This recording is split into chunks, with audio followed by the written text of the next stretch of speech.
working's just fine, like on the table. Fine on the table, It's but still on like the wall, it's slightly off. kind of But, skitty. yeah, but Is the adapter plugged in front there? yeah. I can probably get some fresh batteries. Really, I don't like it.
started this WebEx and made you, I think, ICT support number 2. And then I'm going to go ahead and just copy the presentation. Where is it?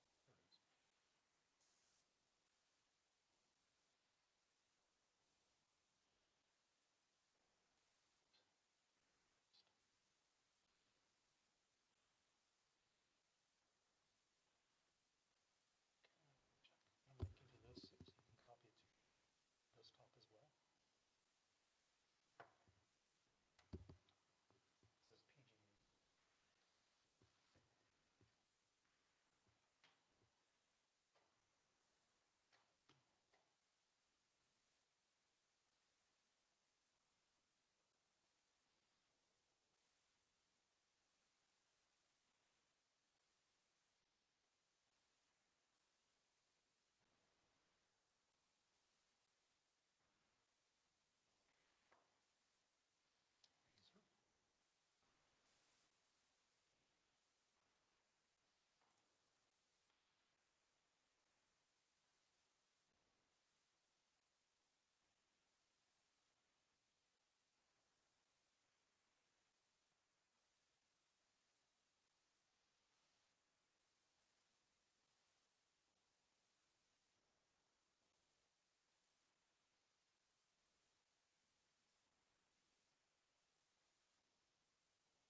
Morning.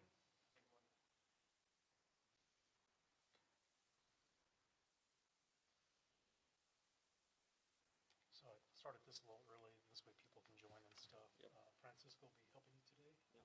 Loaded the presentations on the desktop as well. He's got a copy of the presentation. People might be calling you guys if they have any issues. And so, and you're the host, so Okay. thank you.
Hi, good morning. This is Ken Arnold.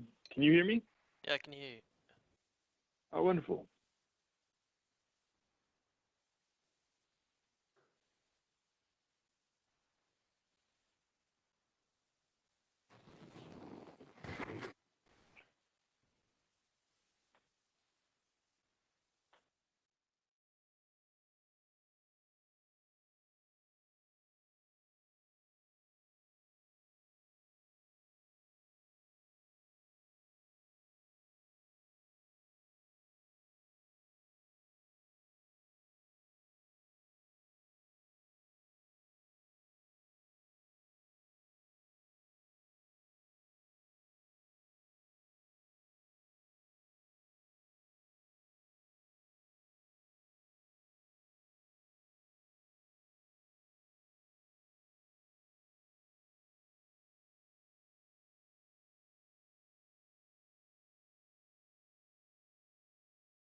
And I apologize. Is it Kunal that is running the presentation today from the Safety Policy Division?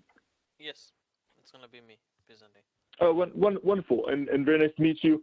I was just curious. In the past, there has been a limited amount of people who have had the microphone or access to the microphone. I do see a number of people that are unmuted currently. Do you know how that's going to work for this workshop? Are you going to mute everybody and then unmute certain people, or is it going to? Are we just going to request that people mute the line? I can mute them as well, but if they would want to speak, they can unmute as well.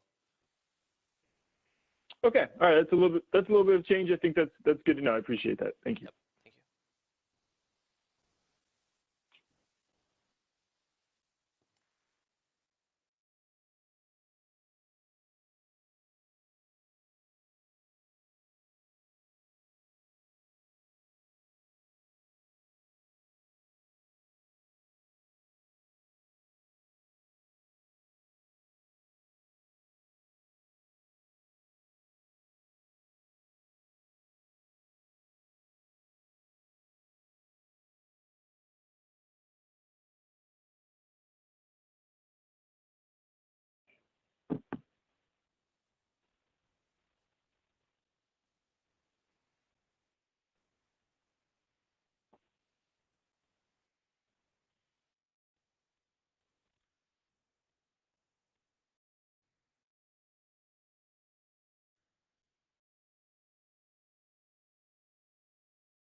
well, maybe you shouldn't say that they used.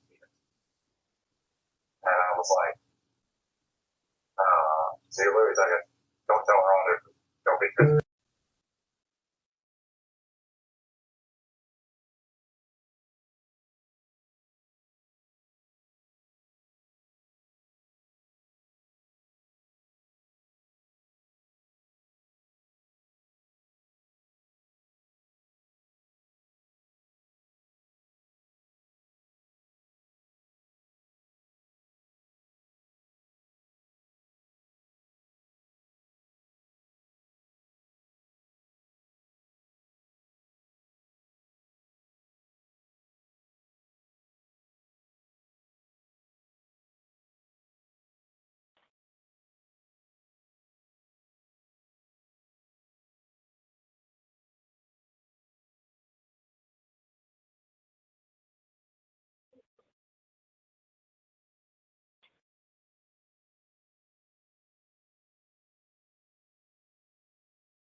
Just as a note, I believe people do have to mute themselves. I think everyone has permissions at this point. Thank you.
Just a quick note. Oh, you brought it back on. Thank you. Awesome. So it looks like we're about 5 minutes out.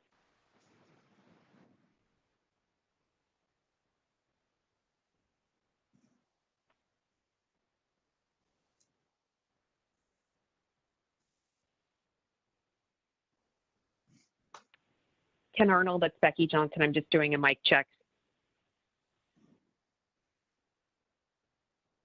Becky, I can hear you loud and clear. Thank you.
As we're waiting to start here, just a reminder, please make sure that you are muted on your side as well. Thank you.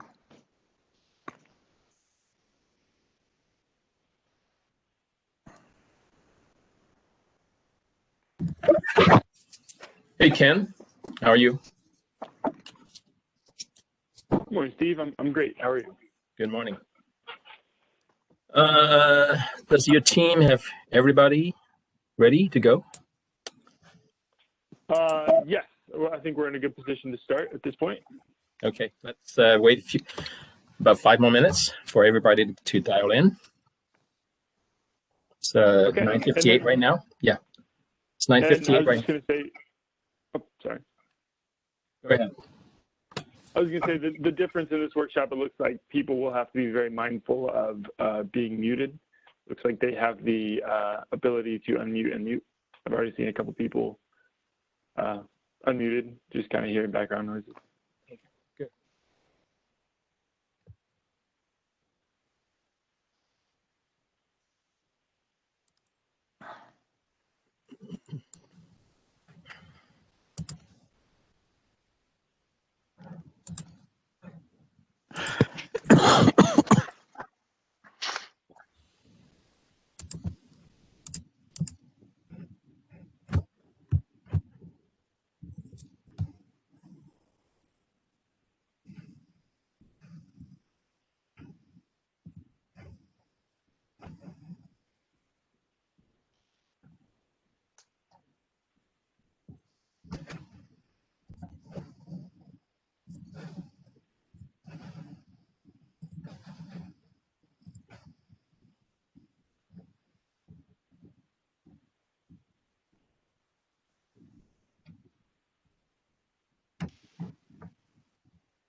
Let's give it 1 more minute.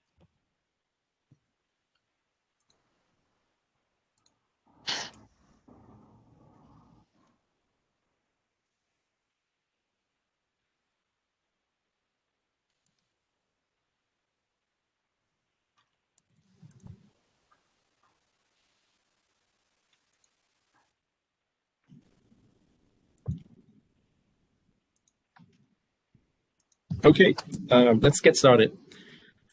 Good morning, everybody.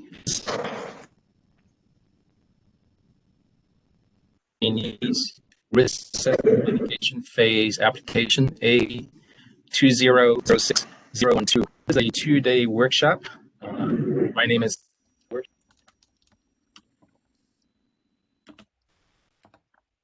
Utilities here in the Policy Division. This workshop is usually hosted by the CPUC and PG&E. Will be devoted entirely to discussing the major risk chapters in PG&E's RAM report, major risks that are not wildfire risk. And day 2 of the workshop will be a spillover from day 1 for the risk that we did not finish discussing, and also day 2 on the electric risk and some other risks also. Day 2 would be also a continuation and joining today from PG&E is Ken Arnold. He's the case manager for this proceeding. He is accompanied by his team of experts. I'll let Ken Arnold to do the introduction for his team. I want to remind everybody that if you're not actively speaking, please mute your mic in order to minimize any unwanted noises and echoes. With all this, I will. Oh, one thing I want to talk to you about is for those of you who are not familiar with this proceeding, we had one workshop on July 14th, and the first workshop was an overview of the risk assessment methodologies that PG&E used in this proceeding. And that was followed on July 24th, where we devoted an entire day to discuss the wildfire risk. But that didn't finish completely, so there was a spillover from that workshop onto June 30th, where we again devoted an entire day to discussing the wildfire risk. And that, again, was not finished. So that's why day 2 of this workshop will pick up from where we left off on July 30th, and to continue discussing the wildfire risk. And with all that said, I'm going to hand the baton to Ken. Great, thank you, Steve. Appreciate the introduction. Can you hear me okay? Is there an echo? Or? Yeah, you're sounding fine. Okay, awesome. Again, Ken Arnold, case manager for the 2020 Risk Assessment and Mitigation Phase Report, which was filed on June 30th. As Steve said, this is a continuing workshop of those risks, and today we're going to be focusing on a number of non-electric risks and their presentations. Before I get to that agenda, just a quick safety message. I think most pertinent and one I go to a lot is wear a mask wash your hands, keep a safe social distance as you go out, have to go out. California reported 673,000 cases of COVID-19, the total yesterday, with just over 12,000 deaths for our state. So it's a very important safety message, and please make sure you're taking the proper precautions as we continue to work through the COVID-19 pandemic. So with me on the line today, I have Vincent Lowe, who's a senior manager with the Enterprise and Operational Risk Management Group, as well as Yumi same senior manager, EORM. Our case attorney, Tessa Karlberg, is also on the line. The agenda today is to move through a number of risks and hear the presentations from the risk owners. We'll be starting off with motor vehicle incident by Jim Powell. The rest of the day, we'll be going to employee safety incident, contractor safety incident, third-party safety incident, real estate and facilities failure, large overpressure event downstream of M&C facilities, loss of containment distribution mains and services, and loss of containment transmission pipeline. Before we start, as usual, we encourage collaboration. This is a workshop where we want to hear from people, but for internal reporting purposes, I would just like to have any commissioners or commissioner advisors, what we've classified as decision makers, identify yourselves now so that we can properly record that and report internally. So I'll pause.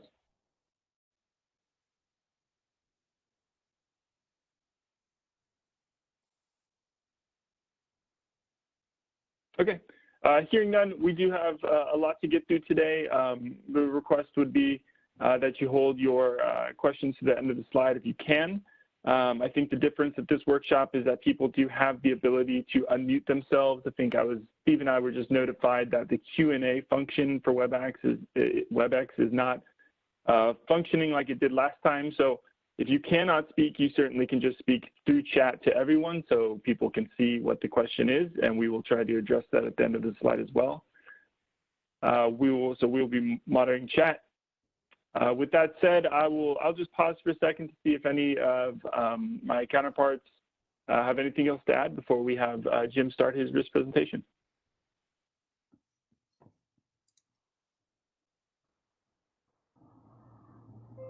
Okay, Jim Powell, if you are on the line, and if IT or Kunal would like to move to the next slide, I believe we can go ahead. Good morning, Ken. Hopefully you can hear me fine. I can hear you great. Thank you, Jim. Awesome. Great. Well, thank you very much for inviting me to this process. My name is Jim Powell. I'm the risk owner for motor vehicle safety.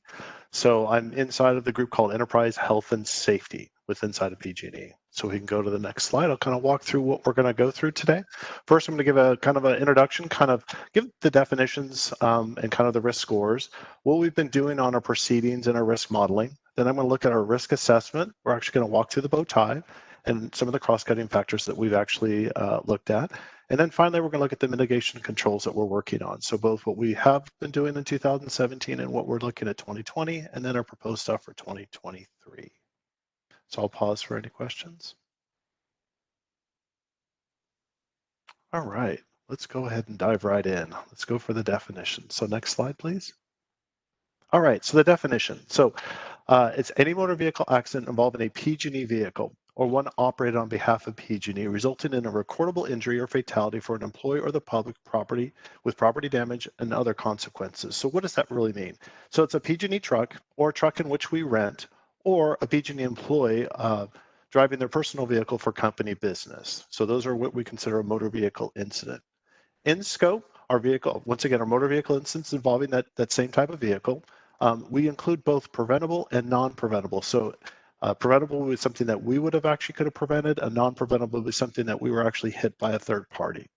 Out of scope, our vehicles are off-road equipment. So I'm going to give a couple examples, like a snowcat, a forklift, OUVs are considered out of scope currently right now, unique specialized pieces of equipment, like dozers, backhoes, and things like that. And contractors that are not actually operating a PG&E vehicle. Some of the background, just kind of where do we sit today as a risk exposure. PG&E runs literally over 141 million miles a year. In that 140 million miles a year, we have about 914 incidents. of which 57% of that, or roughly a little over 500, are considered non-preventable, and 43%, or roughly right around 400, are considered preventable. Of that 43%, 23% of there actually is backing or actually hitting a stationary object, and that's things that we're working on currently right now. So we're going to look at those basically on the preventable side, items that we can actually try to improve. With that, I'll pause for any questions. Yes, Jim, this is Tom Long from Turn. I have a question. Yes. Thanks for pointing out what's in scope and what's out of scope.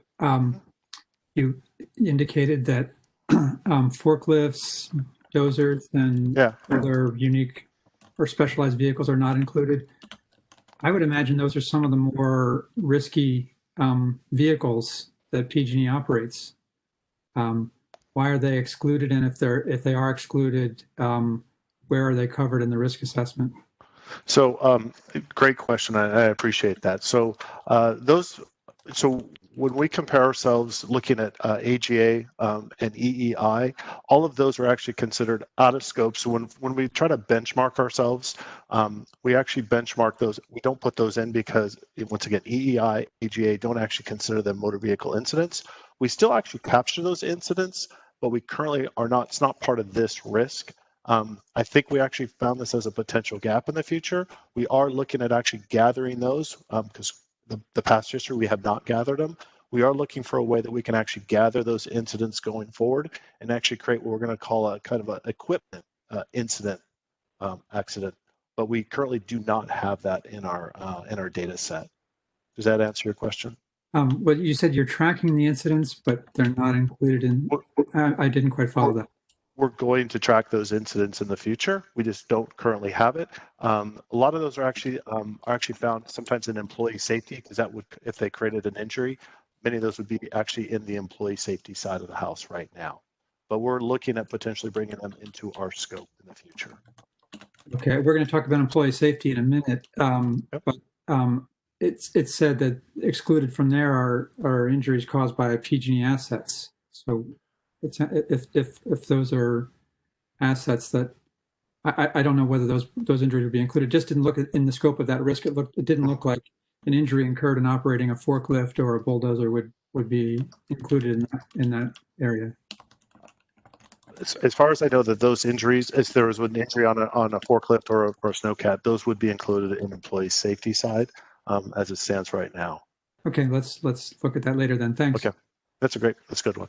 But it is something we are looking at in the future as something that we're going to try to gather in. When we do compare, with EEI and AGA, they don't consider that. So we're looking for a mechanism to benchmark against. So. Okay, and sorry to interrupt again.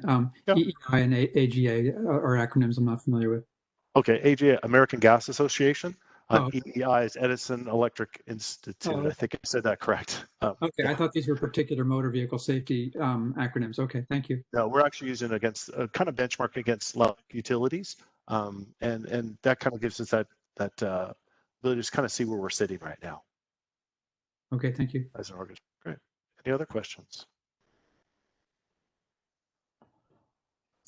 Yeah, what did you say you would call it in the future? Equipment incidents? Is that what you said?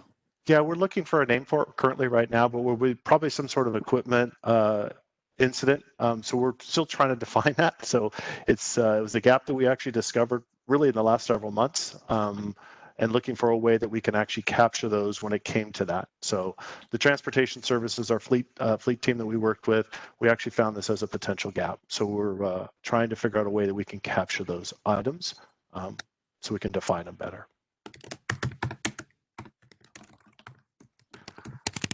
Are we going to include contractor MVIs in future since they were not driving PG&E? That would actually be third party, I believe. Maybe the third party group could help out, but I believe contractor safety would be in the third party. It's a contractor safety, probably. Contractor safety. Yeah. Oh, I'm sorry, Jim. I guess I thought when it said, sorry, am I interrupting? No, go ahead. So this is Tom again.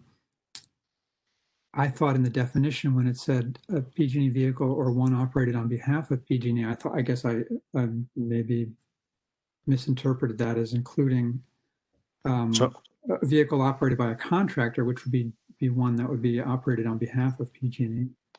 So that would be, so there's two types of contractors. Someone actually operating a PG&E vehicle with a logo on it and using our motor carrier would actually be a PG&E incident. Let's say, so let's say it's a third party, let's say Joe's Electric Company. They're operating under their authority and that would actually fall under their motor vehicle safety and under contractor safety. Does that make sense? Does that kind of help the definition? Yeah, the key word there is it's got to be a PG&E vehicle. If it's a vehicle that's owned by a contractor, even if it's doing work performed on behalf of PG&E, it would not be counted under this category. Correct. Yeah. The best thing is, yeah, it's logoed or it's using PG&E's operating authority to operate in the state of California. So hopefully that helps define that better for you. Yeah.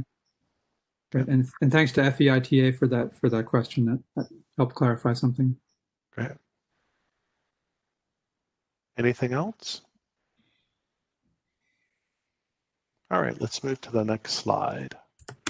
All right, so kind of where does motor vehicle safety sit in all the risk of PG&E? We're actually sitting number 10. So this is looking at 2023, where our ramp score, our team projected in the future, and basically put us roughly at around a risk score of 16. That, I'll go ahead and go to the next slide unless there's any questions. All right, so can I just ask, someone is typing, and if you can mute yourself if you're not talking, thank you. Oh, thank you for that. I thought someone was asking a question, so I was looking off to the side. Great. So really, I want everyone to kind of focus on the bottom portion of this, the evolution of motor vehicle safety, kind of where we've been and where we're going. Obviously, in 2017, we were using a relatively new ramp process. A lot of our drivers looking at PG&E's data was very summed up. There's not a lot of detail, basically, and we didn't have any tranches. Looking at us today, we've actually gone to a new ramp modeling process. We're actually get specific vehicle actual data information. In other words, we know exactly what type of vehicle it is. We actually created tranches inside that data, so we can actually then dissect that data. And I think really the biggest thing is in that lower right-hand corner is looking at UCLA. We've actually engaged UCLA's risk team, and they're actually looking through our data, combing through our data to actually provide us kind of that next level. Where do we need to go next inside of PG&E? I think we have good data, but it's really taken it to that next level to make it actually great data. So we can analyze it for the future to figure out where do we actually need to go given our current history and where we've been. So with that, I'll pause for any questions. Yeah, I can't read the bottom June 2020 because of the WebEx buttons, but you're saying it's just started in June 2020 and yes, so, we'll be analyzing it for the future. Can you clarify? Yeah, so we actually engaged UCLA early this year through our Diablo Canyon partners. They actually worked directly with UCLA on a lot of their risk.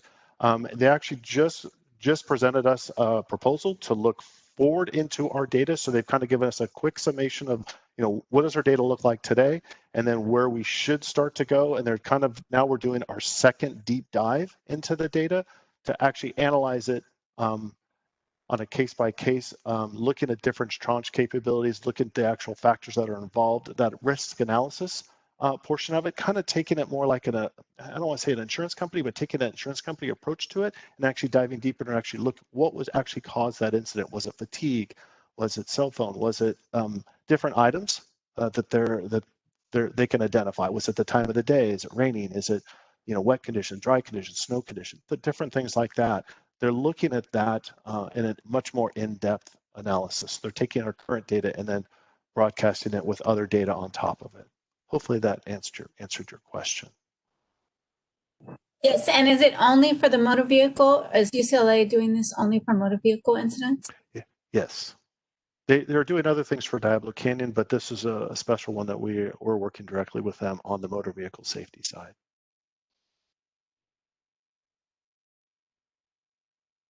All right, so let's go to the next slide. Okay, looking at our bow tie, go to the next slide. So let's focus on the middle. So once again, PG&E running about 141 million miles a year. Our risk score is 16.6, and that's kind of their 2023. So let's look off to the left. Our non-preventable, once again, looking at 2023, we're not sure that our non-preventable will actually go down. So we kept it basically the same because we don't know if that will actually reduce because we weren't at fault during that incident. And then the calculations of where we would sit. So hitting a stationary object, third party, rear-ending a third party, backing, other PG&E incidents, that's kind of the bucket of leftover, and PG&E hitting another PG&E piece of equipment. So looking at where our risks expect to be in 2023, currently we're at 914. Our goal is to be right around 713 come 2023. Off to the right, we do have our outcomes on it. Looking at core, which is the consequence of risk event. Obviously small, it's not a huge factor, but it's out there, and it's something that we're looking at and considering that as well. So really the things that we're looking for 2023, I want to focus really is on that third party because it's high consequence and high impact because that is affecting not only our PG&E employee, but it's also affecting third party, is looking where we can do reduction in that category to help us reduce our overall risk and our overall consequences. So with that, I'll pause. Yes, Jim. This is Tom. So back on slide 4, it indicated that of the 914 motor vehicle incidents that occur on average each year, 57% of those are classified as non-preventable. But here in the driver's slide, it's showing 73%. Can you explain that? Yeah, great question. I knew someone was going to ask me that sooner or later. So this is 2023. So that on slide 4 is basically 2020. So in 2020, we're 57%. Our estimated numbers for 2023 will be at 73% non-preventable and 27% preventable, given everything being the same. Now, granted, there is some hope that our team on the non-preventable side can do a reduction in the overall impact of that, but since we don't know what that will do, we're not sure that we can actually impact our non-preventable. Once again, it's somebody else striking PG&E, and we've been consistently getting about 500 strikes a year from a third party, given the number of miles we're driving. Did that answer your question, Tom? Make sense? And what do you attribute the change in percentage over time to? Basically, it's because now it's becoming an even larger factor. So if you look at a 713, it's 523. And if you look in 2020, it's 523 out of 914. So it's literally just, it's our controls and our mitigations that we're putting into play on the preventable side, reducing the preventable side, which in turn now makes the factor of the non-preventable a larger number. Does that make sense? Yeah. Yes, thank you. It is a little confusing. Trust me, it took me a little time to go through that. But since we're getting these 523 a year, we don't think we're going to be able to reduce. We are hoping we can lessen the impact. We're just not sure yet. I think we're looking at a future deeper dive into that non-preventable side. Any other questions? Great. Let's go over to cross-cutting. Next slide, please. All right, cross-cutting. So we have 2 items for cross-cutting. One is really records and management information. There could be a financial impact. Obviously, a lot of our records are being held in a system. So there could be a financial consequence if there is an issue when it comes to cross-cutting. The other one is the climate change. And I almost want to do climate change / pandemic. I mean, obviously, we're all now at home. Typically, we would have all driven to San Francisco to have the meeting. That in turn would have added additional miles to PG&E, but climate change as well as kind of where we're at, I think we're going to potentially see a reduction in our overall miles, which in turn could create an impact on this whole situation. So we would just want to identify that it's something we're considering in the future. We're just not sure if it's something yet, but we didn't want to not say anything because we think it's a potential that's out there. The climate change, given this pandemic, I think we may see adjustment in our overall numbers. Jim, Tom, with a question again. Can you explain why records and information management has an impact? I would like to call on some help for the EORM team. Is that possible? If they could, Vince? Yes, this is Yumi.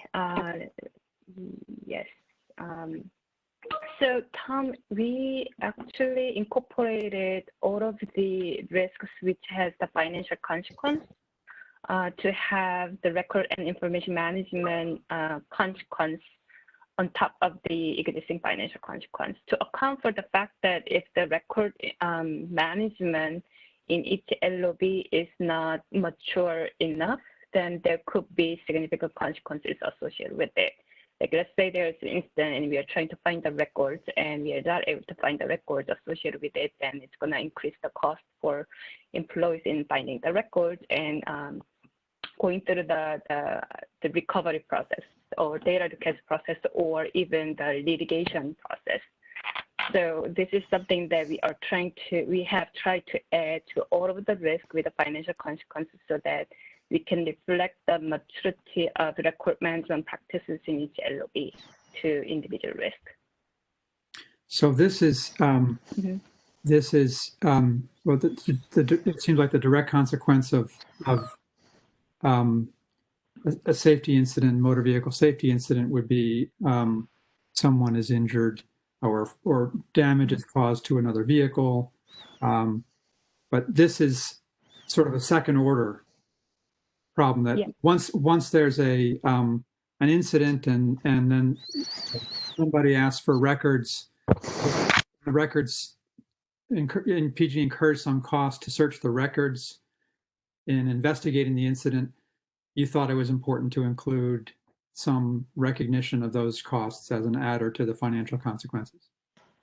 Yes, so that we can encourage each LOB to continue to improve the record management maturity level in how they manage the records. And we wanted to incorporate it in a way that if they improve their record management practices, it's going to be showing up in the risk score as reducing the component. And so you would see that the multipliers that we used for each risk are different depending on their maturity level. Okay. And then, so it would seem like it's kind of hard to estimate the potential financial consequence of this sort of second order impact of having to search records to investigate an incident. Yep. Is that indeed hard to estimate? Yeah, because it will be case by case, right? And you don't know which incident will actually cause, and also we don't know what the real cost of record discovery process after the fact. I don't even know whether we are tracking that kind of information. And so we did proxy approach so that we know that there will be some consequences. So we wanted to include that aspect in overall all of the risks that we have. Okay, so notwithstanding the difficulty in estimating, you thought it was important to at least recognize that that was a cost and do your best, the best you could to approximate the impact of that. Mm-hmm. Okay. Yeah. Thank you. Oh, Jim, a separate question, and it probably belongs to the previous slide, but Sure. Is there any tranching here, or is it just one tranche? So we tranched into the different categories: preventable, non-preventable. In that tranche, in the previous RAM filing, we actually had vehicle types. We had classifications, so we had GVWRs. In this one, we actually did preventable, non-preventable categories because I think we were looking at to figure out where we're actually going to focus our time on. Okay, so you found that you had homogeneous risk characteristics for, say, trucks and versus cars, urban driving versus rural driving. You didn't see any real differences in the risk characteristics there? Yeah, we didn't see a lot. I mean, we still have the original 8 tranches, but we wanted to represent it when we tossed it to everybody, kind of the categories of where everything's going, so we can look both directions. So I'm getting a lot of feedback, so I don't know if someone's... Apologize. Did that answer your question, Tom? So yes, we do have the tranching. So, but what we're looking we wanted to show the preventable, non-preventable, and kind of the categories in the preventable, non-preventable category, so you can actually see what we're actually doing and understanding it. Because I think a lot of times you look at vehicle types and you go, well, that's great, that's a vehicle type, but I don't know what's involved in that vehicle type. What's your consequence that's going on? Does that make sense? Sorry, I was on mute. It's okay. But anyway, thank you for explaining what you did and didn't do on tranches. Thanks. You're welcome. All right, we can go to the next slide. And this is going to be our controls and mitigation. So I apologize, there's a lot of stuff on this. So let's just start off to our left. Let's look at 2017 and the number of controls we had in place, basically prior to RAMP 2017. If you look at that, we literally had about 17 controls that were already in place. And in 2017, we were looking at adding 11, we had 11 mitigations that we were working through. Now let's just go to today, 2020, kind of where the controls that were added. We added 6 controls. From 2017 to 2020. Really the big thing I kind of want to talk about is what are we working on today? So that 2020, so on the right-hand side, right mid page, there's a 2020 RAMP mitigation. So what are we working on today to 2023? So we're updating our VST system on all of our PG&E units. We're developing a post-action dashboard, a 360 walk-around app. The partnering, obviously I spoke a little bit earlier about partnering with you, so I like to collect that risk assessment. And then we've actually created a safe vacuum training for all employees. The next 2 items, the RAMP analysis and the alternatives, I'm going to hold because the next 2 pages have a great description of that. So rather than going into those right now, I'll hold, and so I'll open up for any questions on this page as it stands right now.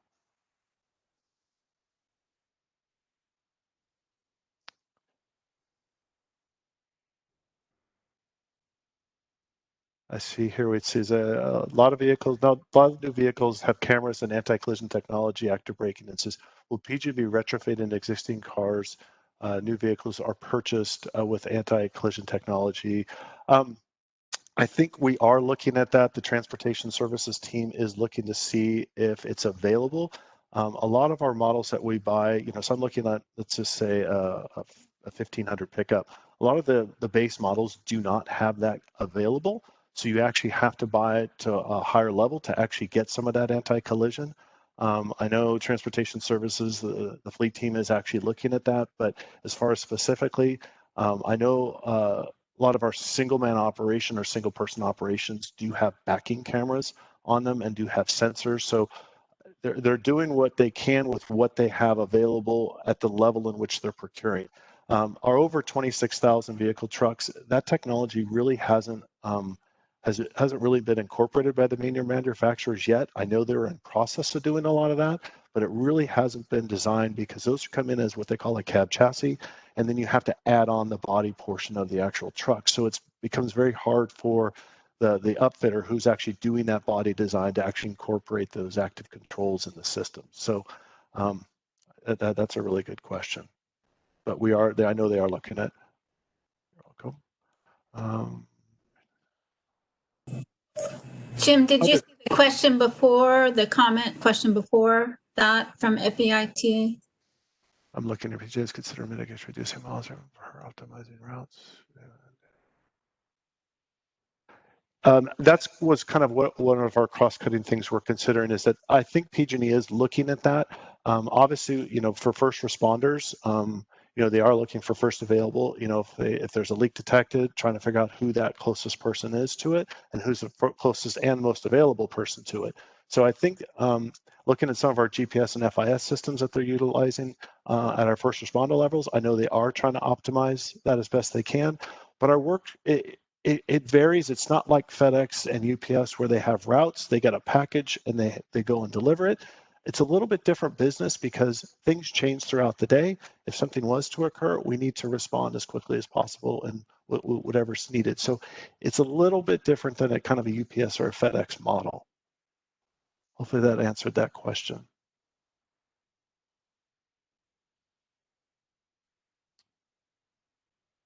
Oh, great, thank you. Yeah, it's a hard model to try to figure out because it is a different model than UPS. Okay, with that, I'll go to the next slide, kind of looking at where we're going to work on for 2023 to 2026. So basically the two items are cell phone blocking activity. So currently PG&E has a policy, it's an administrative control. You're not to use your phone when you're actually driving a vehicle or operating the vehicle.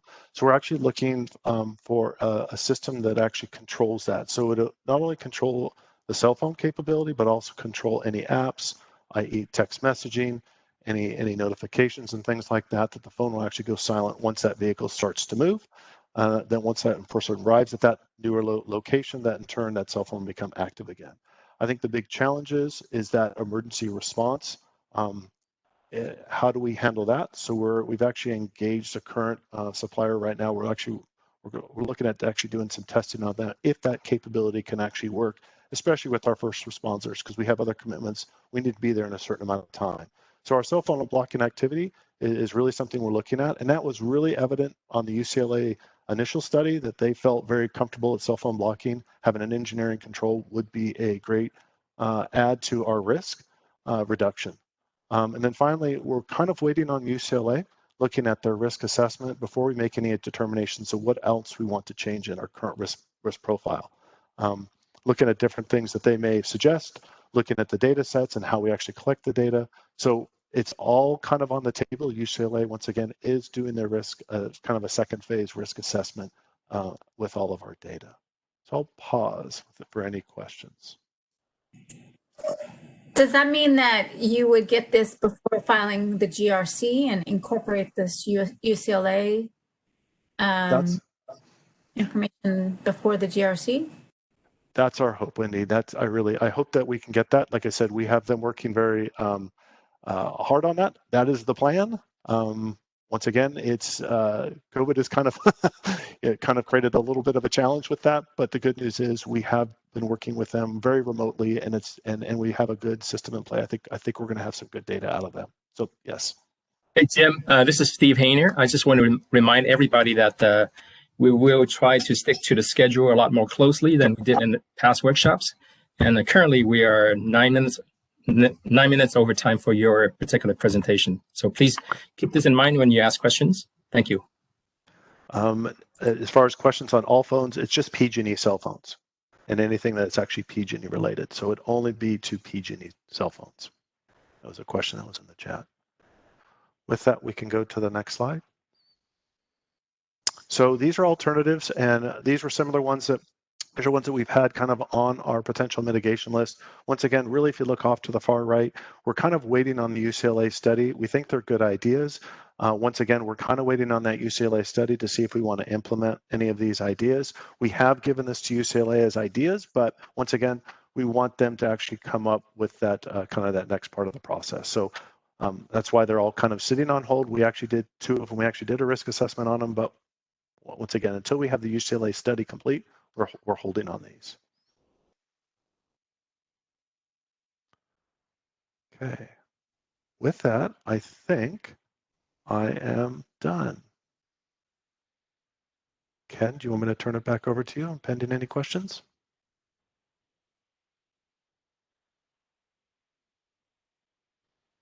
Ken, is Ken there? I think I was muted twice. My dogs were barking, so I was just trying to be cognizant of that. So Jim, thank you. I didn't hear any other questions. We'll move on to the next risk, which is employee safety incident. Our presenter is going to be Becky Johnson.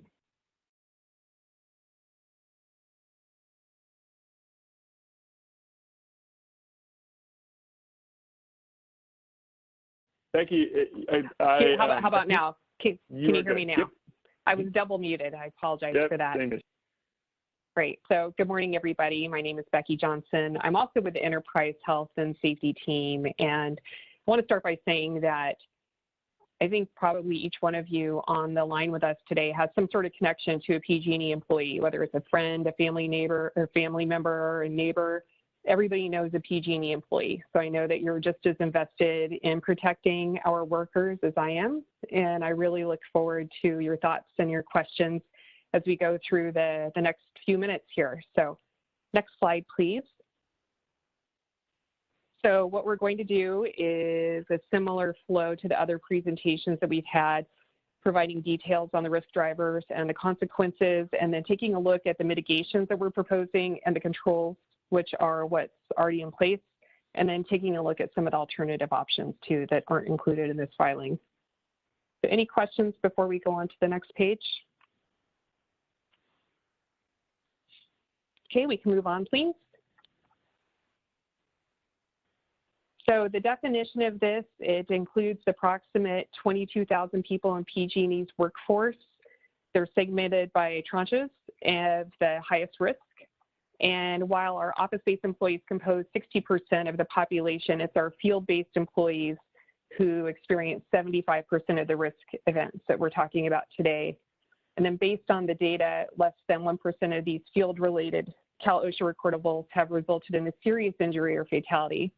And I'll be providing more detail on the percentages of drivers when discussing the quantitative risk assessment in a couple of minutes. And to answer the question that came up on the last call, so Tom Long, you had asked about if forklifts or other type of motor vehicles are included anywhere. So for the employee safety risk, we would include issues like that, like forklifts. We had an employee fatality in 2018 related to an off-road utility vehicle. So that's that type of incidents included in what we're going to be covering here. So what's in scope, it's all the employee recordable injuries and fatalities that are not a result of asset failure. And when I say asset failure, I mean the assets that are in place as part of the PG&E system. So poles, wires, substations, pipes, all of the assets that generate, transmit, and distribute the power to our customers. So any questions on the definition or the scope or the background of what we're covering? Yes, Becky, this is Tom from Turn. Oh, Wendy, were you about to speak? Go ahead, I can speak after. Okay, thank you. The definition seems very broad. It seems like it would include any motor vehicle incident, for example. It seems like it would include a workplace violence situation where an individual from outside, with a weapon came in to harm people in the workplace. So I'm having trouble understanding what bounds this and what distinguishes this from other things, other risks. It is broad, and it does include a third-party violence activities that are inflicted on our employees. In a couple of slides, I'll go through the top 10 or so drivers that are included in this.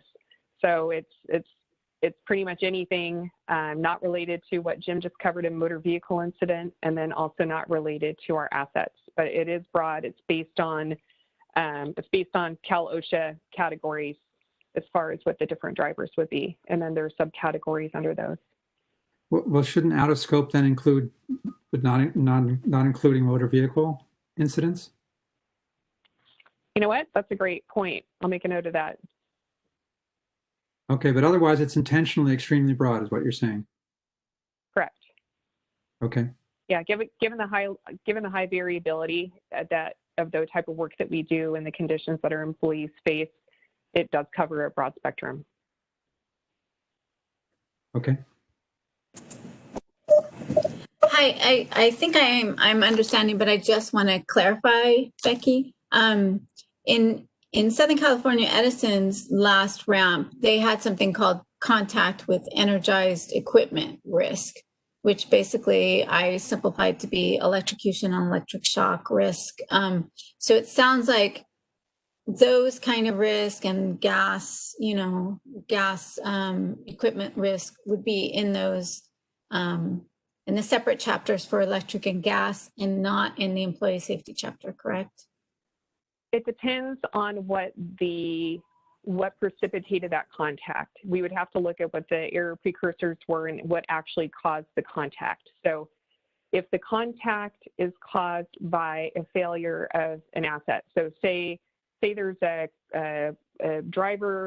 third-party driver runs into a pole, and then a pole topples. Actually, this would be under third party. This is where it gets really convoluted. So say we have a failure of some of our asset. There's some operational failure, and it injures an employee. That would not be covered. But if an employee makes contact with an overhead line, so say we have a boom strike and that results in an arc flash, or they have secondary contact using a piece of equipment that touches a line, that would be part of employee safety. So did the employee come into contact with a piece of equipment? That's under employee safety. If there was some failure through the mechanism itself, that would not be covered. That would be under asset failure. So there are nuances. There are similar outcomes as far as injuries, but it's how it actually happens.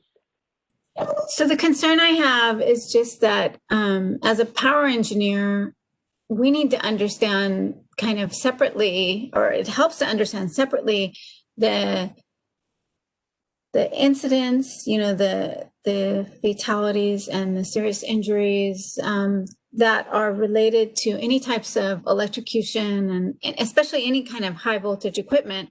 So if what you're saying, it's separated, then those incidents are separated? Yes, they are separated.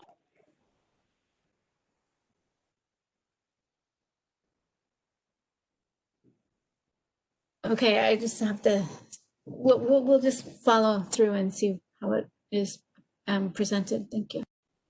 Sure, thanks for asking. Yeah, it can get confusing just because there's so many different instances that could happen.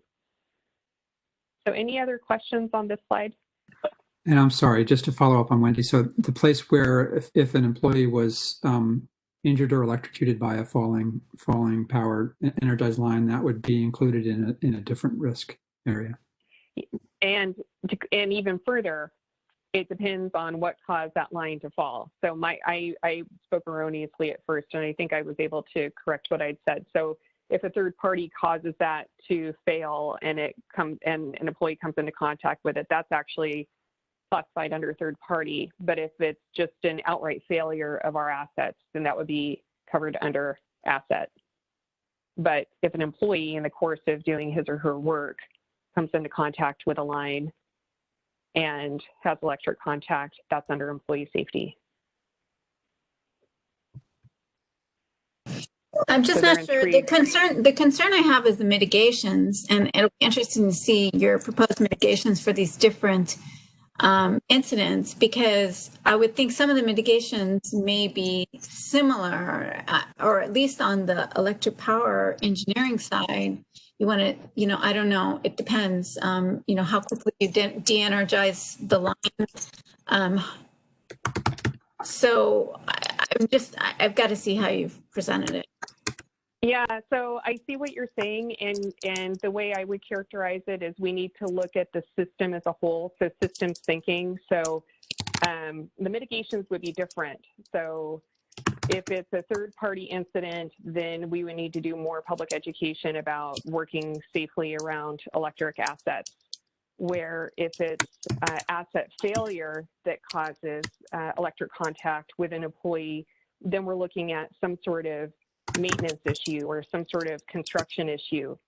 If it's an employee who has electric contact doing their work, it might be a work process procedure, it could be a training issue, it could be not having the minimum approach distance. So there are different drivers for what causes that type of contact.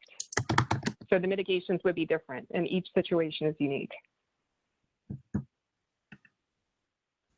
I hope that helps. So are you saying there's no mitigations that are related to de-energizing the lines, you know, like almost near real time to help? There's no mitigations related to that? It would depend on the situation. We would have to look at every single situation from a unique perspective. There's not going to be a one-size-fits-all for the mitigations, especially when there's variability in what causes those types of incidents. If it might be helpful to have an example of what you mean as far as a mitigation or a type of incident where the same mitigation would help. I'm talking from a power engineering point of view, that as soon as a fault is detected, it gets to, I mean, any kind of contact with a high voltage line should create a fault, and a fault ideally detected and de-energized like as rapidly as possible. And I mean, I know that it may be, I'm not sure how quickly it could happen. And I know that there's work being done to de-energize line before they hit the ground to not cause wildfires. But I even wonder, is there ways to to also use similar kind of technology to de-energize lines so quickly that at least someone has a more of a chance not to die from that contact? Yeah, I would need to refer that question over to asset management and the people who are looking at our reclosers and our recloser protocols and which lines have SCADA capability. They would be in a much better position to answer that than I am as far as the actual engineering component of it.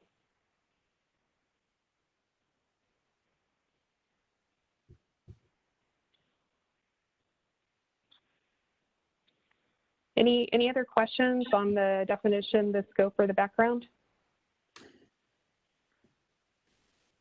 I think there's a question on the chat. Confined spaces are included in this risk. Yes, they are. Thanks for pointing that out.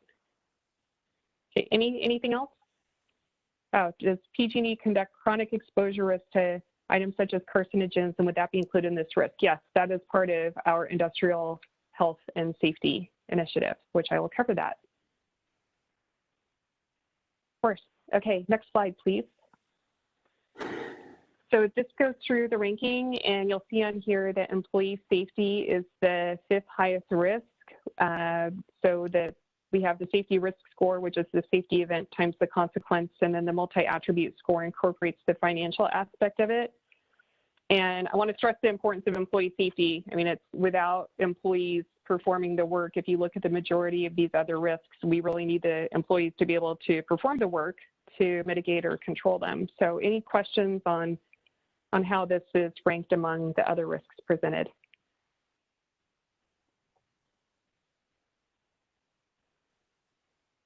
Okay, let's move on to the next one. So this page shows our evolution, the top portion going across the top underneath the blue line. It shows what we have brought before as part of our filings and then what we're presenting today. So we were looking at our top risks, the mitigation plan, the proposed mitigation plan, all of our controls and mitigations in the 2020 general rate case. And for this one, for the ramp in 2020, we've evolved to address the magnitude, and we're using a different model and looking at the mitigation plan and cost forecast through the year 2026. And then the bottom under the yellow line, this goes through our evolution of safety incident risk modeling. So we were using an Excel program. We were looking at the risk drivers based on employee recordable data, and there were no tranches. We were looking at 2 different risks. So employee safety just as an overall bucket that wasn't separated out from office or field. And then there's a program called Fitness for Duty, and that's just making sure that our employees are physically and mentally able to perform the work that they're assigned to do. And there are different protocols to follow just to assess for fitness for duty and to take preventive action or to react if there is an issue. So that was split out as its own tranche, or its own risk, I'm sorry. And then November of 2018, that's went into the GRC. And then on the far right, that's where we are today. They changed to a different modeling programming language. And then we're looking at the categories into the 35 drivers that are specific to the Cal OSHA recordable injury case claim cause data. And we split it out into the 2 tranches with office-based and field-based employees. And as far as the mitigations, we're looking at a comprehensive approach to it. It's not just a cafeteria assortment of piecemeal type of initiatives. We're looking at how they all fit together to, number 1, reduce the incidence, and also to reduce the severity. So any questions on the proceedings evolution?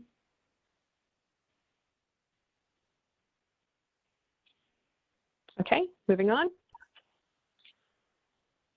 So this is where we get into the overall risk assessment.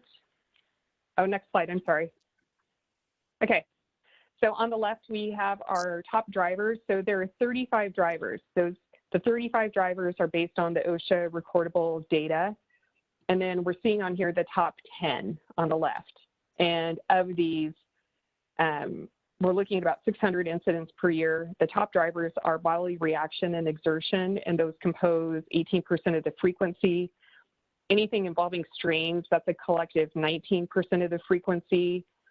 That's when we're combining twisting, turning, lifting, lowering, pushing, and pulling. And then the typing and key entry or mousing, that's at 9%. So overall, we're seeing an increased trend of locked workday cases, OSHA recordables, and days away restricted or transferred cases, DART cases. I hear someone, I thought I heard somebody typing up with a question. So our overall objective with this is to implement controls and mitigations to prevent or reduce the drivers on the left, and then reduce the severity of the outcomes on the right. So example of that would be our on-site clinics.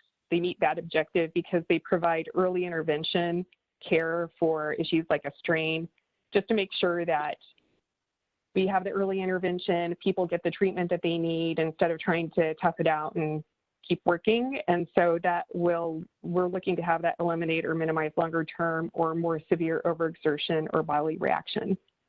Same thing with interventions with our ergonomics programs. We're looking at how people perform the work and how to reduce the different strains, how to use better body positioning, or maybe it's an equipment modification that helps reduce that strain. So we're reducing the drivers, and then that in turn reduces the outcomes or the severity of the outcomes.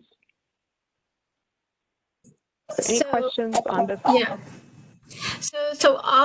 So these drivers and these outcomes relate to whether you're working around a high voltage power line or power equipment, and whether you're working in an office or some other scenario. Correct. This is all encompassing, but 75% of the incidents that we have involve our field-based employees. So the outcomes on the right, for instance, contact with an object or equipment, that's 92% of those incidents are in the field. Exposure to harmful substances or environments, 88% of those are in the field. Violence by injury, by other injuries, by persons or animal, that's 84% in the field. The majority of these are field-based employees. So it's just hard for me to imagine the two different types of risk as, I mean, the outcomes are drastically different if you're around high voltage equipment versus if you're in the office. So you may be doing the same thing. You may overexert yourself in the office, and you may, overexert yourself near a high voltage line, and the outcome is so drastically different that it's hard for me to understand why the risk bow tie would be the same. That goes back to the variability of the work. The severity of the incidents also varies. There could be somebody who has a repetitive stress injury from working in an office that requires surgery, and they're not able to go back to doing their regular job. So we're looking at what the overall end result is. So what we want to do is set people up to be able to work in the type of role that they want to work in as long as possible, and remain healthy and enjoy a good quality of life. And that transcends whether it's office or field. What would you suggest as far as separating Wendy, this is Vincent. I just wanted to step in and mention that we do have two tranches, right? One for office and one for field workers. So what you're seeing on the page, as you've seen with other ramp risks, is just an aggregate, but we do actually break them down to different tranches where you can see the numbers are going to look different. You have the same categories, but the numbers are going to look different. Great, thanks, Vincent. So, okay. And with the two tranches, you still have it's still in the same bow tie. I guess it's just hard for me to understand how that's playing out. I mean, because I don't see this bow tie. I don't see, like, for example, Vincent, with the wildfire, I thought you showed the tranches in the bow tie, so I'm just kind of trying to. No, so the numbers you see here are just the sum total of the two tranches. The percentages are the percentages of the sum total, of course. But yeah, behind this, there are actually two mini bow ties. And there's one for field workers and one for office workers. And so that, for example, the 108 for Bali reaction, that's composed of two numbers, one for one for field workers and one for office workers.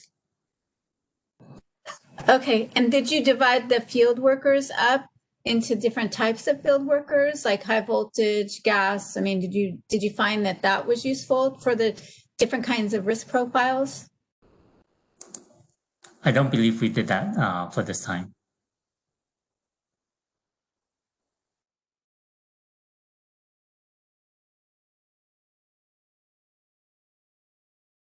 All right. Any other questions on this slide as far as the drivers and the outcomes? Yes, this is Tom. I have a couple questions. First, the outcomes to me, some of them strike me as drivers. Exposure to harmful substances or environments. That's something that causes an employee safety incident. So I'm confused about that. And the same with violence and other injuries by persons or animal.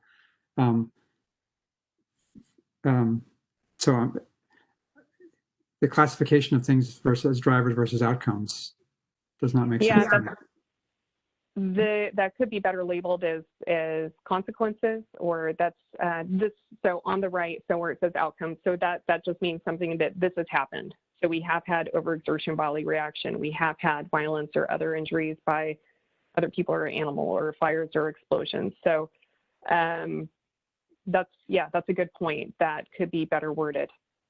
Well, but shouldn't they be? Sorry, go ahead. Shouldn't they be what? It seems like they should be reflected on the driver's side.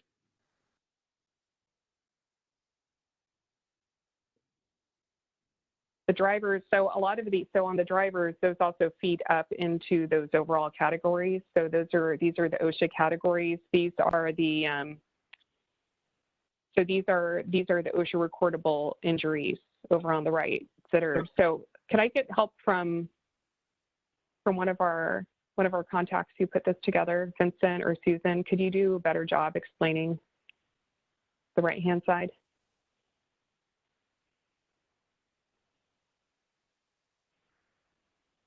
Can you hear me? This is Susan. Yes, we can hear you, Susan. Okay, yeah, no, good question. The categories on the left side, the right side of the bow tie are outcome categories. They essentially help us to differentiate between things, more serious injuries like dark cases or serious injuries and fatalities. On the right side of the left side of the bow tie, what you're seeing are the top 9 drivers, and the categories are actually included in those. Several of the drivers will roll up to the categories that you see on the left side, so they are in there as well.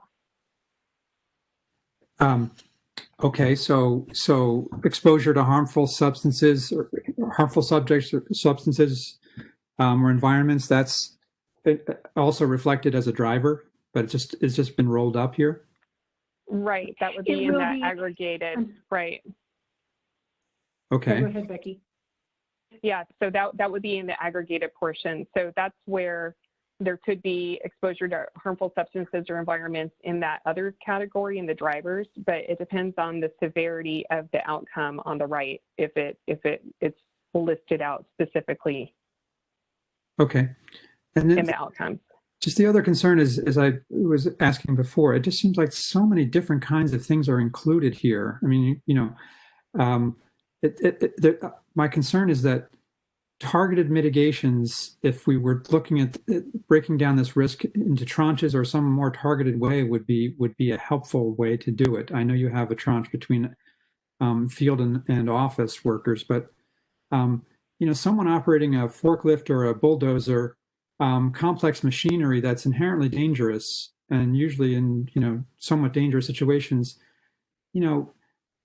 a mitigation that involves like more extensive training could be really, really important if you focus on that.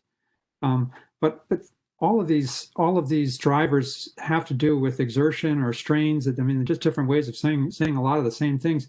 It feels like we're masking very targeted mitigations that could be very helpful in avoiding workplace injuries. So I'm concerned with the breadth of this and not breaking it down into more detailed tranches for more specific categories of risk. Great, thank you. Good input. What else?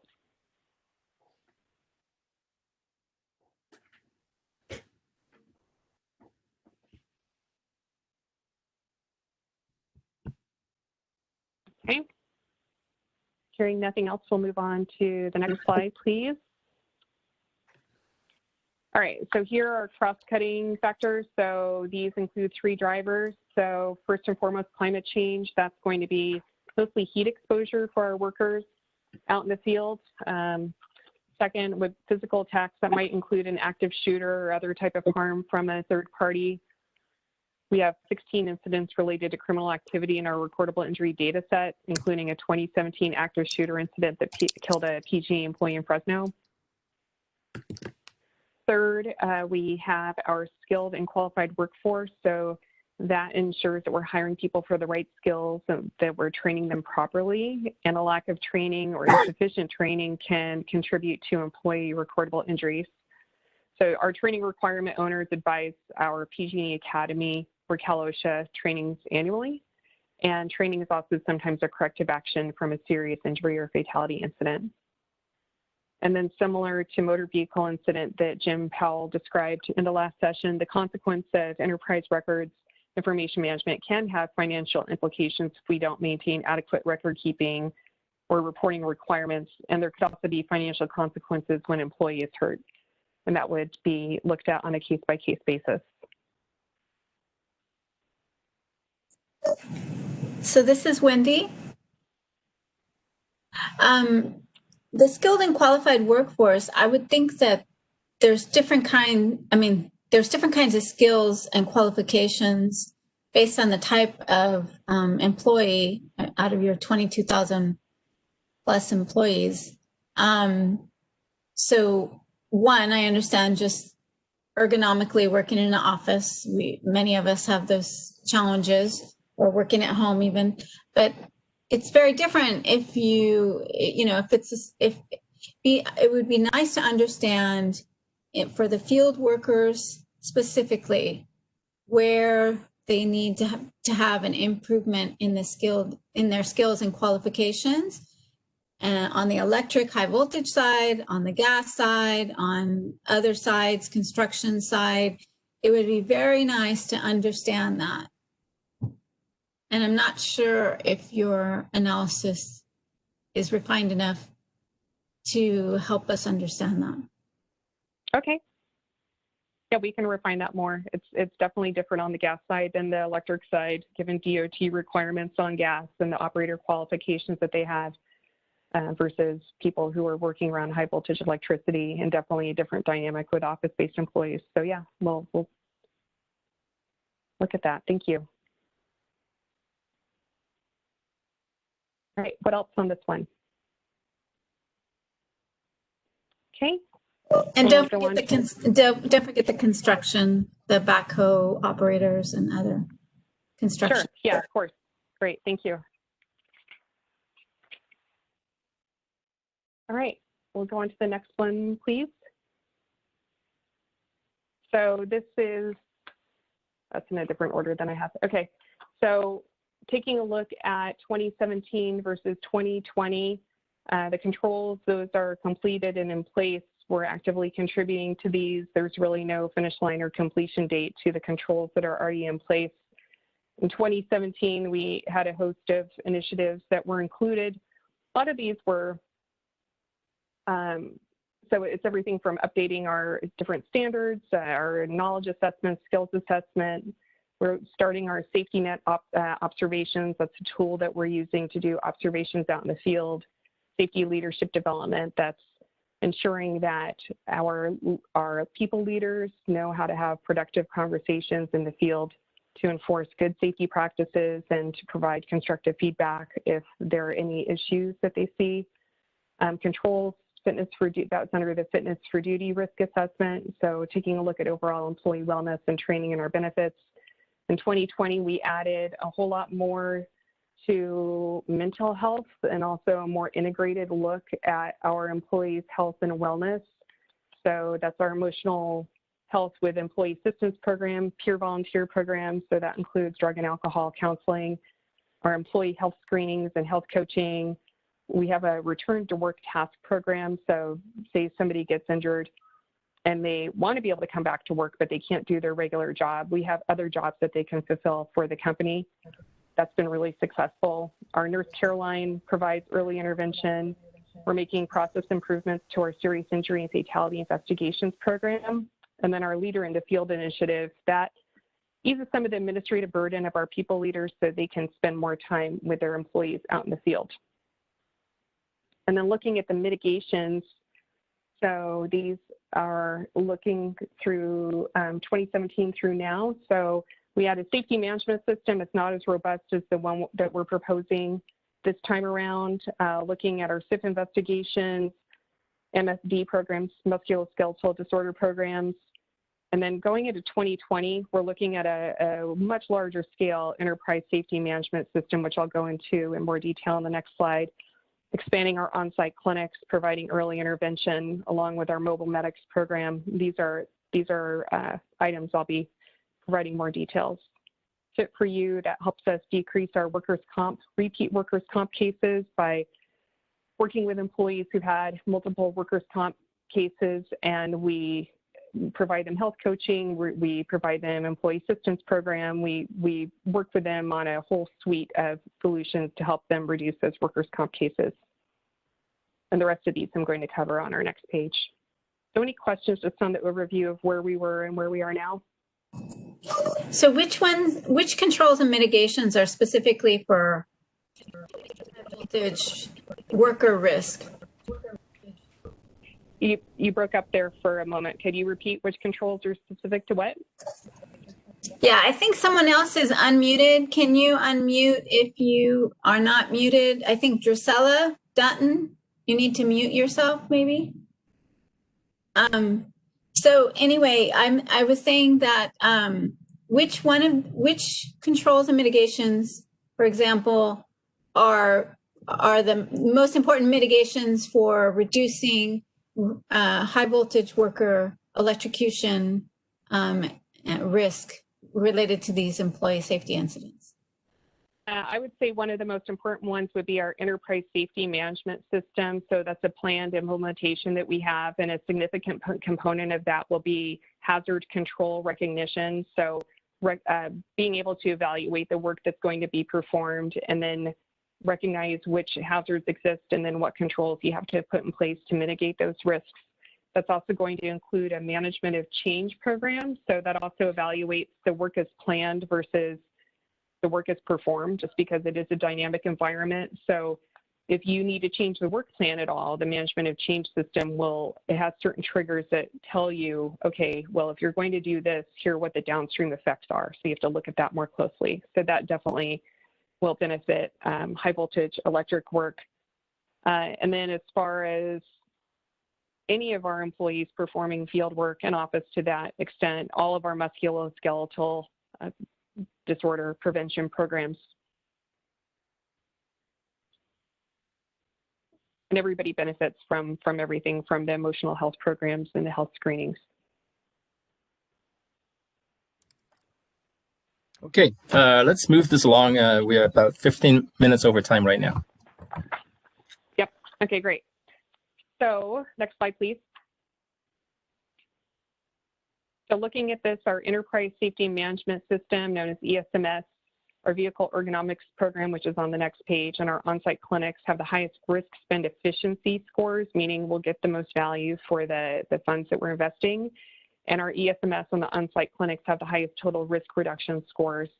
So the ESMS is a series of capabilities that encompass our people, processes, overall governance, and our technology systems. based on consistent and comprehensive, the safety control framework has system assurances, like I just mentioned, just as far as the management of change software. It's pretty much our plan, do, check, act for everything related to safety in the company, and it's going to ensure a consistent approach throughout the different lines of business and throughout our service territory. We're dealing with a really diverse area that we're serving, and we need to make sure that we're consistent in our approach. So we've made a lot of regulatory and leadership commitments to implementing this ESMS, and it's going to include some OSHA and Cal-OSHA compliance baseline information and workforce safety control program owners framework. So people will have access to this information in the field, just across the board. As I mentioned, the management of change software, the hazard tracking system. We're bringing on a safety architect for safety controls engineering. It's going to look at our overall governance for safety culture improvements. So just how people approach the work and interact with each other. And we just hired a consultant, ERM. They just started work, I think, just this past week. So we're getting going on that. Part of the ESMS is also going to be the implementation of the ISO 45001, which is a standardization certification. So that's ESMS. Our on-site clinics, we are able to provide early intervention for healthcare issues, and that aims to reduce the duration of days away from work and restricted duty cases. We currently have on-site clinics in our general office in San Francisco, in Fresno, San Carlos, and Concord, and they're expanding to San Ramon, Sacramento, Auburn, and Stockton. And we are looking at what this all means just based on, oh, could you go back a couple slides? I didn't realize that we're still on the one before this one. Thank you. So on-site clinics. So we're looking at what this is going to mean as far as COVID. It's varied county by county as far as people being able to go in and use these in person. So we've also been able to use telemedicine, so people still have access to the on-site clinics. Mobile medics, these are EMTs that are situated in areas of our service territory that have had highest OSHA recordable injury rates. They're currently in Stockton, Paradise, and Auburn. People still have access to them, even during COVID, and they're convenient. They're on location, and they provide immediate care for pain or discomfort, and then they can make referrals to other medical providers as needed. So that helps avoid wait times at clinics, and it's just a way for people to get care right when they feel that something doesn't feel right. So any questions on any of these?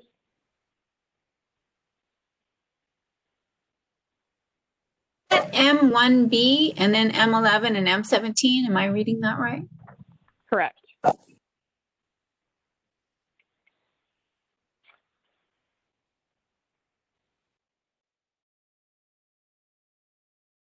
Okay, the next slide, please. Thank you. This goes into all of our musculoskeletal disorder programs, covers office ergo, industrial ergo, and also vehicle ergonomics. So this just evaluates how people physically interact with equipment they're using and how they perform their work. So we're aiming for early symptom recognition and training on how to mitigate any pain or discomfort, looking for a reduction in acute injuries and also from repetitive stress injuries that could happen over the course of time. So we're looking at the one that I mentioned before as far as the high RSE, the musculoskeletal disorder program for vehicle ergonomics, just given the amount of time that people work in and with vehicles. This is an emerging program for us. So we'll have a design review committee to understand how the work is performed while using vehicles and make any technology programmatic changes. And so any Becky, questions? in the interest of time, it might be good just to pause on these slides and see if people have any direct questions.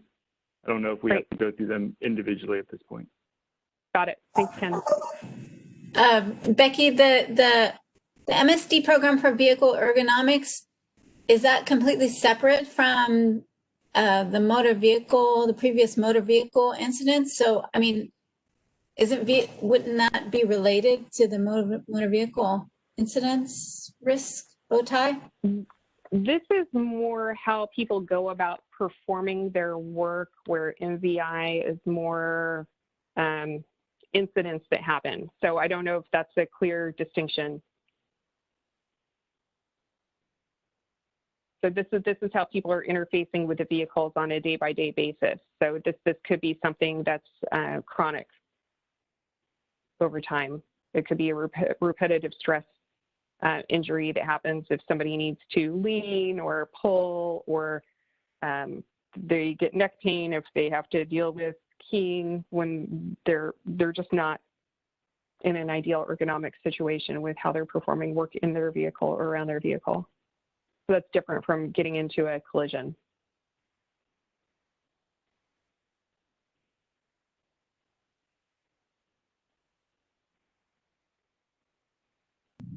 The reason I was thinking it might be related was that perhaps people with chronic, repetitive stress may have more of a likelihood to get in a collision, but it's fine. It's something you guys are going to, I don't know. I don't want to say it's fine. I understand what you're saying now. But that was why I brought it up. And I totally get it. So yeah, you're right, that any type of fatigue, whether it's physical fatigue or neurological fatigue, that could lead to human error, which then could lead to a motor vehicle incident. So for the purposes of this discussion, we do need to separate those out. So say there is a motor vehicle incident, we would do the investigation and find out what were the precursors to that. And it could be that we learn, oh, well, this person has neuromuscular fatigue from doing this type of work, and therefore they made this mistake causing this MVI. So that's where the mitigations would, the investigation would start on the MVI side of the house with Jim Powell and his team, but then it would go over to a different part of health and safety to help implement the mitigations for that, or the corrective actions for that. So there is that gray area, but I hear what you're saying.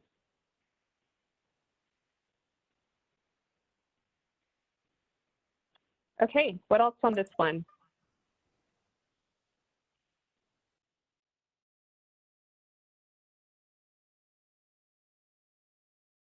Okay, moving on. So we're looking at, so these alternatives were not considered, and this would be expanding our industrial hygiene program to provide additional support to our lines of business with compliance insurance for industrial hygiene monitoring and surveillance. It is field surveillance is an important part of reducing the risk work location exposures. It wasn't considered because it has a lower risk than efficiency and lower risk reduction. We get more value out of some of the other programs that we've proposed. And then the employee field safety inspections, this is strictly for OSHA compliance checklists. We're doing this for contractors right now. We're not considering expanding this into our PG&E workforce right now. We already perform a lot of safety observations as it is with our field safety specialists. We have frontline supervisors performing safety observations, leaders perform safety observations. So we feel like we already have enough eyes on the work in the field that if we do see something that's not in regulatory compliance, and that's going to get flagged. So we feel like this work would be duplicative, and it's not going to give us as much value as some of the other risk mitigations that we've proposed. And that's all I have, and I welcome any other questions, and I really value all the questions and suggestions that have come up. So anything else? Could we go back to the slide 24? I want to caution that we are half an hour over time, so let's do this very quickly. Just one more question, and then we need to wrap this up. Sure. If you can go to slide 24.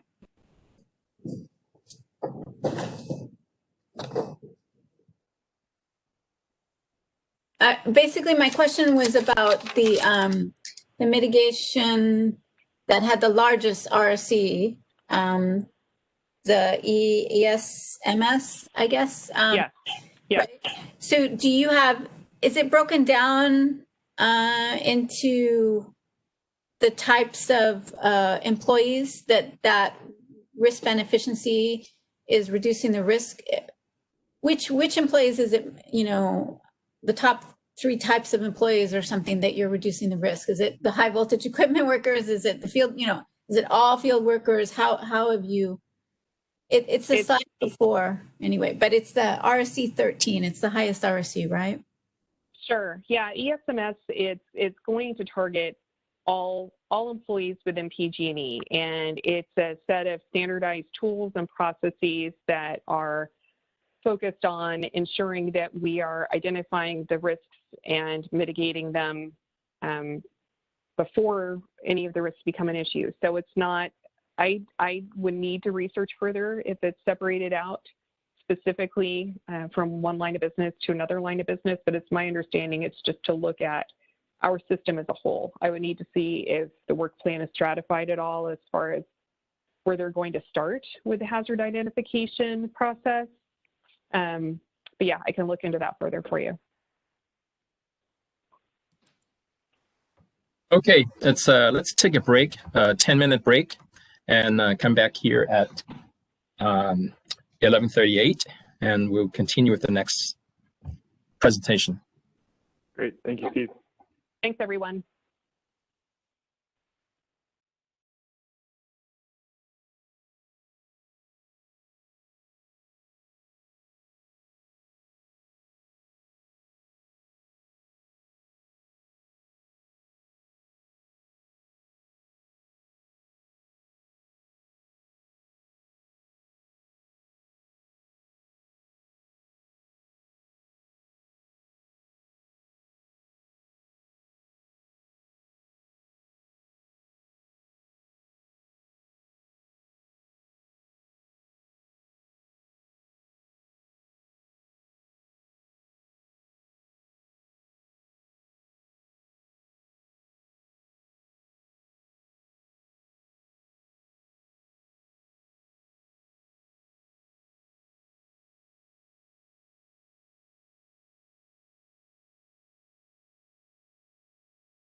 Okay, we are back.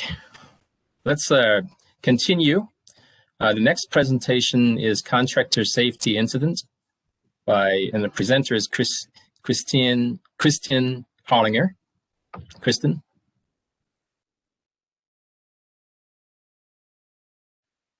We cannot hear you, Kristen. You may be muted on your phone and or in the application. There's kind of two ways to mute, Kristen. Thank you. Can you hear me okay? I can hear you fine, yes. Great. Good morning, everyone. First, please understand that I'm new to program governance, so I'll apologize in advance if I occasionally rely on others for assistance with some of the questions that you may have. I've adopted the Contractor Safety Program Manager position only a few short months ago and on an interim basis, but my background is as a safety professional with expertise in our contractor safety program.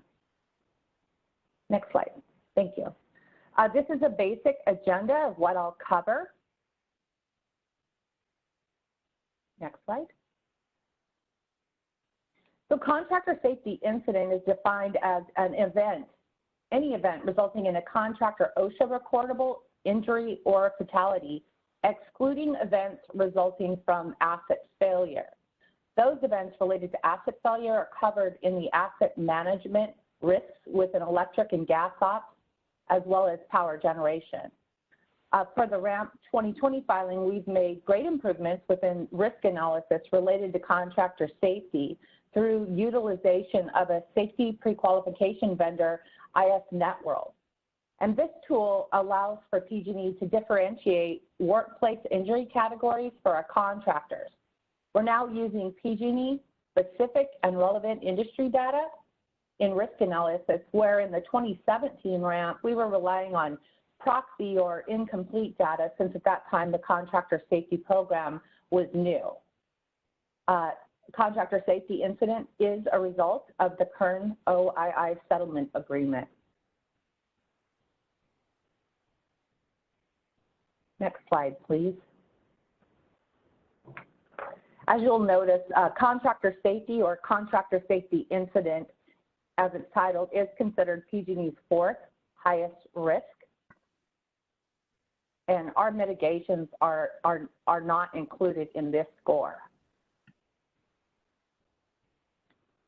Next slide, please. So our risk modeling has definitely evolved in 2020 RAMP. In the 2017 RAMP, the drivers were categories according to the Bureau of Labor Statistics, Occupational Injury and Illness Classification Manual, and were supported by PG&E employee data. But in the 2020 RAMP, the risk drivers are based on OSHA injury classifications and supported by PG&E specific contractor IS Networld data. And these risk drivers use the same classification categories as OSHA defines for reporting. In the 2017 RAMP, PG&E used mitigation bundles, which you'll notice, and we'll go into a little bit more, which focused on the contractor safety program objectives, as well as a gap analysis that was performed. But within the 2020 RAMP, we've unbundled our mitigations so as to provide greater transparency, as well as being able to clearly see any gaps while measuring our success. Next slide, please. Excuse me, Kristen, this is Tom. Could I ask a question? Sure. Hi, Tom. Hi. If we could go back to the previous slide, we don't have to do it on the screen, but about the scope of this risk, I'm curious about what type of work, are there various types of work that are performed by contractors that, for instance, I think there's probably a considerable amount of vegetation management work that's performed by contractors. Is that right? You're correct, right. Are there other big categories of work that are performed by contractors? Yes, there is. So when I'm speaking about contractor safety, those contractors that are in scope are those contractors that perform medium and high risk activities. So high risk would be anything from trenching beyond 4 feet, working at height, hot tapping, Did I answer your question? I'm sorry, maybe the sound quality wasn't good. So vegetation management would be one category of activity. I'm sorry, what would be other categories of where PG&E uses a large number of contractors? Well, as you said, veg management. We use them within trenching. We use them within our gas line of business. Is there a particular area that you're interested in? No, I'm thinking that what I'm thinking is whether tranches could be based on the type of work. I would think that the risks associated with vegetation management might be very different from the risks involved in doing. I think when you say, I think you're saying trenches. Is that what you're saying? I said trenching beyond 4 feet. Yes. So the tranche that we've included with contractor safety incident are contractors that perform medium and high risk work for PG&E. So those are examples of that work, like you said, would be veg management activities, like I said, trenching beyond 4 feet, hot tapping, working at heights. Okay. Trenching beyond 4 feet. I don't understand what the 4 feet means. I'm talking about specifically excavation work. But if it's less beyond that, if it's less than 4 feet, it's not covered? No, it would depend on the specifics of the job.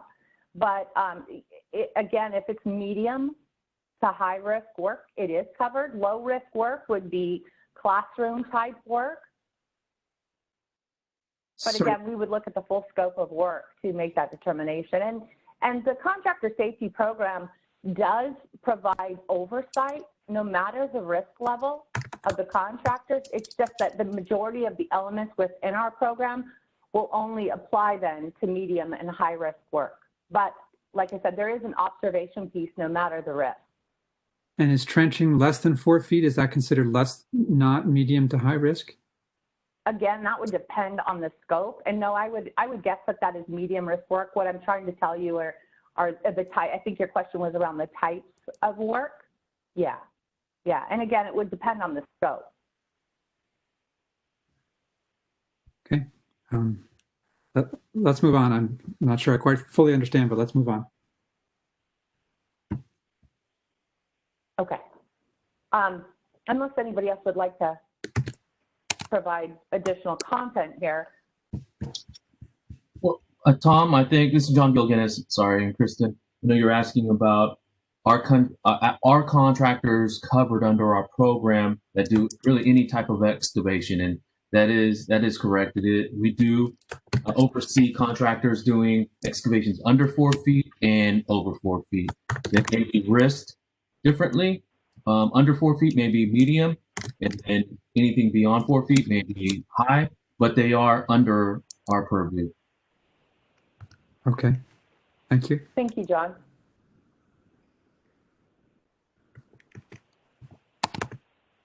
Okay, next slide, please.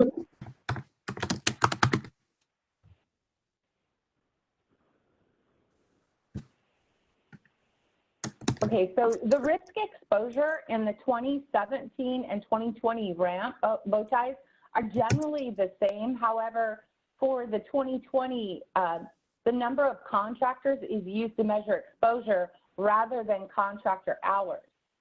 The total exposure in this 2020 risk bow tie is based on an annual average of approximately 26,000 contract employees.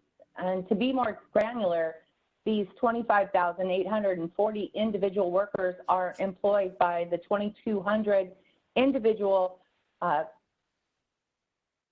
contracting companies, which worked more than 44 million man hours. Exposure to risk was modeled using data in the ISN site tracker reports, and that includes PG&E specific data for OSHA recordable injuries and contractor workplace injury types, as well as a number of PG&E contract employees and scopes for the risk. The risk model includes an annual average of approximately 185 reportable injuries divided into the 9 drivers listed in blue on the left side of the slide. And there are no subdrivers for the contractor safety incident risk. On the right, you'll see the consequences of a contractor safety incident risk event occurring are that a serious injury or a fatality occurs about 2% of the time and accounts for 100% of the risk consequences. And an OSHA reportable event occurs 98% of the time, but doesn't account for any of the risk consequences. So this is kind of, it seems like the drivers look like consequences. I mean, a sprain, a cut, a bruise, a fracture. I mean, I don't understand how those are drivers.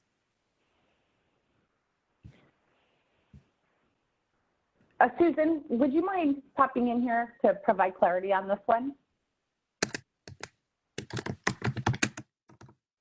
Yeah, thanks, Susan. Can you hear me? Yes, we can. Thank you. Yeah, this is similar to what Hey, we Tom, did. sorry for interrupting. Tom, please mute your mic when you're typing. We can all hear you when you're typing.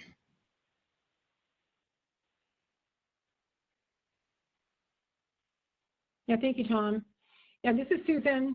The drivers for the contractor safety risk are similar to what you just saw for employee safety. There are a series of categories where we know that injuries have happened.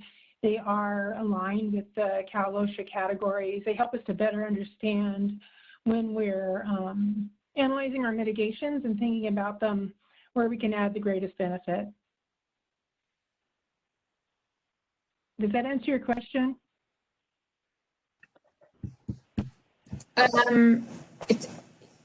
So would you have death, a fatality as a driver then? I mean, I'm really I'm trying to understand how this works. Because I see on the outcome, you have serious injury or fatality, and then you have OSHA recordable, which I would think a serious injury or fatality is OSHA recordable, but I'm just really not in this bow tie. Yeah, no, you're right. Serious injuries and fatalities are on the left side of the bow tie. Those are the consequences that we focused on across the ramp model, consistent with SMAP. On the left side, the injuries, the Cal OSHA injuries, are categorized by that. And I'd have to confirm on the fatality.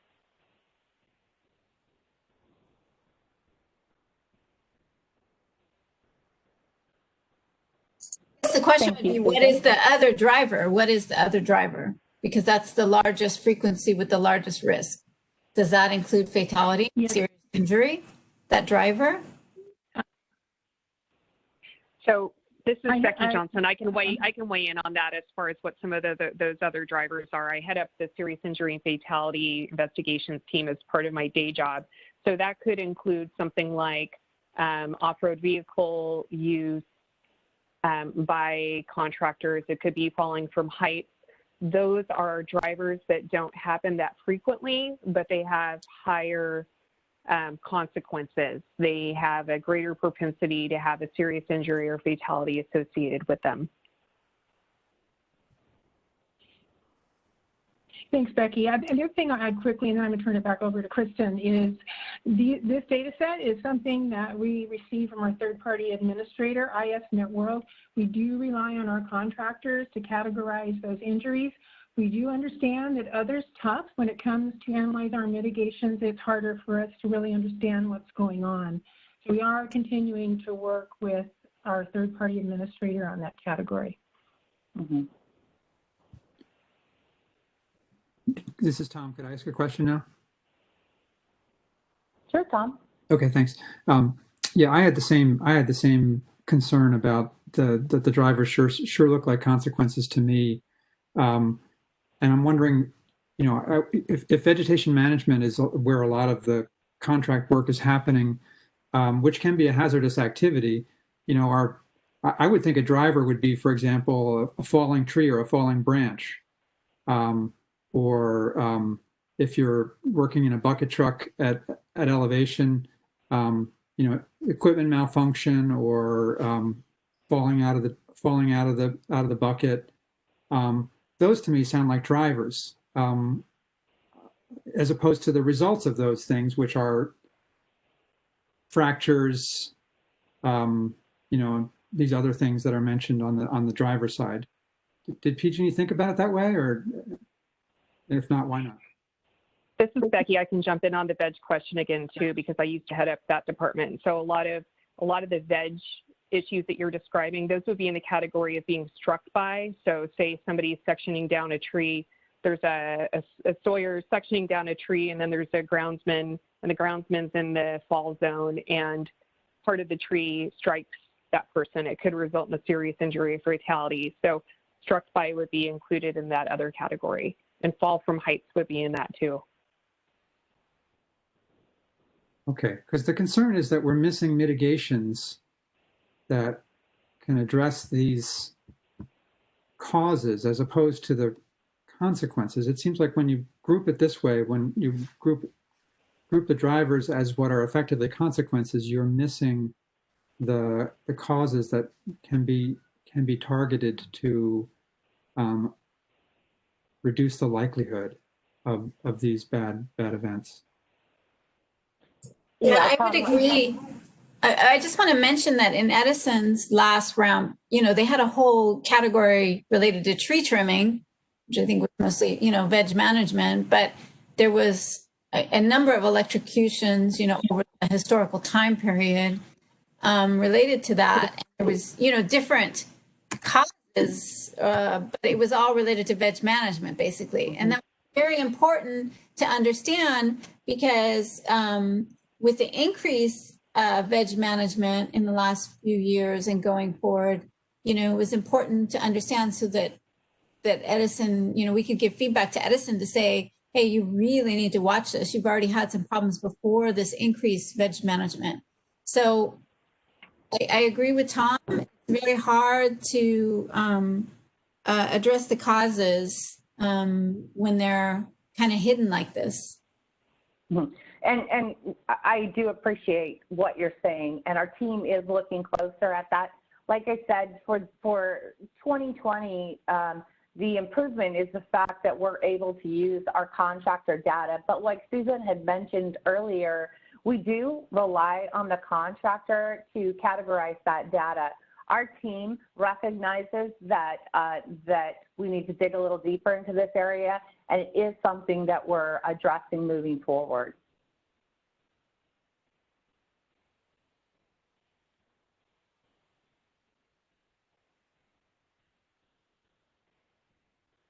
Okay, next slide.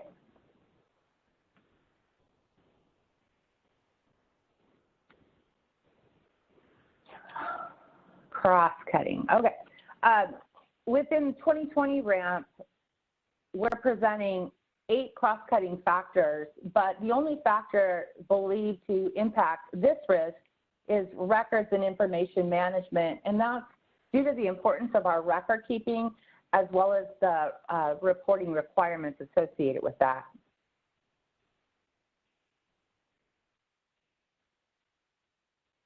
Next slide, please.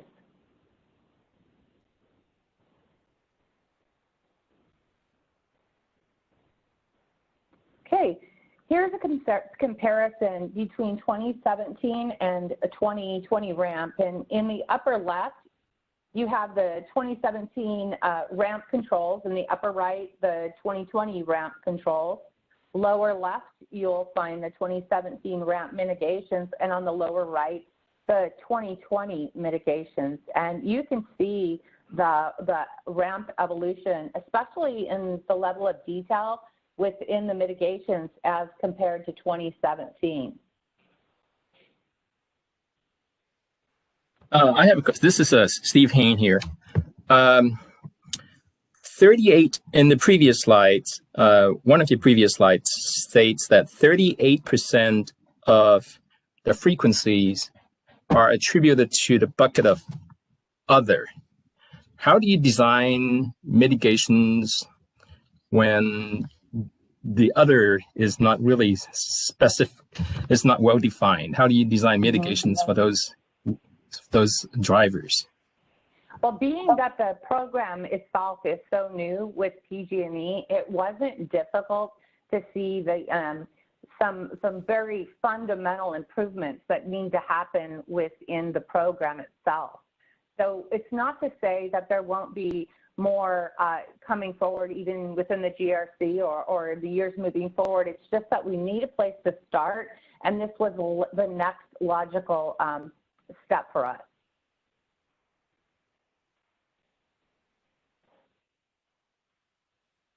Okay. Can I also add that when we look at other, we're looking at the really reactive or lagging indicators with incidents that have already happened. And when we build mitigations, the trending from our lagging is one component, but we also use observation data, near hit, good catches, feedback from contractors, feedback from employees that observe contractors to help build our mitigations as well. So I hope that helps. It's just a component that we track on those lagging indicators that when we're pulling the trends, we definitely want to pull the highest trends, build priorities around those, but we use other contributing measures as well to build our mitigations.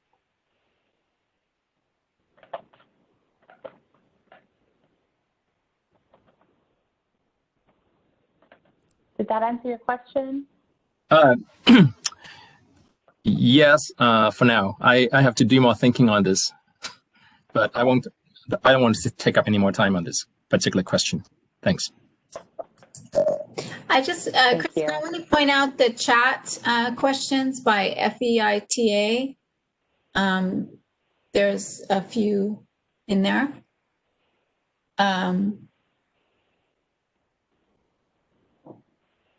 Can you see the chat questions, or do you want me to read? And it looks like I responded. The question was, are contractors that do the same work as PG&E employees trained and qualified the exact same way and trained with the same courses and standard as PG&E employees?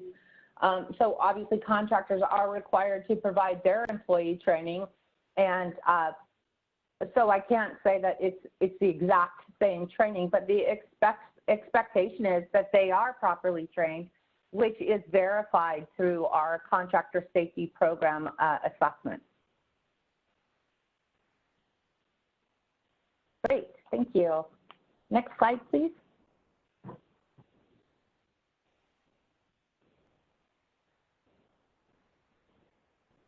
Okay. So the mitigations that we will implement are designed to address those known risk drivers that I had mentioned previously.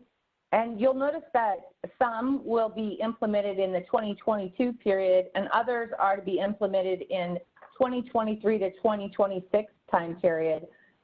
Designing and implementing these mitigation controls, of course, focused on the most serious and most often occurring safety events, so as to reduce contractor safety events and contractor safety risk. All of these mitigations are expected to become a permanent component of the contractor safety program. You'll notice that work permits and OSHA programs training requirement and mitigations have the highest risk spend efficiency score, and the work permits, contractor onboarding, and tracking of contract workers have the highest total risk reduction. We'll pause here a few minutes with any questions that you may have.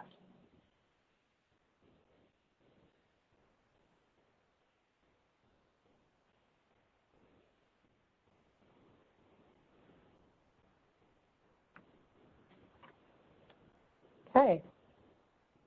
Next slide, please. So two of the alternatives that we considered, the first one we basically decided not to implement this, which is not implementing the contractor work management system. Overall, this alternative was not chosen because it could obviously reduce contractor safety. And alternative two which is increasing contractor field safety inspections. We chose not to pursue this alternative. The risk reduction just wasn't there, not to mention that we have this component taking place elsewhere within the organization.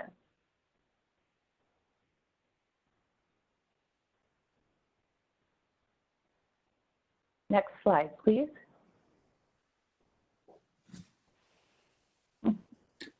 This is Tom. I have a clarifying question. Sure, Tom. There are tranches. Are there tranches, or is medium and high risk one tranche? That's correct. Medium and high risk workers is the one tranche. So there are no other tranches. Correct. Thank you. Thank you.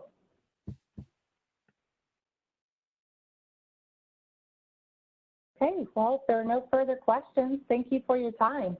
I have one last question, sorry. Go back to the previous slide, please. The one before that. Okay, there we go. I don't quite understand the first alternative mitigation. Why is that any mitigation at all? It reads here, this alternative considers the removal of the contractor work management system for tracking contractor work status and crew mitigation. How is that a mitigation? Susan, would you mind? Yeah, no, not a problem, Kristen. Yeah, this is an alternative. It's actually a program that includes mitigations. So the difference between this alternative, which we did not select, and the proposed mitigation program is it does include tracking contractor workers. But, okay, I understand that it was not selected and that it was only considered as an alternative, but how is, if it were selected, how would this reduce, what risk would it reduce? I just don't see that. I don't quite understand that. Kristen, do you want to speak on the importance of oversight in the field and why this program is important? Yeah, and was that the question there? Okay, it looks at, how would removing something be considered a mitigation? Removing oversight, how would that be considered a mitigation? I just have trouble understanding that concept.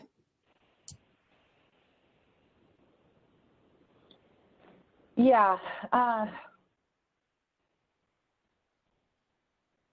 I understand. So your basic question is about the viability of the mitigation altogether. Is that right?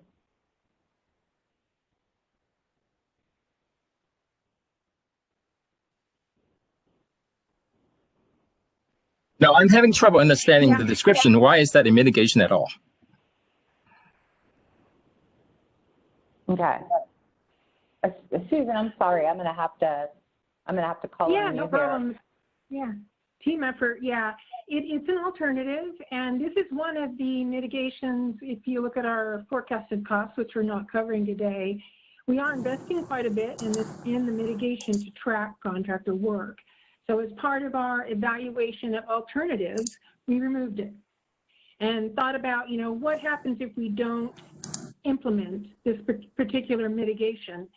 It's possible that there'll be more risk in the field because we don't have the ability to understand where our contractors are.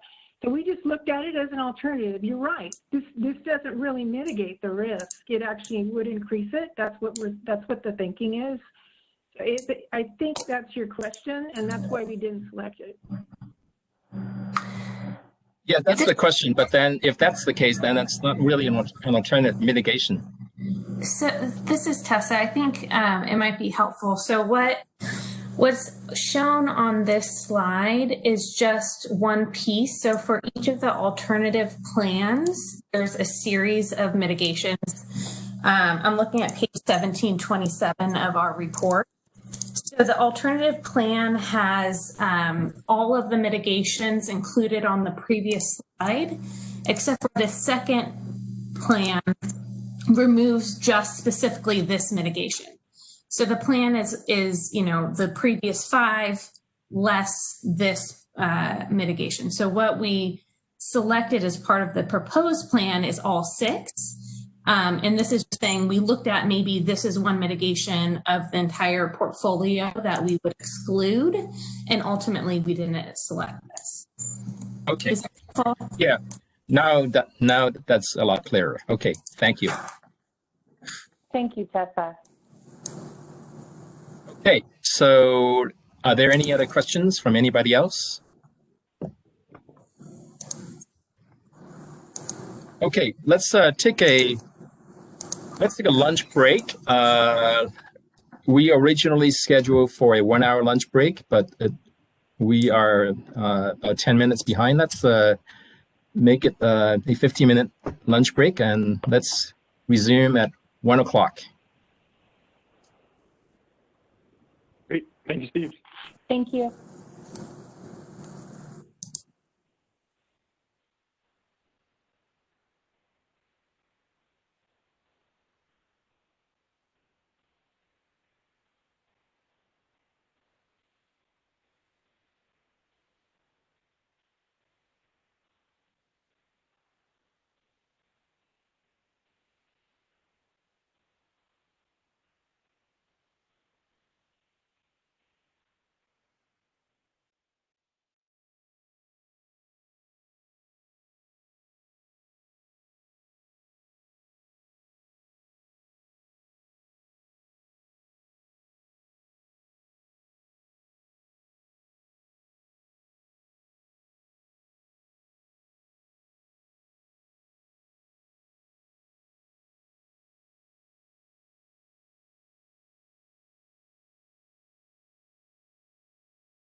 Can I get a radio check, please?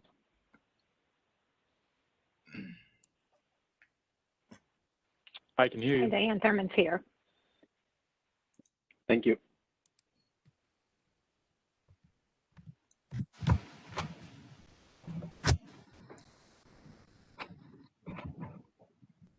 Okay, it looks like we are almost back. It's 12:59 now. This is Steve Hain here.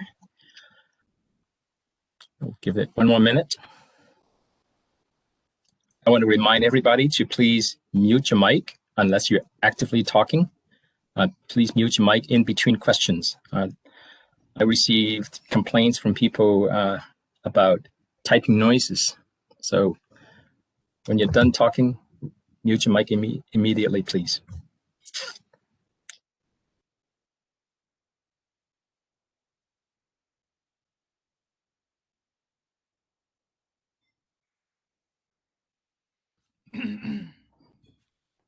Okay, let's resume the workshop. The next topic is third-party safety incident, and the presenter from PG&E is Diane Thurman. Diane? Yes, hello everyone. It's Diane Thurman. I am a director of the Business Operations Group within the EH&S organization. So that's the Enterprise Health and Safety Organization at PG&E. We could go to our next slide. I'm here to talk about our third-party safety incidents and our assessments. We'll go through what it is, our risk assessment, mitigations, and control, similar to what we have been going through. Let me talk about what is the third-party safety incident. A third-party safety incident is either a serious injury or fatality in which one of the members of our public come in contact with a PG&E asset, but it's not a result of an asset failure. I'll talk more about that when we get into the scope of what's in and what's out, but I usually run into questions about, wait, what is this third-party incident? So that's what it is. So an interaction could be a car pull. It could be that they're using one of our facilities. So with that, can we move to the next slide? So on our RAMP score, so of our risks for safety, the third-party safety incident is the second highest risk on our risk register and of our RAMP risk scores. And you might be wondering why. We have on average 7 either serious injuries or fatalities by one of the members of our public by some type of interaction with our facilities at PG&E. And so the RAMP scoring has 50% of safety within its risk scoring, and this incident comes up as number 2. And we'll move Diane, Diane, go ahead. Do you have the breakdown for the electrocution and electric shock risk versus other types? I don't think, let me go to when we get to the drivers, Wendy, let me see if I answer your question. I don't think in the deck it's exactly electrocutions, but we do talk about electric contacts along with car pull incidents. And we will show those here in a minute.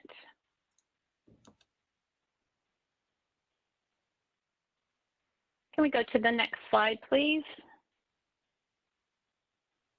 So wanted to go through the definition on a little bit of the scope and the background before we get to our bow tie. So again, it's any recordable injury or fatality to a third party, which is, and that's when they're using or interacting with our facility, one of our facilities, but it doesn't involve the asset failure. So what is in scope is exactly what I just said. It's better to talk about what is out of scope. So third-party recordable injuries and fatalities, what's out of scope is injuries from our employees, which is covered in the employee safety risk, injuries from our contractors who are performing work for PG&E, that would be in our contractor safety risk, similar to non-preventable motor vehicle incidents involving a third party are included in our motor vehicle safety risk. We also do have third-party dig-ins included in the gas operations loss of containment risk. So those are out of scope injuries for this risk. It's a new risk for the 2020 filing. It's a new ramp risk.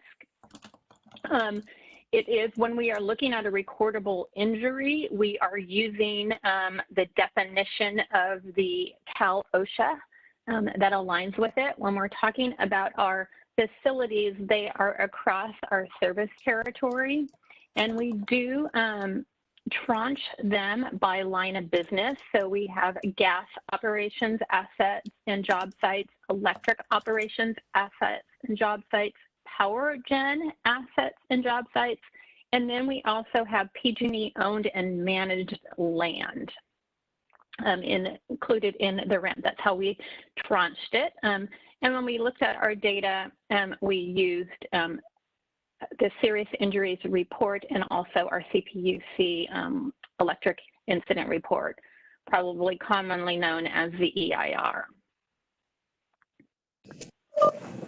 So this is Wendy. So for the gas side, you include dig-ins in, I mean, you don't include it in here, but you include it in the gas operation loss of containment. And then any other gas operation injuries or fatalities would be included in here.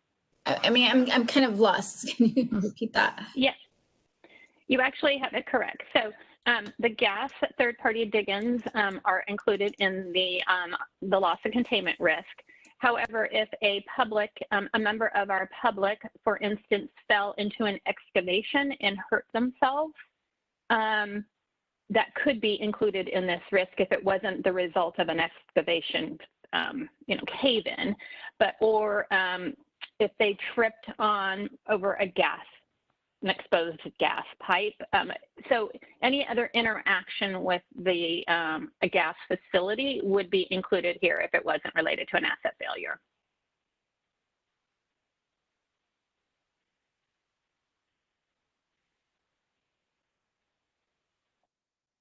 Any other questions on that? All right, let's move over to the next slide, please. One more, we're going to talk about our bow tie. And so this is where, Wendy, I think I will answer your question, but if not, please let us know because we're very open to that. So when we look at our bow tie, as I mentioned, what we're looking at is incidents that happen with the public and our drivers. You'll see our drivers are a car pole. So this is when a car hits into our pole, either can hit it, well, they interact with our pole. So sometimes this is a result of a single car hitting into the pole, running into a pole. It could be an accident between two vehicles that ends up hitting the pole. So those are our car pole incidents.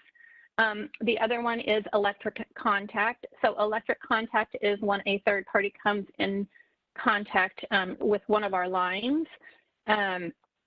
So that could be when someone has climbed a tower. When they've made contact. I'm trying to think of another example, but that's when they are making contact. Wendy, a electrocution could happen in either of those categories. We also have drowning. So this is PG&E has property that we own and property that we manage that includes our. It could include a lake, recreation facilities. It could be some of our canals within our generation assets. So do we have drownings or incidents within those? Job sites. We have job sites across our service territory. We do have suicides that happen, vegetation. So you may wonder what is in the other category. Sometimes we have incidents that happen on our property that do not involve any type of an asset. For example, a stabbing could happen on our property, but since it is on our facility in our land, it is counted there. So those are our drivers. Our exposure. Can I ask a question about the driver real quick? Yes. So the the carpool driver, you said that electrocution could happen if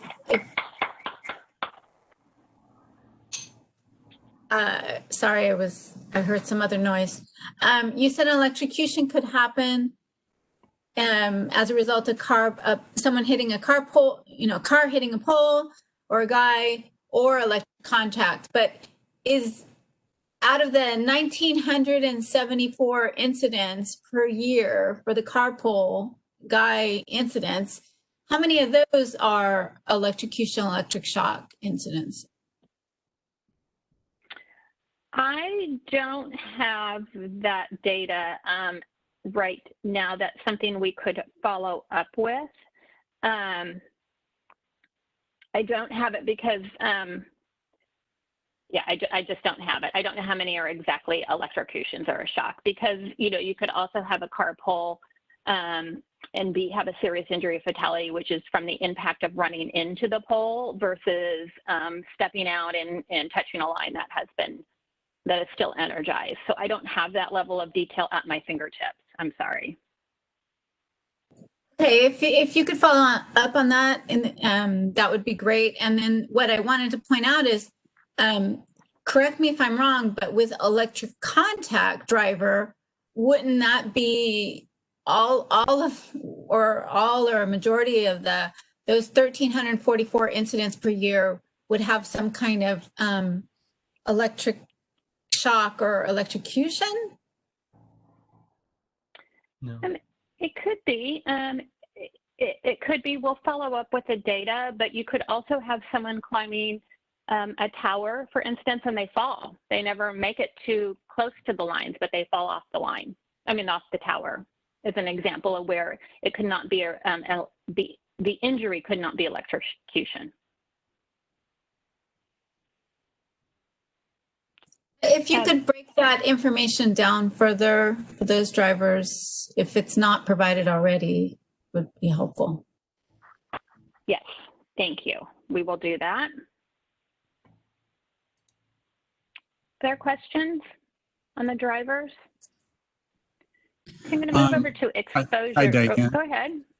This is Chris Parks. Hey, I just wanted to check then. So you mentioned earlier about using OSHA data. Are you gathering? I don't know if PG&E uses the acronym SIF. Serious injuries and fatalities. Are you gathering that data on all of these different drivers? Yeah. So Chris, excellent question. So we gather, so some of the information from a third-party injury may be privileged and confidential, or for legal reasons, health reasons, we do not get the injury. So as much of the data that we get from the injury, we look at the data that we get and we make a decision, does it rise to the level of what OSHA considers a serious injury?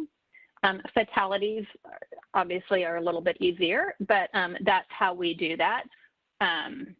So when we know of the incident or we're getting reports of incidents of an injury, we will look at it to see if it meets the definition of the OSHA serious injury definition.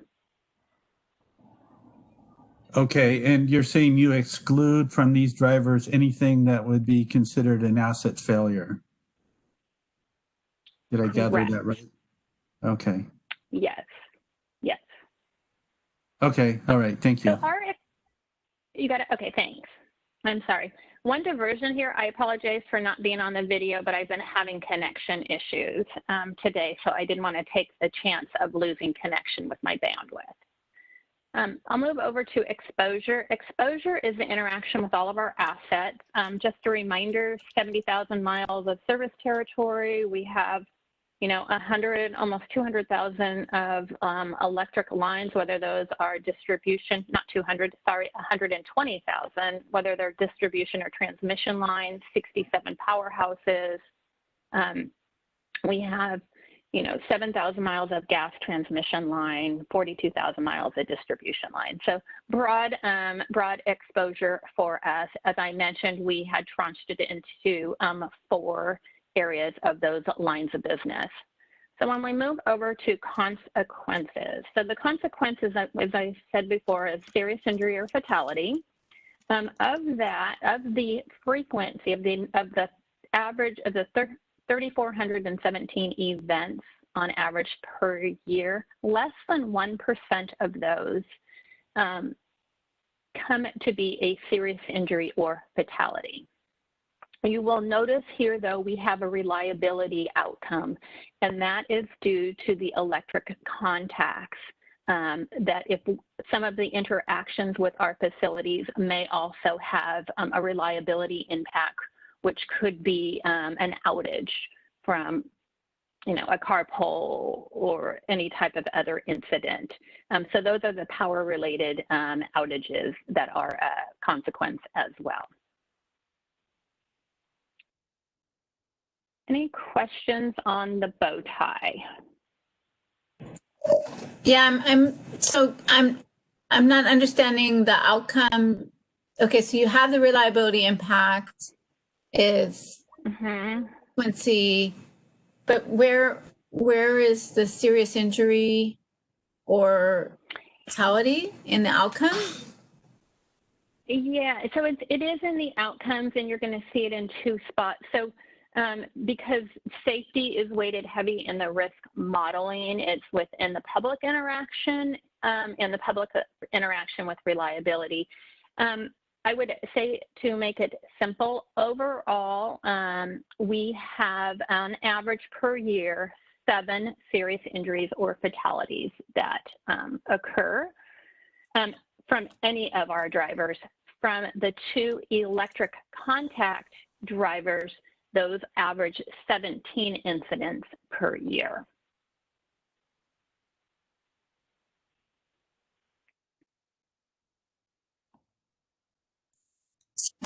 Did you say 7 average total and then 17 for the 2 electric? I'm not sure I'm following. Yeah. So if you look at the drivers, so of all of our drivers, all of the 3,417 events on average per year, we have 7 either serious injuries or fatalities related to all of those drivers. As the carpool and the electric are about 97% of the frequency, those drivers have 17 incidents per year.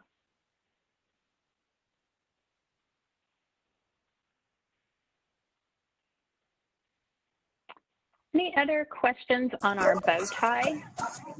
So I'm sorry, I'm still not understanding the 17 incidents. Are you saying 17 serious injury or fatality incidents, or what? I'm not sure I'm understanding. And how could that be if there's 7 total for all drivers? I'm still sorry, I'm not understanding. Yeah, no, that's okay. It's because the pool is bigger. So Benson is on the line. So it's, and Benson, feel free to jump in here. So Benson is my counterpart within the electric organization. So each year we have 7 electric contacts, 17 electric contacts, but that could be a serious injury or fatality. And then if we include all other drivers, because the frequency is then higher, it comes down to 7 for all other drivers. Yeah, this is Benson. This is Benson from Electric Risk Management. So we have in the category of that first outcome, public interaction with reliability. This was feedback from the last workshop to separate that outcome related to electrical contact and carpools.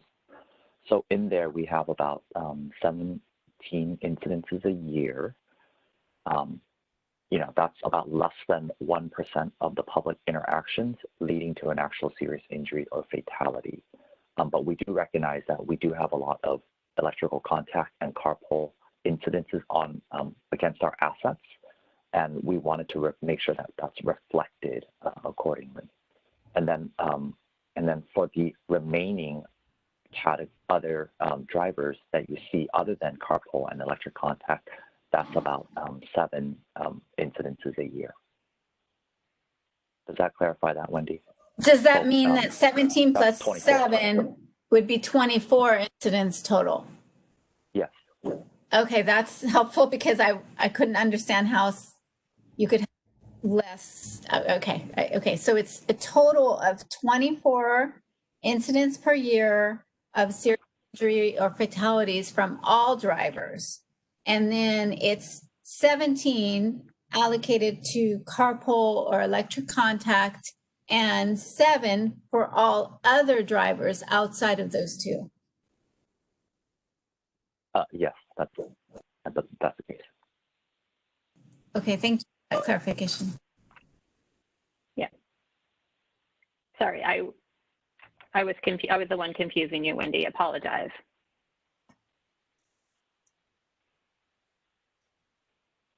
Right. Any other questions? Okay, we'll move over. I believe we'll go to controls that we have in place. Our next slide. Actually, I have one more question. I'm sorry. Can you go back to that slide? Because I'm still not understanding. So where exactly are the 24 incidents showing up in this risk bow tie? You just don't see that in this particular bow tie. You have to look at more detailed data.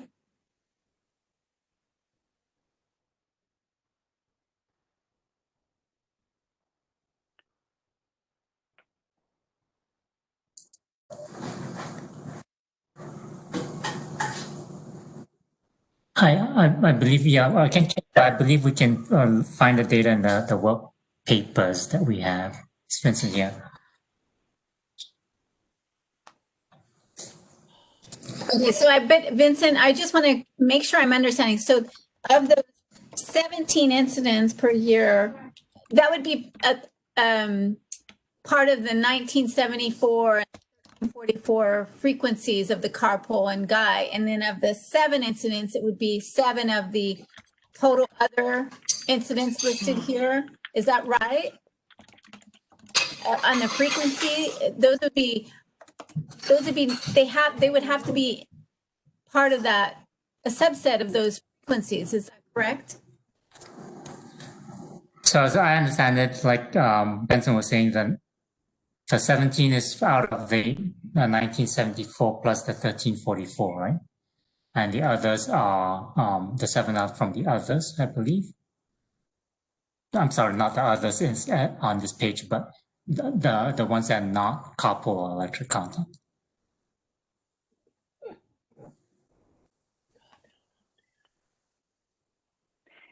So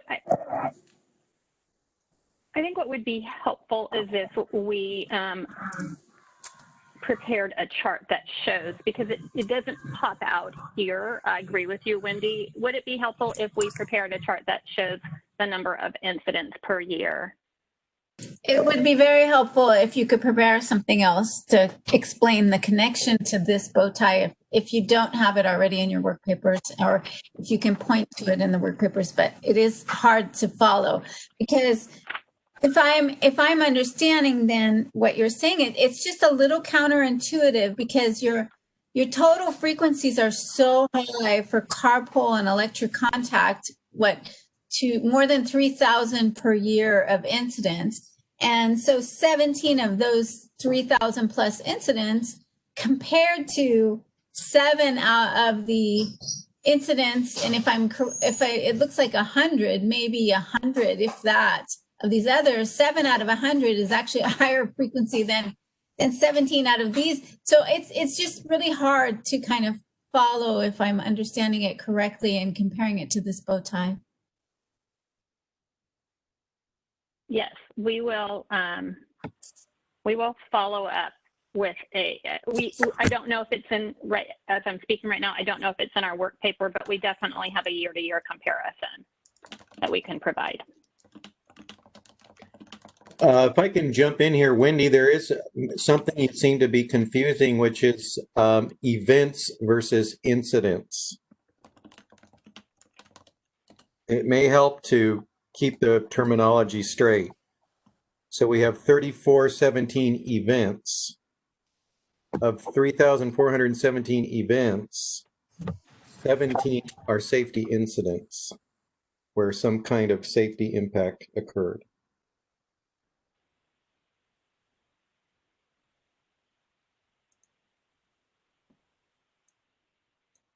Is that correct, PG&E? And I appreciate that, Fred.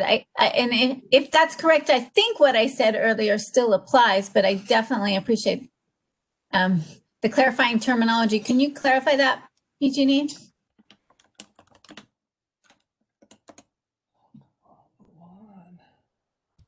Someone named Gary C is making a lot of typing noise. Could you please mute your mic, C, please? Gary C, whoever you are.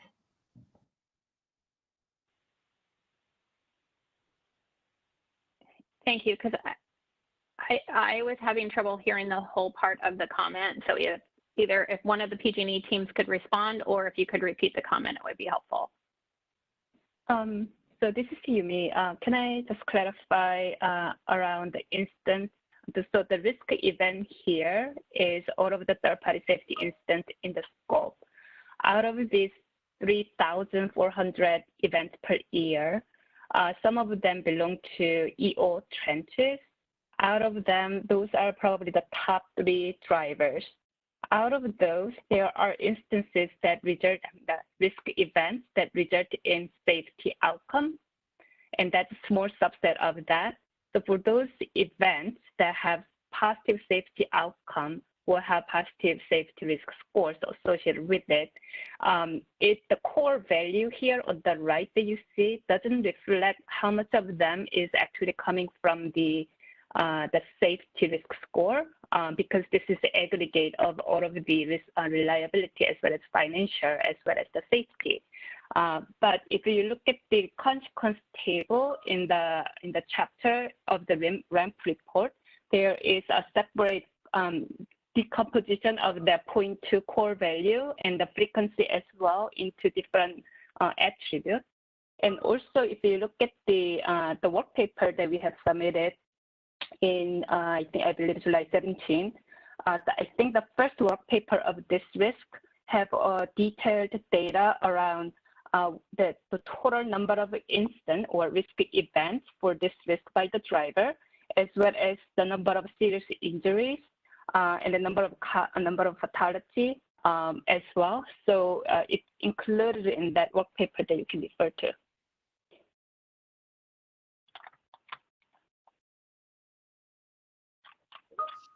Thank you, Yumi. Can you just clarify, Yumi, what Fred was saying, just to confirm? Is it correct that these events, out of these 3,417 events per year, then 17 of these events caused safety outcome incidents with serious injury or fatality? Is that the way that you're using the terminology? Yes.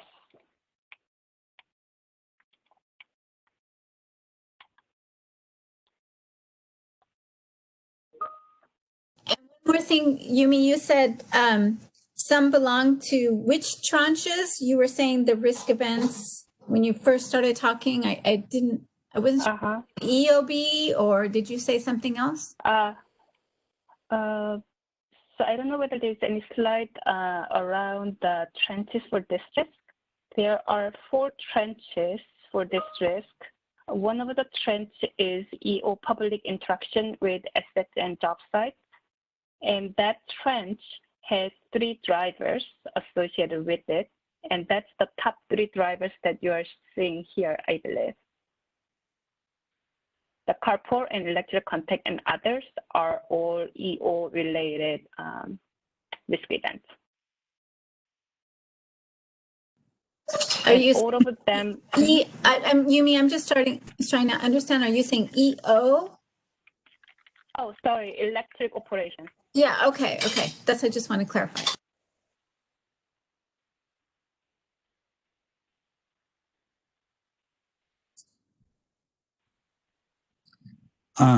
This is Chris. I wanted to ask a question. If I'm maybe it would be for Diane. I'm not sure, but of the I'm still confused. There's 17 events or 24 events that lead to serious injuries and fatalities.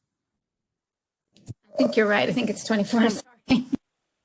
Yeah, 24 on average per year. Okay, thank you. And then of those 24, do those exclude ones that you said were considered privileged or otherwise? I'm not sure. Are those included in here? They are included in here. Yes. Okay. Okay, thank you. Mm-hmm. Okay, we will 17, still I follow think the up with 7. the chart, Wendy. Yeah, thanks, Diane. And I think I was referring to the 17 because those are the ones related to the electric contact and carpool, correct? That's what you were saying. So I was focusing on this. But there are 7 other ones too. Okay, thank you. Yes. All right. So let's go over to our controls and mitigations.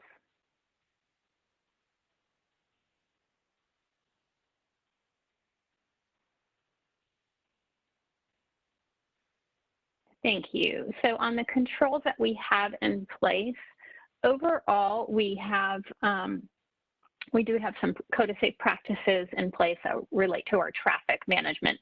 But really what we wanted to point out is we have a lot of public awareness campaigns that go on across the enterprise, but also within specific lines of business. So as you see here, electric has public awareness on workers, logging, third-party tree workers. We have agricultural, Mind the Lines program. So we have different public awareness campaigns about the interaction with our assets. Some of the more specific controls that hit on the carpool and electric contact are related to the pole locator requirement. So looking at where we locate poles, visibility strips on our poles and our guide markers, and also anti-climbing guards for some of our towers. In the gas operations, they too have the public awareness campaigns. They do have anti-climbing barriers, security guards around some of their facilities, gas meter protection to protect those gas meters from vehicle damage. Power generation, they have a lot of safety plan programs as well.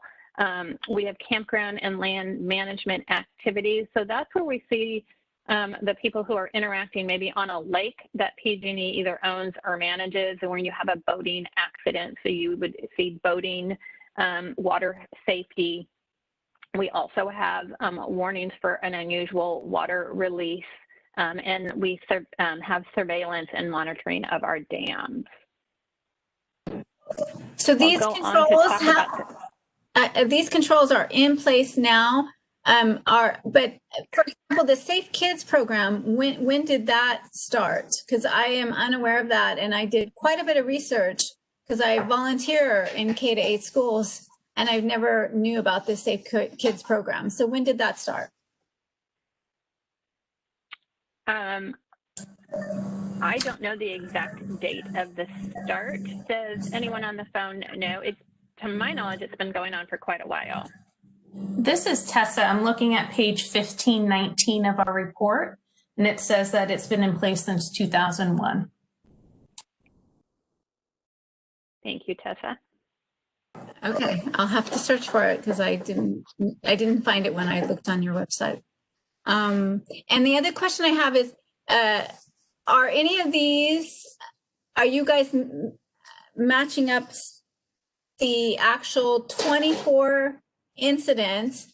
Are you matching those 24 serious injury and fatality injury incidents and to these lines of business and sub lines of business, or which programs we're going to really help? I mean, I guess the mitigation effectiveness, do you line them up that way?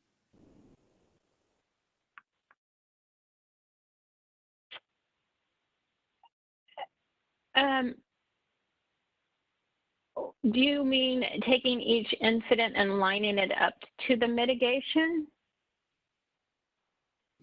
Yeah, I just want to, it seemed to me, I mean, it's good to start with the overall events, but to do kind of I'm just wondering if you're also matching up your actual safety incidents and making sure which, if you can see, like, for example, as third-party tree worker program, how many of those 24 incidents would, particularly benefit from that mitigation program?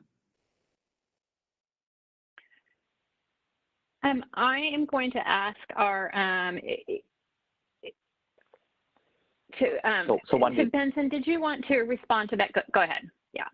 Yeah. So because the incidences and analysis and root causes, by the line of business and by different reporting,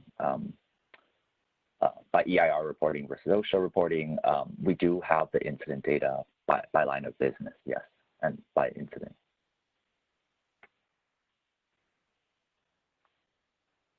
Included in your work papers?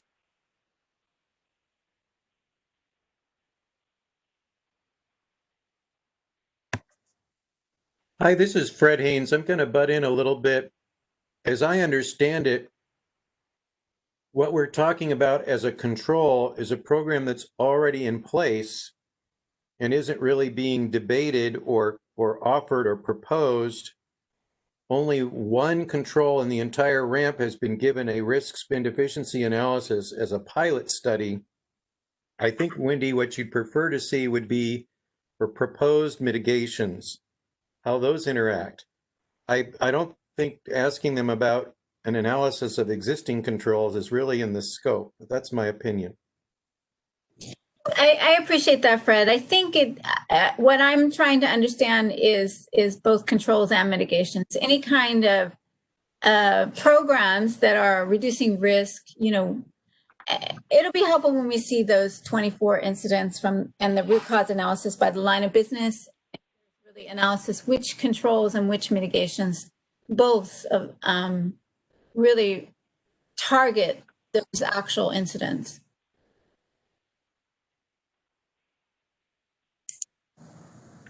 So let's move to the mitigations then. I am respectful of the time and know you have some other risks waiting. So for the mitigations, as I think Fred alluded to, it'll be on the next slide. Thank you. So we do have mitigations that are in place. Only one of the mitigations is in the risk reduction model itself.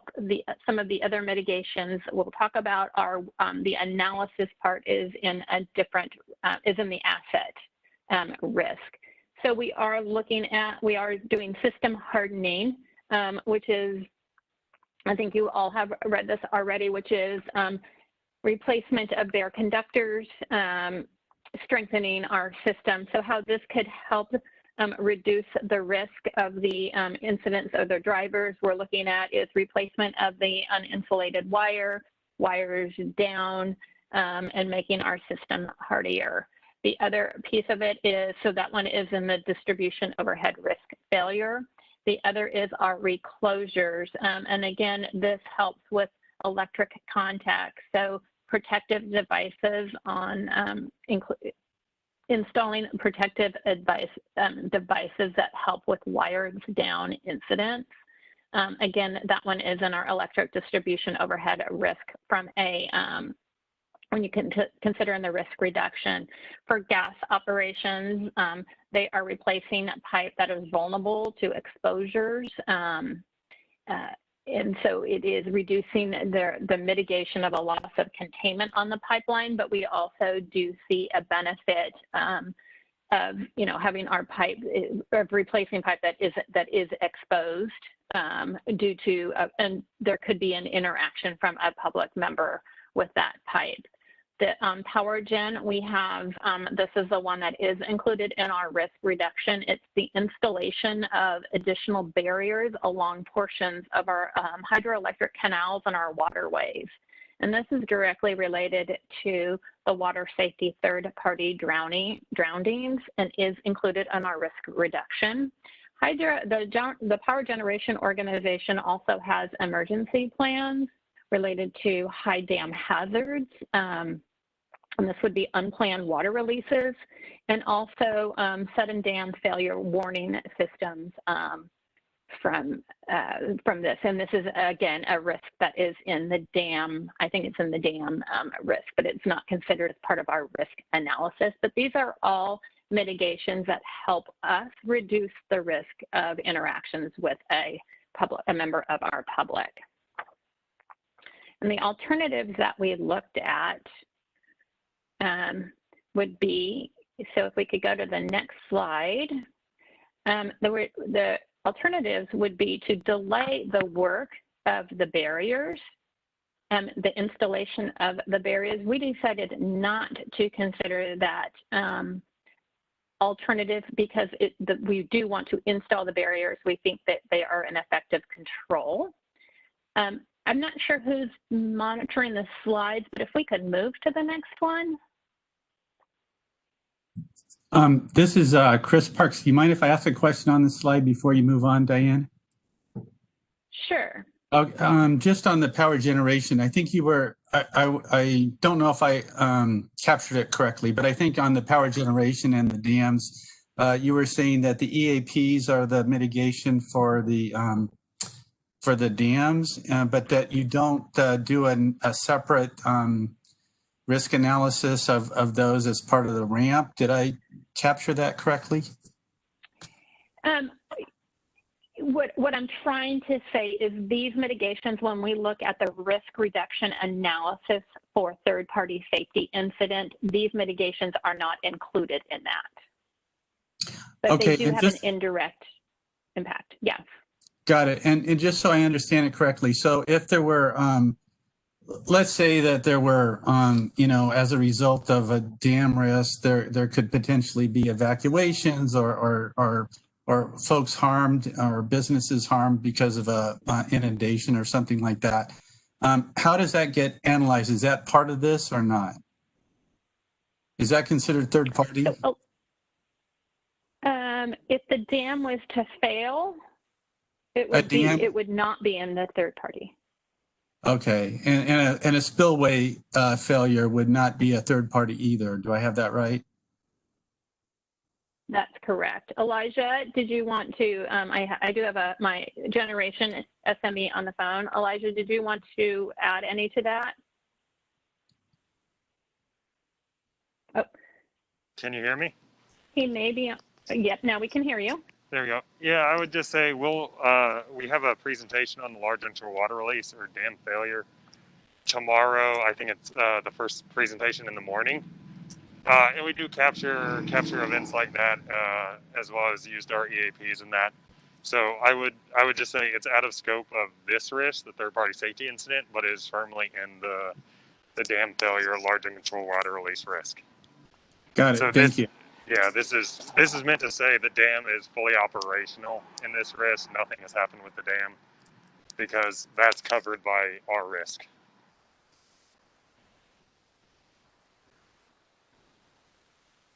Great, thank you. All right, I'll finish. If we can move the slide to the alternatives, thank you. This looks like, okay, so this is the dam waterway. So last year we installed at the 10,500 linear feet of fencing. This year we are forecasting to do 14,000 linear feet of our barrier fencing and installations. Mainly these have been going on our drum system, which was identified by risk ranking assessment as the higher risk area to start the fencing, the barriers on. From an alternative standpoint, which would be on the next slide,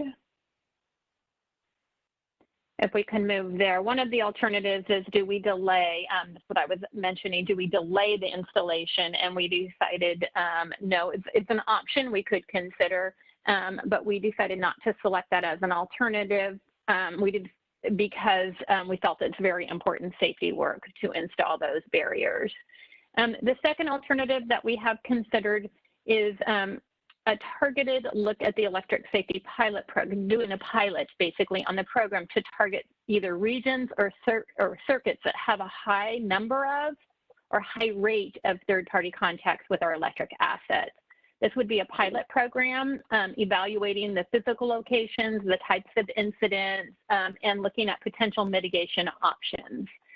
For this alternative, we are going to provide an update in our 2023 general rate case.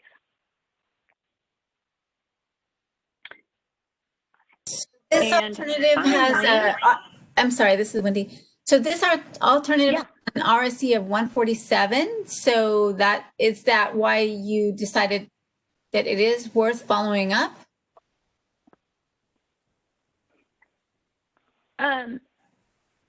This is what we have decided to do. So, oh, sorry, Benson, were you going to answer that? Go ahead. So these are alternatives analysis, and because there are a lot of safety incidences associated with our electric assets, one thing that we are considering is if there's any potential of targeted activity, and that targeted activity is where you would have a high potential risk beneficiency, but that's still in kind of just a kind of mock-up phase where we haven't introduced such a program yet.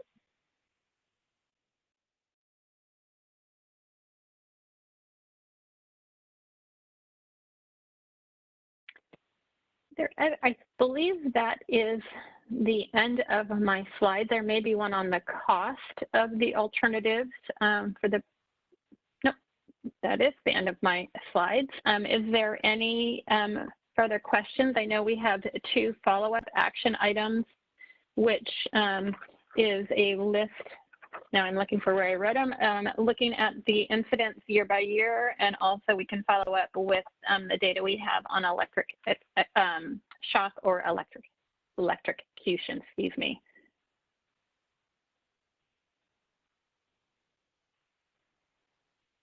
All right, hearing none, I do want to thank you. We will provide the data for the bow tie. Sorry that was confusing. We appreciated all your comments, questions, and I apologize for going over. So thank you, everyone.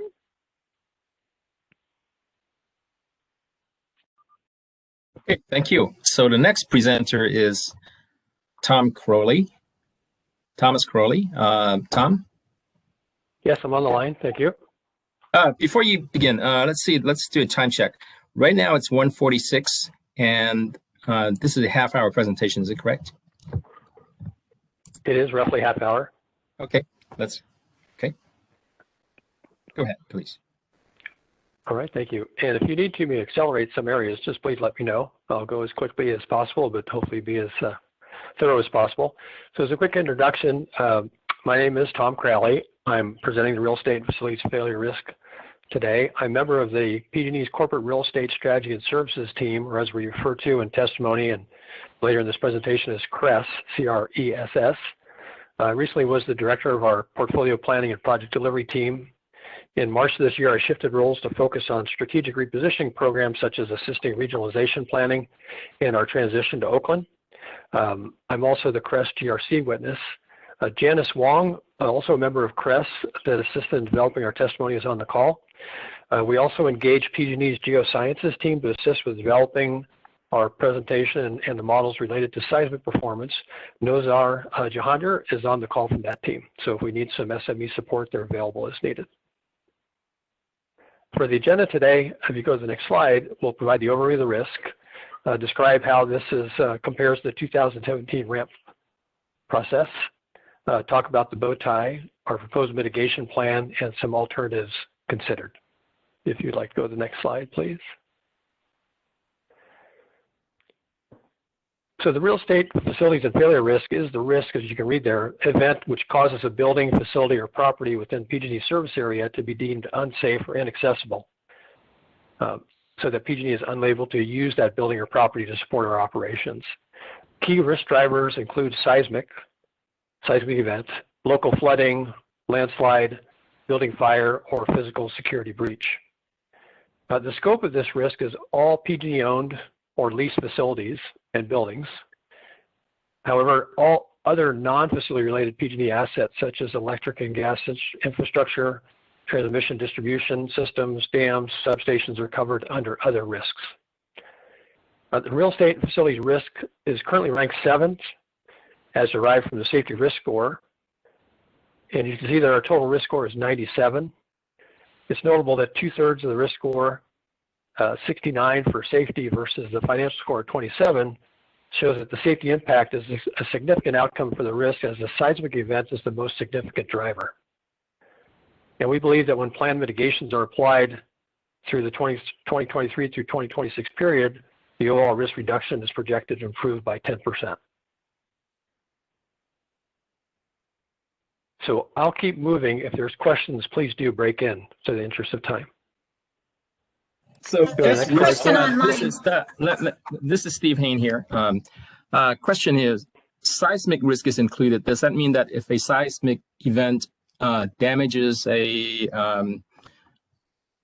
substation, would that fall under this risk, or would that be a substation risk? That'd be a substation risk. Okay. And Nozar is on the call. He provided the overall seismic risk for the company, and I think he can answer questions related to that if you have any. Thomas, there's a question online on the chat, and it's about the confidential for internal discussion markings on your slides. Did you mean for that to still be there? Maybe someone from our legal team can answer. This is a slide template that we were provided.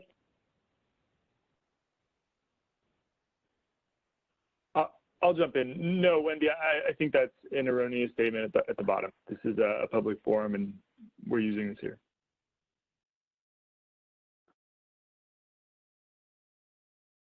You can go ahead, Tom. Okay, great. Thank you. All right, I'll move on to the next slide.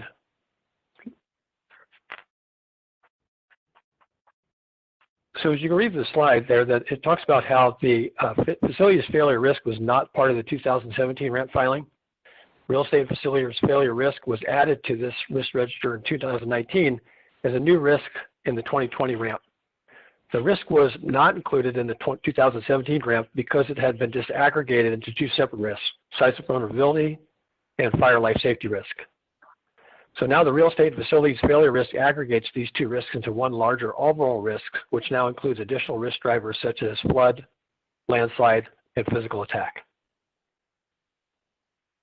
So safety factors include the respective age and type of PG&E's buildings and facilities, relatively higher population densities in the larger office buildings, and proximity to potential seismic faults or seismic ground motion.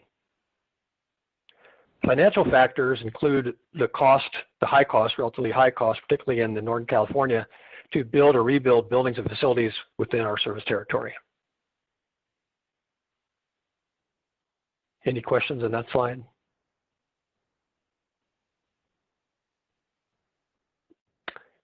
Okay, I'll move on to the next slide, which is our bow tie. So this risk, or exposure to this risk, was based on a tranche level analysis of 50 representative buildings from a subset of facilities managed by CRES. And what we talked about with CRES is that CRES is a partner of the lines of business, and we typically manage buildings that are occupied, like office buildings, service centers, operation buildings, things of that.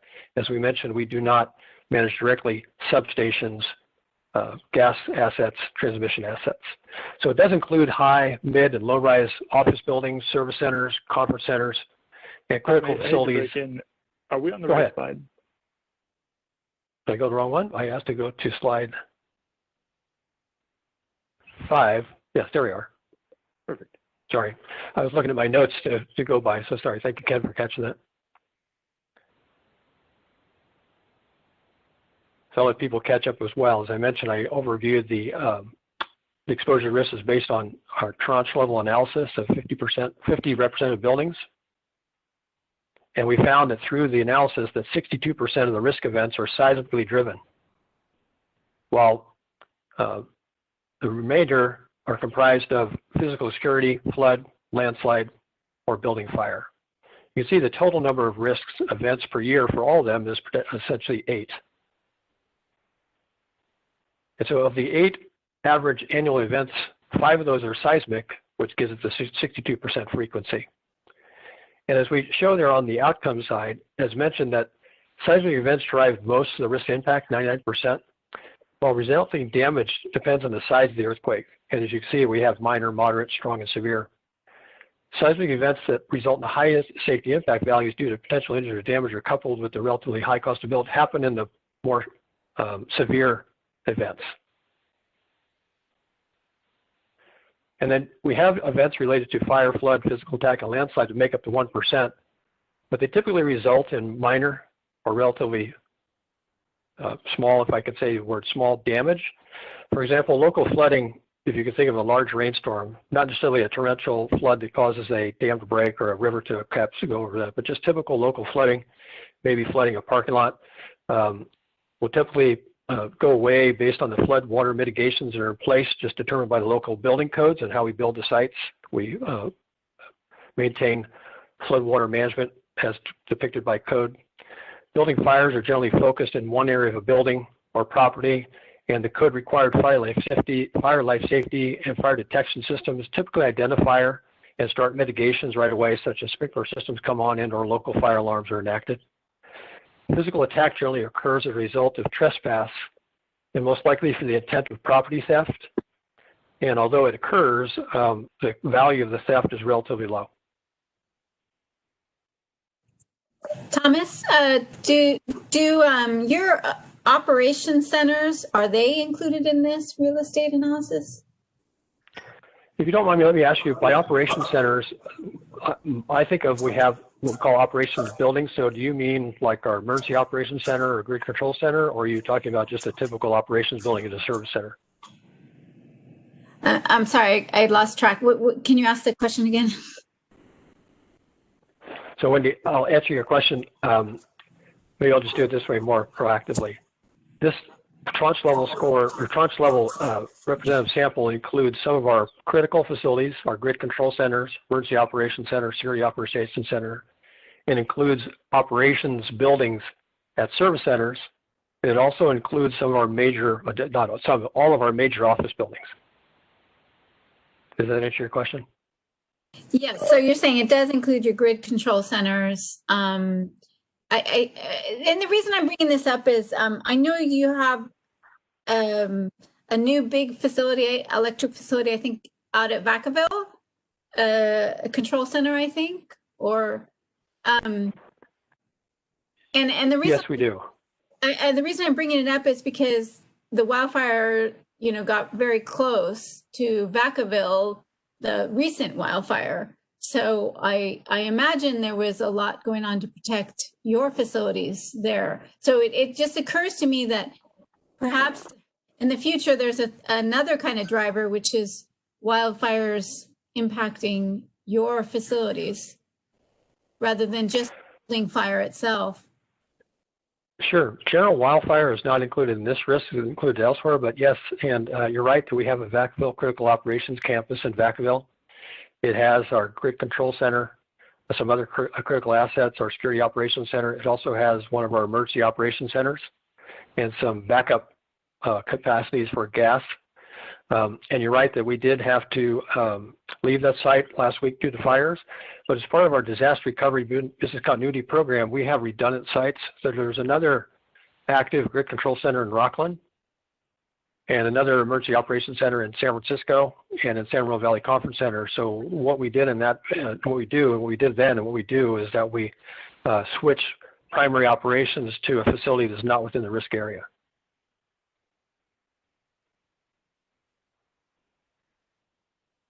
I appreciate that, and I think this is just things that I've been thinking about with these recent wildfires caused by, non-electric assets. That it's at times that may be that may have impact on your facilities, on some of your operations facilities in particular, is what I get concerned about. Okay, thank you. I'll take that back. Thomas, this is Tom Long. A question about tranches. Are the assets in this risk category broken down into tranches? Yes, in fact, if you want, I could jump ahead to slide 7. And what I'm jumping over in slide 6 is the crosscutters. And so seismic is one of our crosscutters. I can come back to that. But slide 7, if we go to that, I think it's one back, general person running the slides. That one. Yep. One more down. That one there. So this shows the 50 representative facilities, and they're identified in tranche levels. And as I go through this slide, the two on the left are our higher rise buildings, the general office complex that was modeled previous year. The next ones are our mid-rise buildings, and the rest of the facilities are our typical buildings within our service territory, which does include the Vacaville Critical Ops Campus, Emergency Operations Center, Grid Control Centers, things of that. So hopefully that answers your question to where it's representative of all our facilities. Interesting about this model is that all our high rises, or all our buildings that say are above 3 or 4 stories, are included in this model. The remainder of our assets to be modeled are typically 2 or 1 story buildings that are found in our service area within service centers. So Thomas, looking at this slide, then there are 3 tranches. Well, we call them 50 tranches, but they're essentially, we broke them into 3 categories of mid, or sorry, high, mid, and low-rise buildings. So we can call it 3 if you like at that point, yes. Well, that's not really what I like. I'd like to understand, did PG&E analyze the tranches separately based on 3 different tranches or 50 different tranches? So maybe Nozar, you can help me on what was modeled there, but I believe the answer is yes, all 50. We did it with the 50. Okay. And can you hear me? Okay. I can't hear you. More questions? Yes. Yeah, we included all 50 buildings in there, and each one is a tranche, so it's 50 tranches. Okay, each separate building is a separate tranche. Okay, thank you. I wanted to ask one more question, and it would go back to the slide we were on before, maybe 2 slides back. On the bow tie? That's right.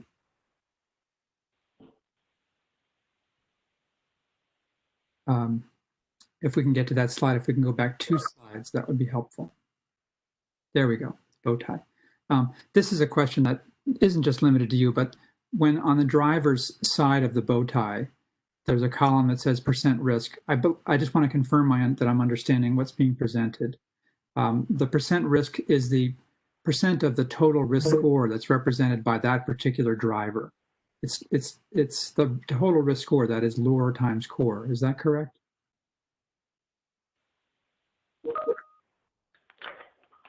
Yes, I tried to follow on your math here. Yes, I think the way you did the math is correct. Yes.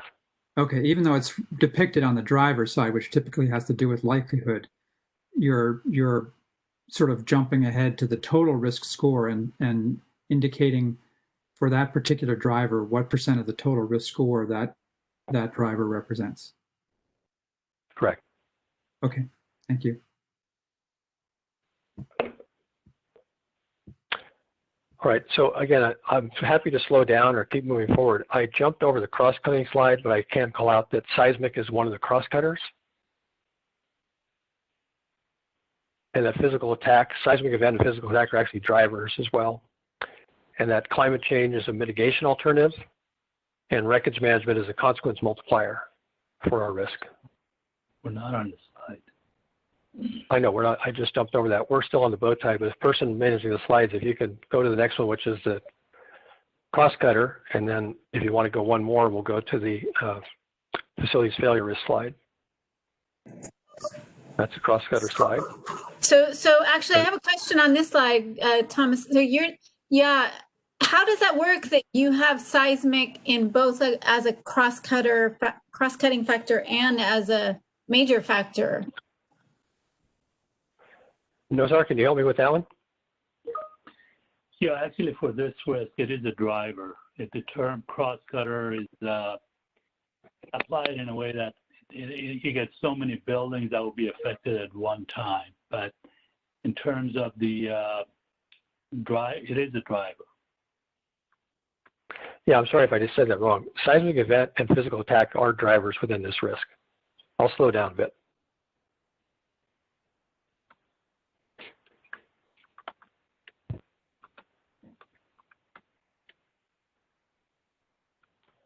Okay, I'll move to my next slide, which is the contribution to risk score. You want one too many. That's quite right. If you can back up one slide, there you go, that's fine. So as we talked about, the slide shows the tranche level sample. And I just want you to note on the left side, you can see the y-axis is a log scale to show you the respective values and where the majority of risk is allocated.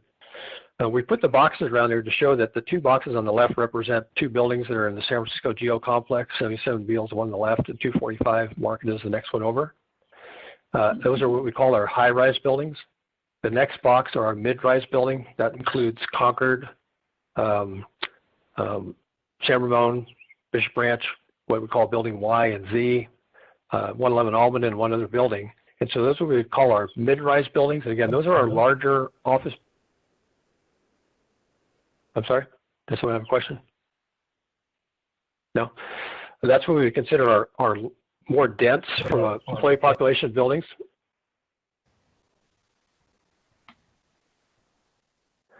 And then the box on the right, representative of other facilities, are the representative factors of the other that are either single stories or maybe two-story buildings throughout our service stories that represent our typical buildings, which again includes our critical facilities. So as you see there that the San Francisco Geo Complex, or the larger of the high-rise buildings, represent 71% of our total risk score. The next 5, which are our mid-rise buildings, of which all but one are leased, represent 12% of the score, and the balance is in our representative other facilities. Any questions on that? Yeah, this is Wendy. On Wendy, before you start, just Tom, sure. So you know, there's a question in the chat from FEITA. I'd be happy to read it if you can't see it, but if you can see it and want to address it, that'd be fine. Let me see it here. For occupied portable buildings, does Lightwood Trailer does PG&E conduct any analysis equivalent to API 753 to ensure that personnel in portable buildings are properly located, protected from exposure, fire, and any hazardous releases? The answer for this call, I believe, is yes. Now, we do have portable buildings. They are permitted trailers, and they follow the codes related to siting a temporary trailer, which relates to the seismic bracing, ADA compliance, and that. We have basic air conditioning, heating, coolings with that. But as far as the portable buildings are protected from explosion, fire, and any hazardous releases, I don't think that's the scope of what corporate real estate oversees.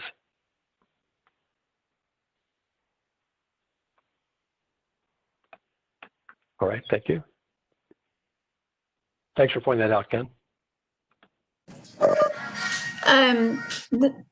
This is Wendy. So I can understand, or, my initial response is this makes sense with the seismic risk, since the seismic risk is basically almost the whole risk right now in this modeling analysis.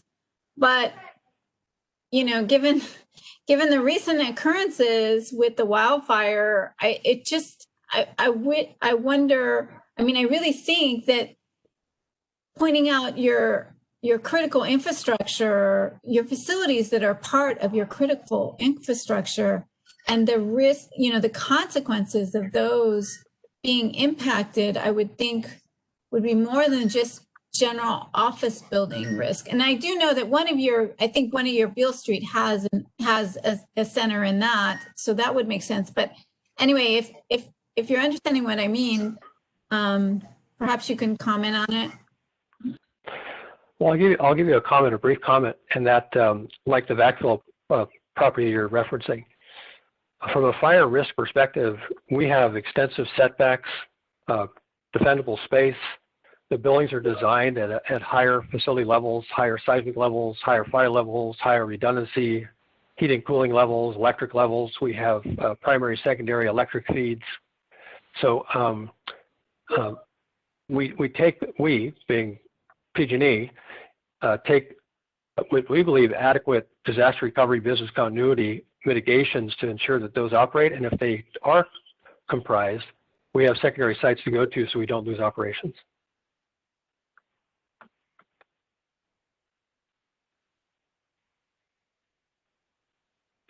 Does that answer your question?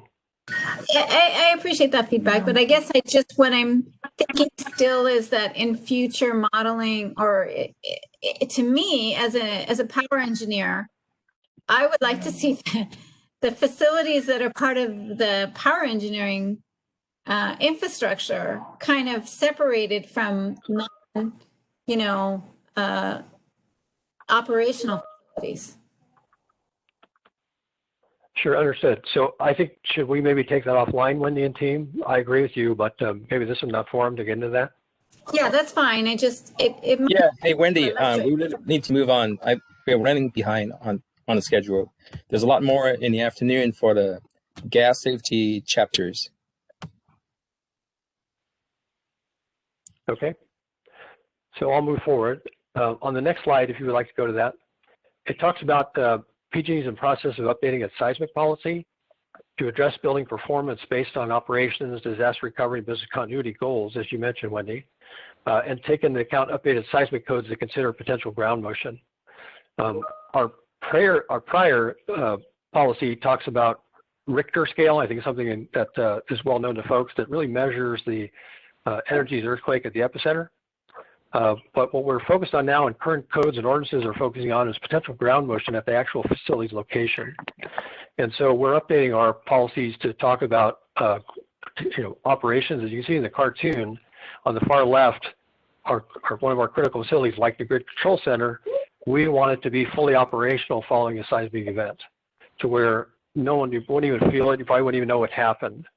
Where our buildings that are less, let's say, critical to operations can either be operational following an earthquake, which means there'll be some damage, but really nothing that will keep us from operating.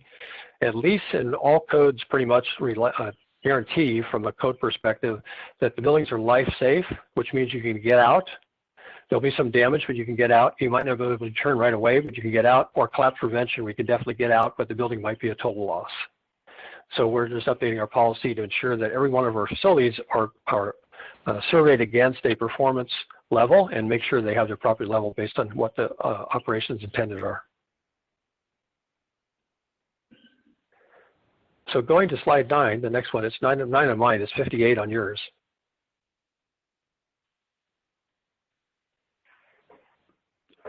Is that our key takeaways, and that we came up with 3 efforts to focus on identifying, systematically evaluating, and applying appropriate mitigations if required to reduce risk. So effort 1, we talked about renovating or relocating low-rise facilities. And we use the word relocate 2 ways. One, if we have a lease facility, we most likely won't invest in that, but we'll probably just relocate at the end of lease to a different facility. Or if we have a facility that's end of useful life within PG&E, we might choose to surplus that site and go to a new site if it is better advantageous to operations. So effort 1, this group represents the majority of the facilities. Effort 2, we talked about renovating and relocating mid and high-rise facilities other than the SFGO.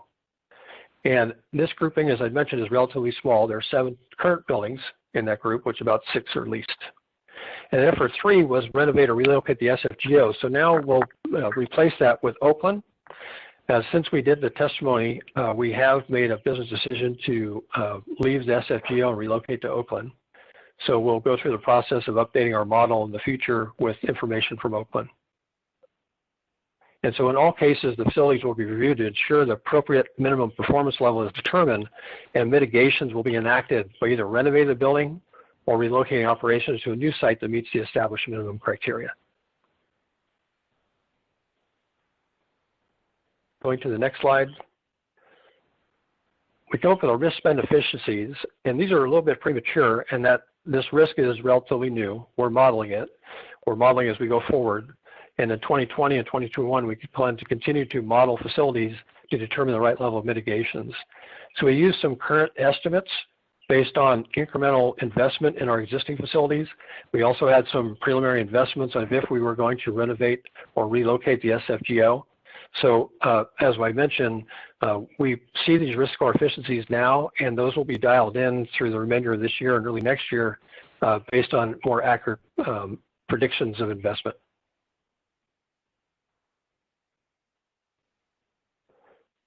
We also have the alternative, which was required based on climate change. And so we did talk about facilities that may be where we have sea level rise, and that we could potentially mitigate those by relocating them elsewhere. but that is an alternative we're not currently looking at.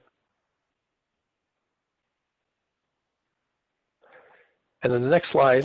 Can I just ask, I mean, really quickly, the RSC doesn't seem very high to me. These RSCs don't seem very high numbers when we're comparing them to other RSCs for other risk. So I'm a little, am I missing something? I'm not sure. Was there someone else maybe on the call can help talk about the relativity of the RSCs versus other risks?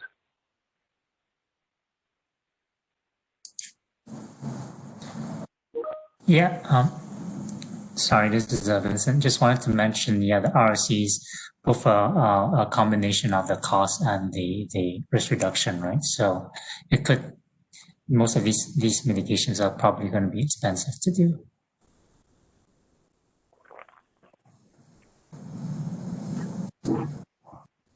Wendy, this is Tom.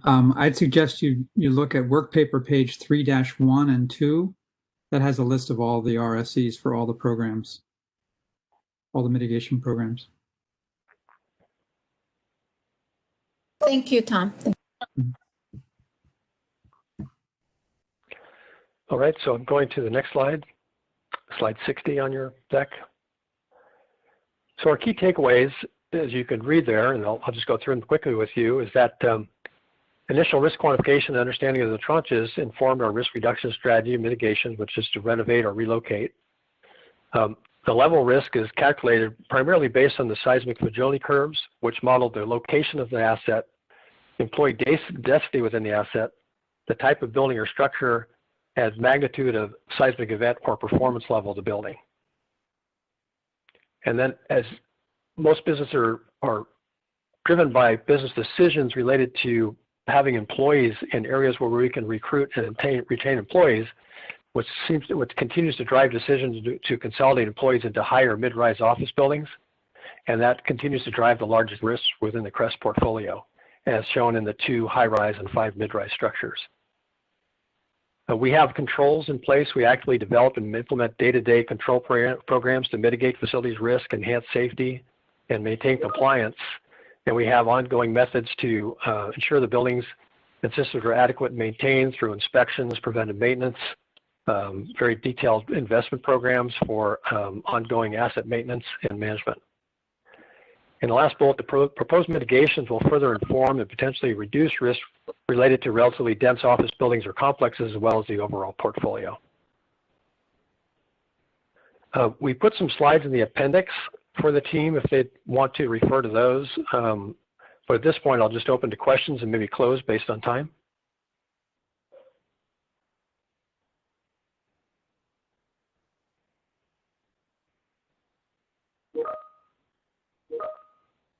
I have a question. This is Steve Hain here. Looking at your second bullet item here, it says the level of risk is calculated based on seismic fragility curves, which models geographic location, et cetera, et cetera. Does that mean that each one is a tranche by itself because you're aiming for some uniformity of some seismic curves? Would that be a fair characterization? Yes. Okay.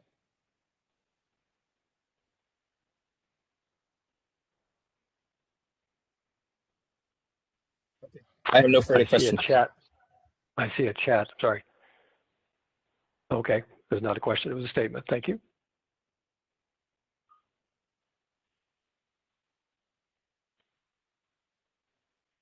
Any other questions for me? I believe there's a question from a FITA in the chat. It says, for occupied portable buildings, i.e. light wood trailer, does PG&E conduct any analysis equivalent to API 753 to ensure that personnel in the portable buildings are properly located and protected from explosion, fire, and any hazardous releases? Yeah, I believe I answered that a few minutes ago. All right. Sorry, I missed that. Sorry. No worries. So, no further questions from anybody else? I believe we're up for a break. Is that right, Ken?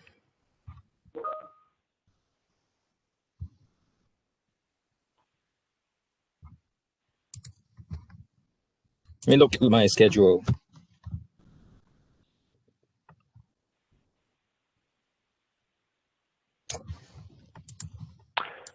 The break is after this. The break is after this presentation. Sorry, go ahead, please. Continue, please. So I'd say this is Tom Cry, so I will just sign off if there's no other questions. Yeah, let's move on to the next presentation, please. Thank you very much, Tom. Right. Thank you for your time today. Yeah, thank you for your time.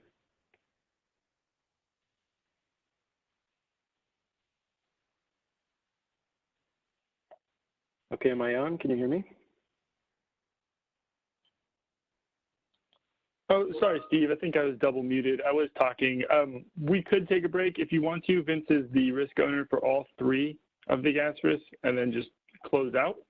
Or if you'd like, we can do large overfresh event, take a short break because we'll have a better idea of time, and then do the last two. Let's finish with this one first, and then take a break. I agree. Great.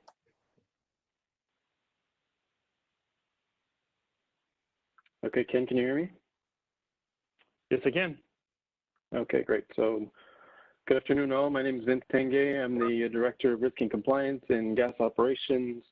I'll be leading us through the three gas operations risks today, but I do have online with me the asset family teams and our risk modeling team, so I'll be sure to call on them if the questions become appropriate for that or too technical. So if we move on to the next slide, we can start with the large overpressure event downstream of gas measurement and control facilities.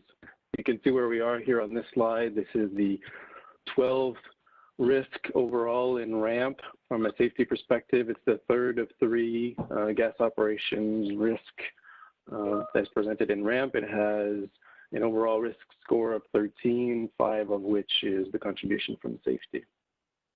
So if we can move on to the next slide, we get a definition of what this is here. So we're looking at failure of a measurement and control facility. So one of the functions of a measurement and control facility is to ensure that the pressure downstream of it remains safe for the pipelines downstream.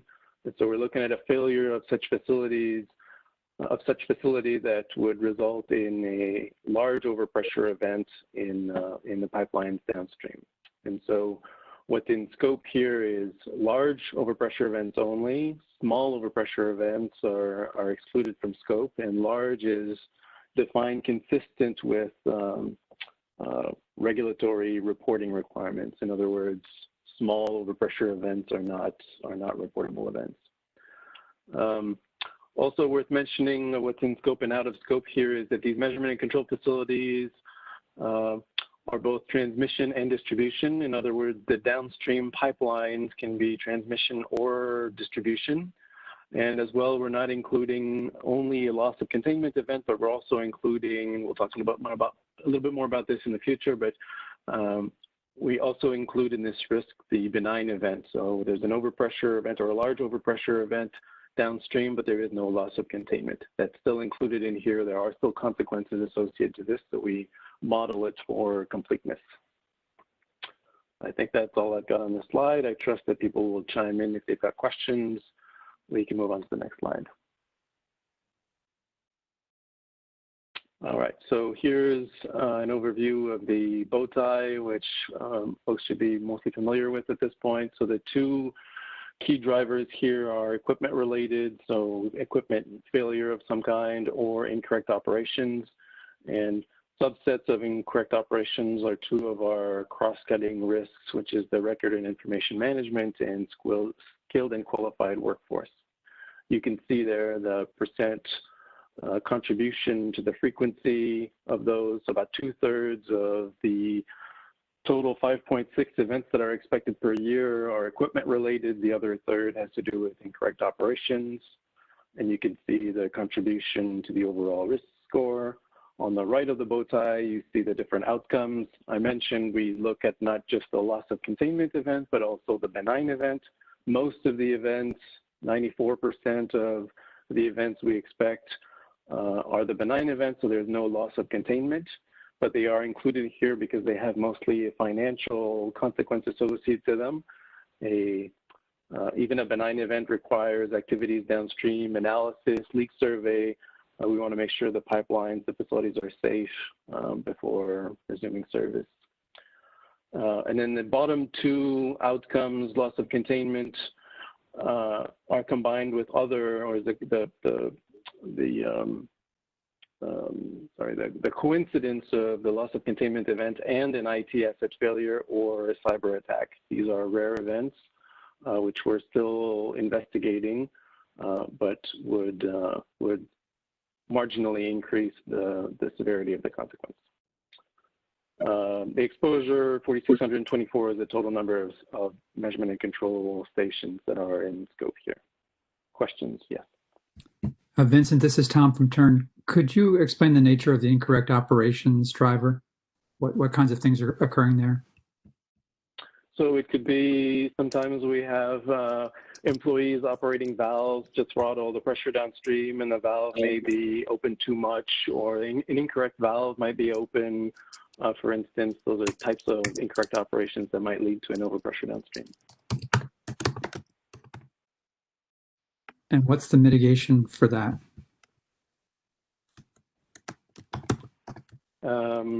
So mitigations, well, I guess maybe we can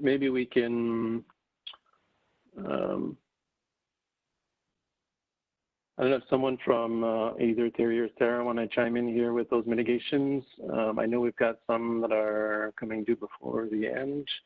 Sure, we can wait until you get there. We can wait till you get there if you want to do it that way. Okay. Yeah. Any other questions? Yes. Go ahead, Wendy. Just curious about electric power outage, impacts to your system. Excuse me, can you repeat that, please? Like loss of power to a control center, controls for these stations or something similar. I don't think that's included here. I think our consequence is just, from the reliability perspective, is just a failure to serve gas to customers, irrespective of the type of customers they are. If I can butt in, this is Fred Haynes from CPUC. My experience with most of these kinds of stations is they really don't rely on electricity at all.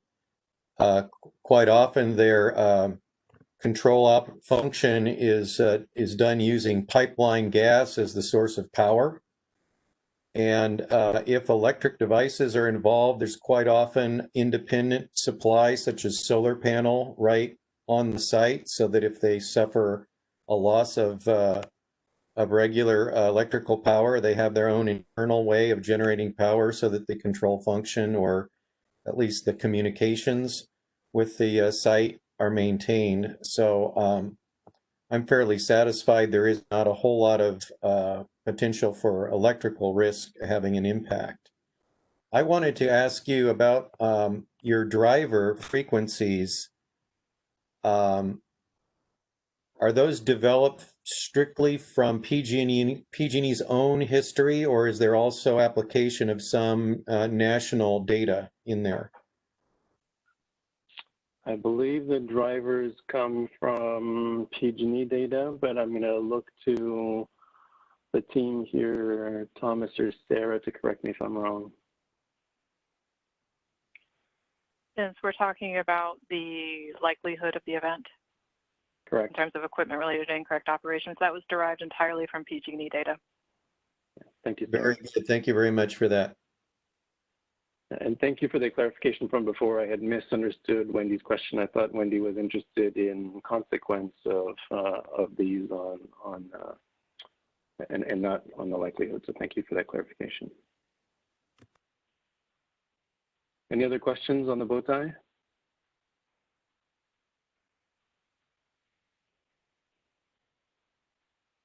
Okay. Vince, I would direct your attention to chat. There is a question from FEITA. Yes, thank you. So the question was, does equipment-related drivers include failures from gas, quality issues such as sulfur deposits or iron sulfide like black powder? And the answer is yes, those would be included in the equipment-related failure.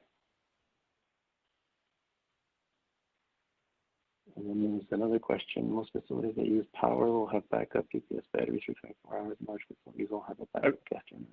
I don't believe that's a question. I think that's a response to Wendy from. Yes, response to Wendy. Yeah. Okay, if there's no more questions on this, let's move on to the next slide. Please. There we go. So tranches.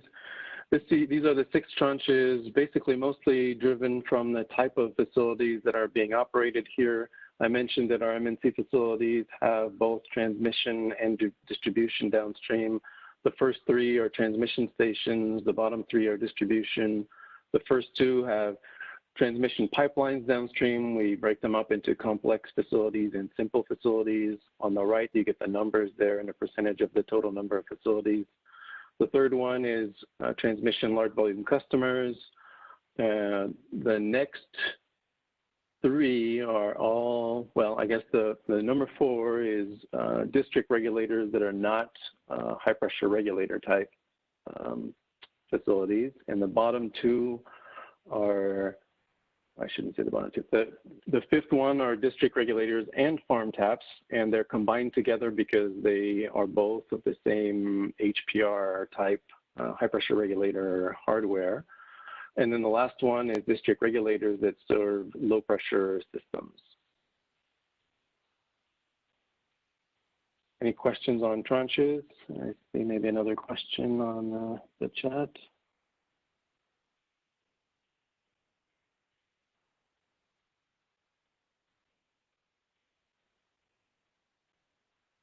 Oh, maybe it's not for me. Okay. Any questions on tranches? I do see the question. Well, Vincent, if you can. Okay, go ahead. Sorry, I was writing because FEIT was writing to me, and I don't think I was phrasing my concern correctly. So the concern was really, I remembered that there, I believe, was a power outage at the Milpitas Control Center. This is a long time ago when the San Bruno explosion happened, and there was some discussion of whether, or there was some, concern with whether too much gas could have been released, with that power outage. So I'm just trying to understand if that kind of risk is captured.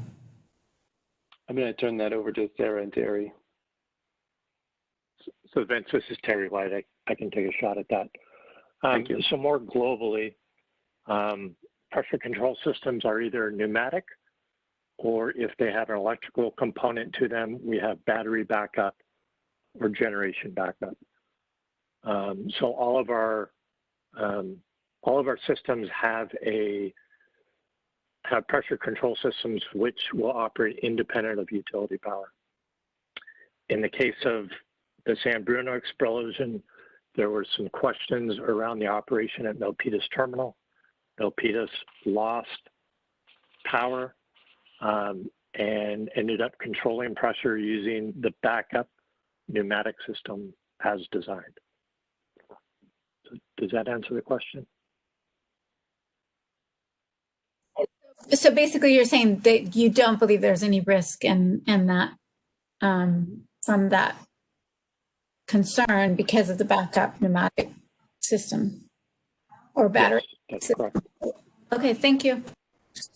This is Chris Parks. May I ask a question about that? Was there something with that Milpitas outage that they were concerned that there was an overpressure event associated with that? There was an increase of pressure, and I need to be careful because I wasn't involved in the details of that, but there was an increase of pressure when the station lost power, and while it transferred from the primary pressure control system to the backup pneumatic pressure. And there were some concerns around that, and I believe testimony during the, I believe it was NTSB hearings, was that the facility operated correctly, and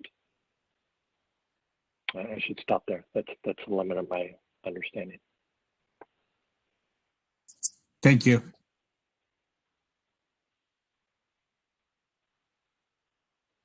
Any other questions on tranches for me?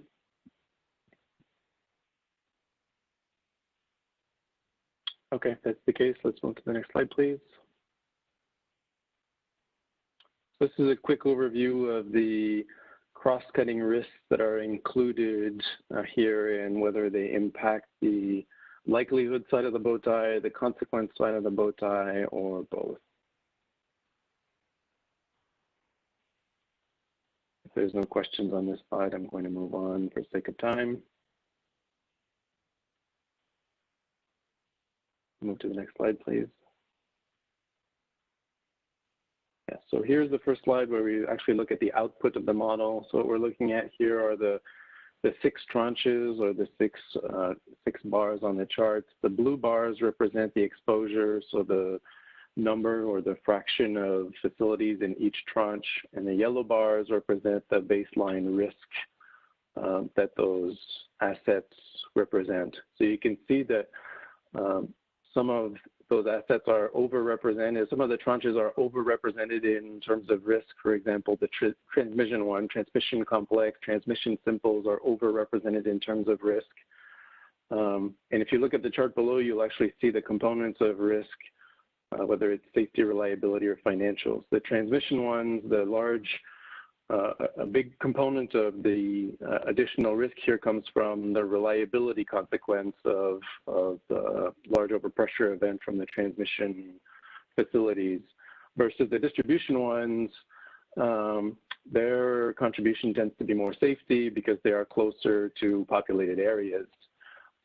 Things like distribution, farm taps, and high pressure regulators using HPR type equipment are underrepresented in terms of risk. They are typically small and don't have many customers downstream, and so the smaller risk on that side. And then the other one where I'd point your attention to is the distribution low pressure regulators are also overrepresented in terms of risk because there's not additional regulation equipment at the customer home. So if there's an overpressure in the system, we're looking at potentially higher consequences. Any questions on the risk versus exposure?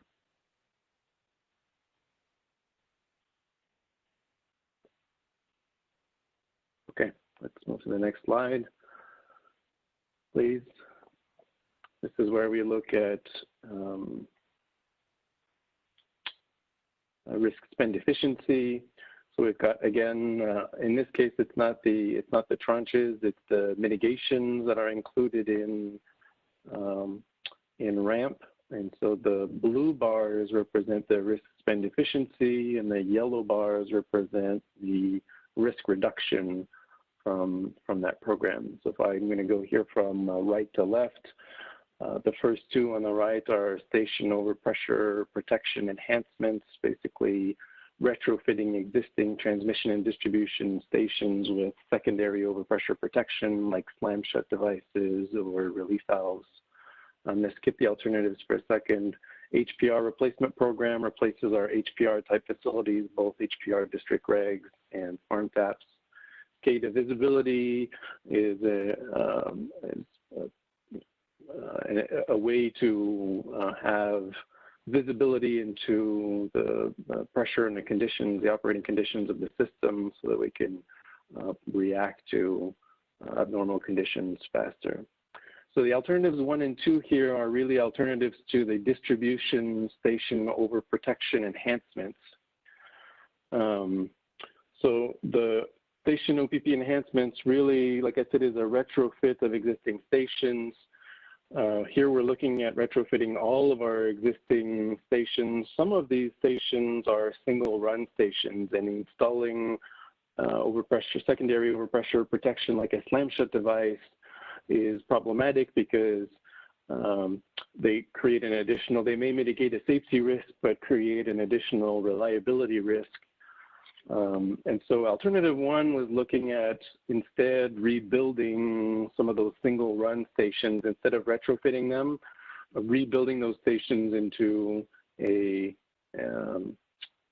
dual run facility. Alternative 1 looks at a reasonable pace at which we could perform some of this work and has much slower risk reduction because not all stations we cannot get to all single run stations within the rate case period. Alternative 2 was sort of a compromise between those two, where we would retrofit some of them and another fraction of them would be rebuilt into dual run stations. So really, we still feel like the one with the highest risk spend efficiency, the one that's being proposed here, station OPP enhancement distribution, is the best way to mitigate most risk and get the highest risk spend efficiency. So what questions do you have for me on this slide? There's a question in chat if you want to open that up. Yes, thank you. I mentioned relief valves. Does PG&E standard on relief devices comply with API 520 and 521? I have to turn that question over to Sarah and Terry. This is Terry White. I believe we do, but I think that would be best addressed offline. There's a lot of content in API 520, 521, and want to make sure that our standards don't deviate in any way. So I think that might be better addressed through a data request. Thank you, Terry. Any other questions for us?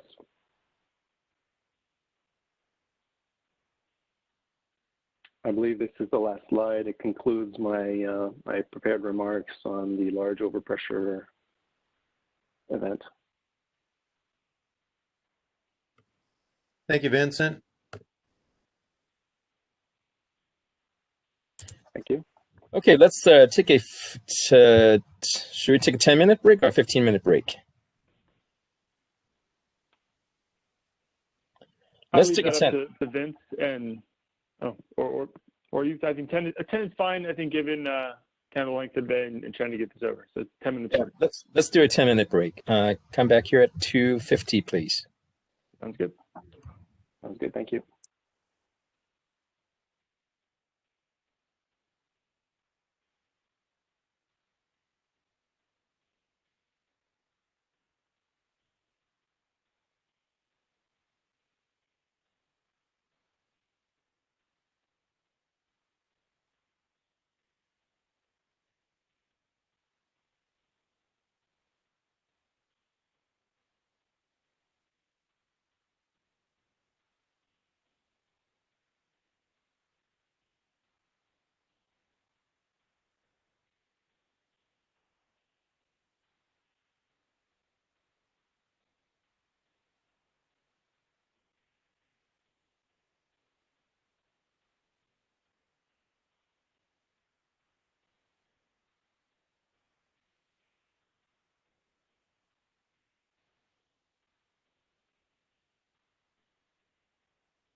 Okay, looks like we're back. The next presentation is by Vincent again. It's on the loss of containment on gas distribution main or service risk overview. Vincent? Yeah, thank you. Just confirming that you can still hear me? Yes. Perfect, thank you. So before I start into this, I remember during the break that I never came back to Tom's question about which of the mitigation programs address incorrect operations. And the answer is beyond critical docks, which is in testimony, was not on the slide here because it concludes before the next rate case period. The other hardware programs like the OPP enhancements and the HPR replacement programs also contribute to incorrect operations. You would think that at first glance, they are mostly about equipment related driver, but really having proper hardware minimizes the need for human intervention and also minimizes incorrect operation risk. So all our hardware programs also address incorrect operations.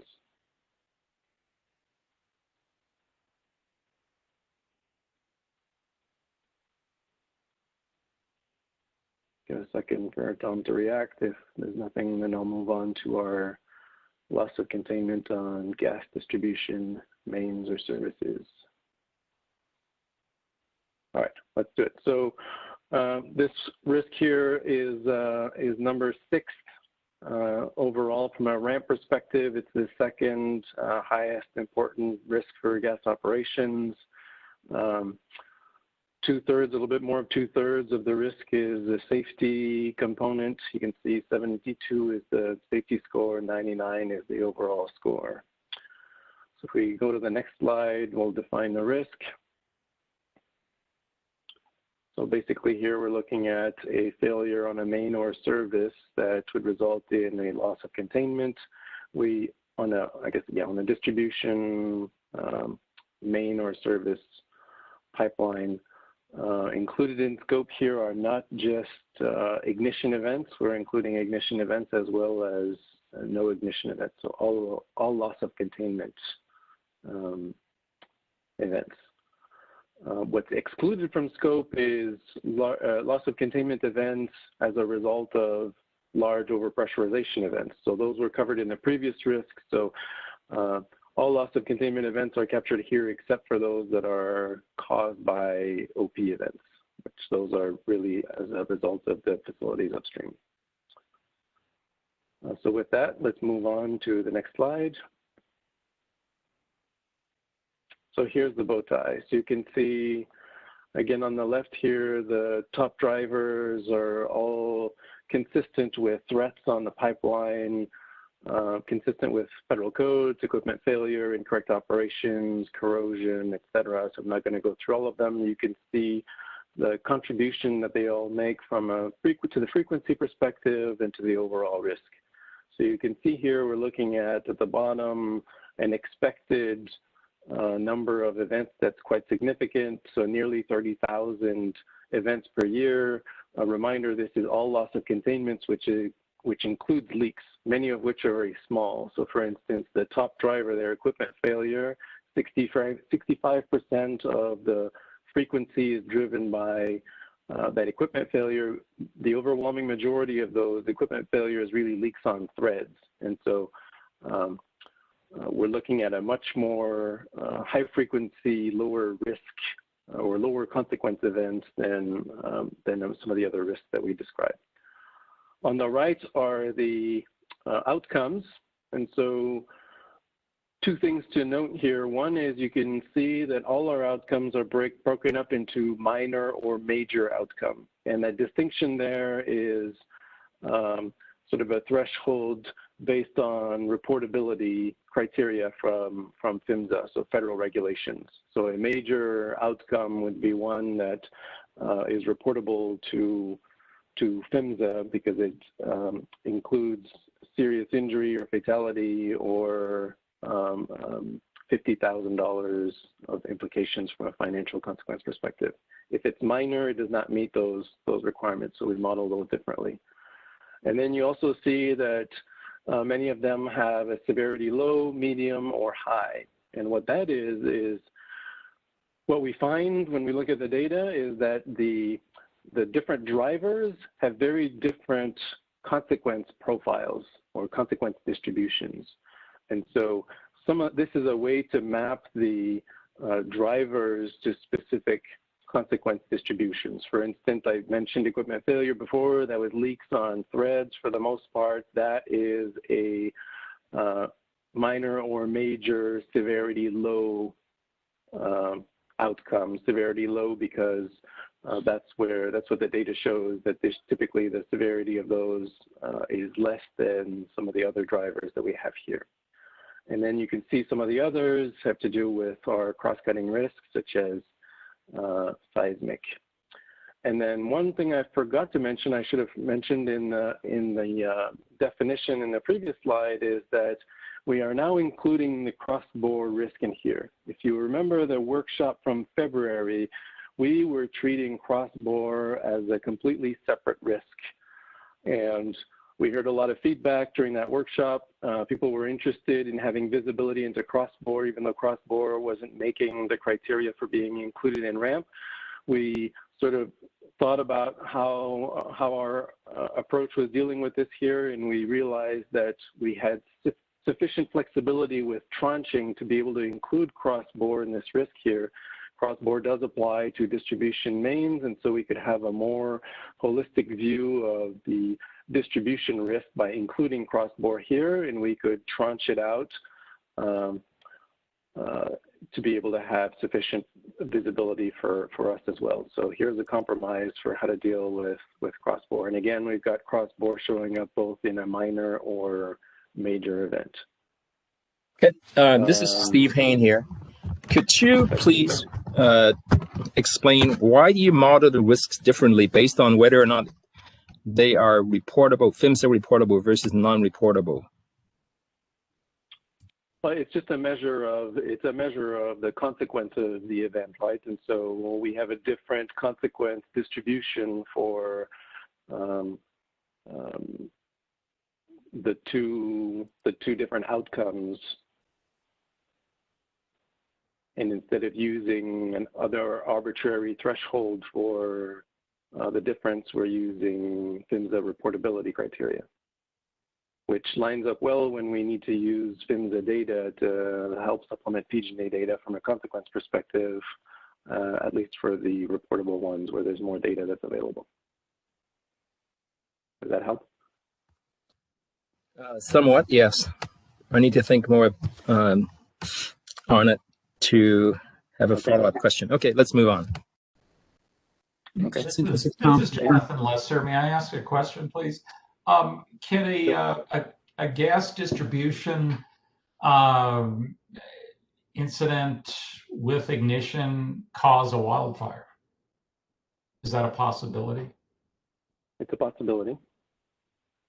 Is that something PG&E models, or is that under wildfire risk? Yeah, so it would not be included here. It would be included in the wildfire risk. I think that's probably a better question for tomorrow, but I believe we have people on the call here who could potentially take a stab at it. Maybe I'll recommend that question be addressed tomorrow, if that's okay.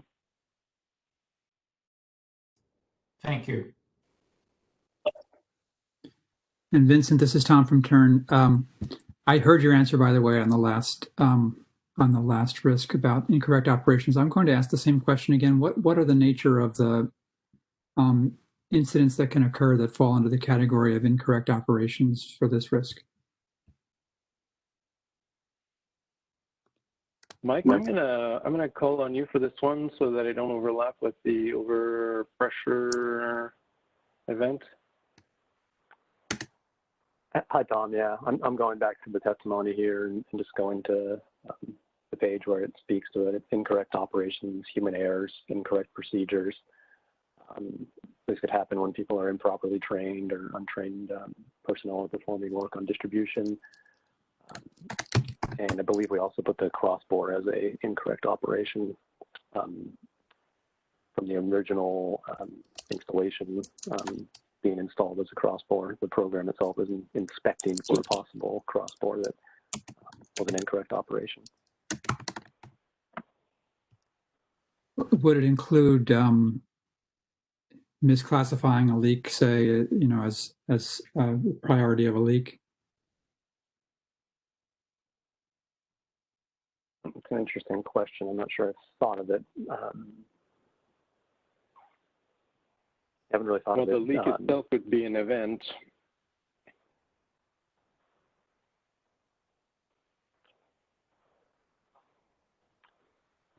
The leak itself would be an event, and the event would have a driver, so it was either because of corrosion or it was because of some other issue.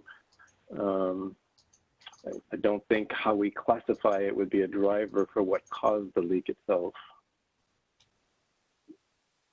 Yeah.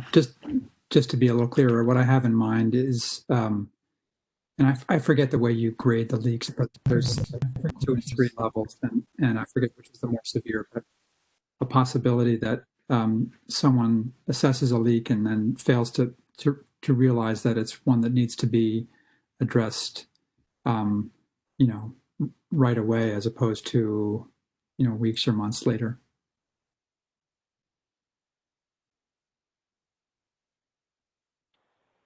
So I definitely follow you, Tom. I think it's pretty much what Vince said, where the loss of containment itself, once it was repaired, we'd understand the asset condition, whatever the driver was, corrosion or plastic or whatever the driver was, and that would be the driver.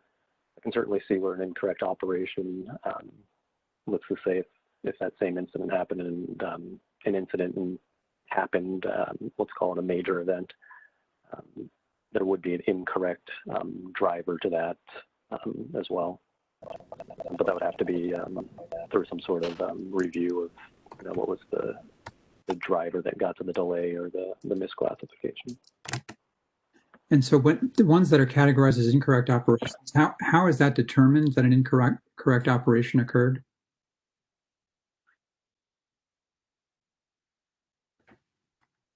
So Thomas, maybe you can help me out with this one. My recollection is that this is coming out of the risk finder model, where we've categorized all of the leaks into the 8 threats.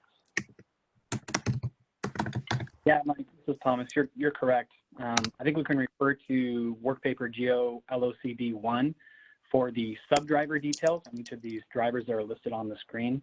But some of those subdrivers that roll up to the incorrect operations driver could include fusion failure, metallic construction defect failure, metallic weld failure, or plastic construction defect failure as well. And again, as Mike mentioned, these all came from the risk finder data from PG&E. Thanks, Thomas. Yeah. And then Tom, can I just give you just a quick high level of that? It basically is that as the leaks are coming in, there's a review and a scrub that happens looking for certain criteria, as Thomas mentioned, that would then categorize all of the leaks into the different drivers for the risk model.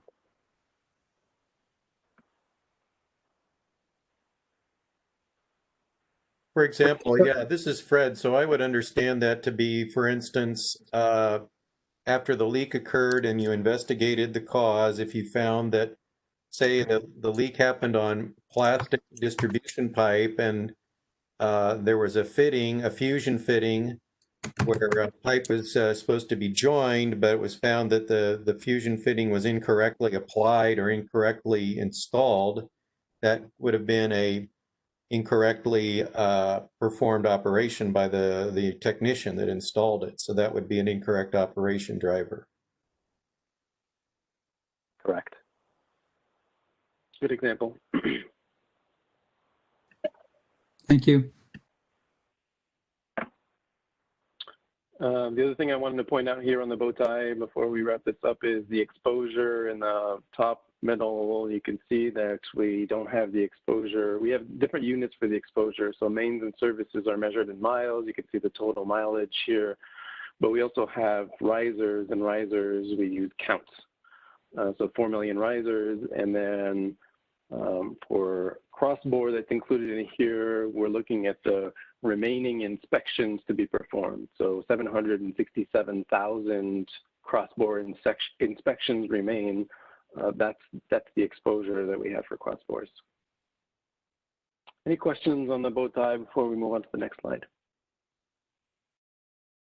Did you see the last comment from FEITA?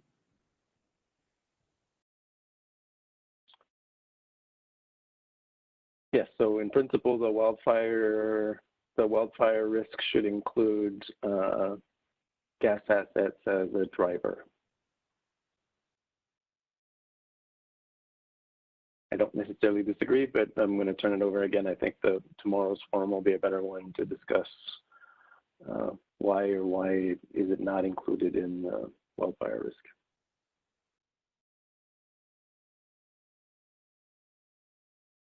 Okay, let's move on to the next slide, please.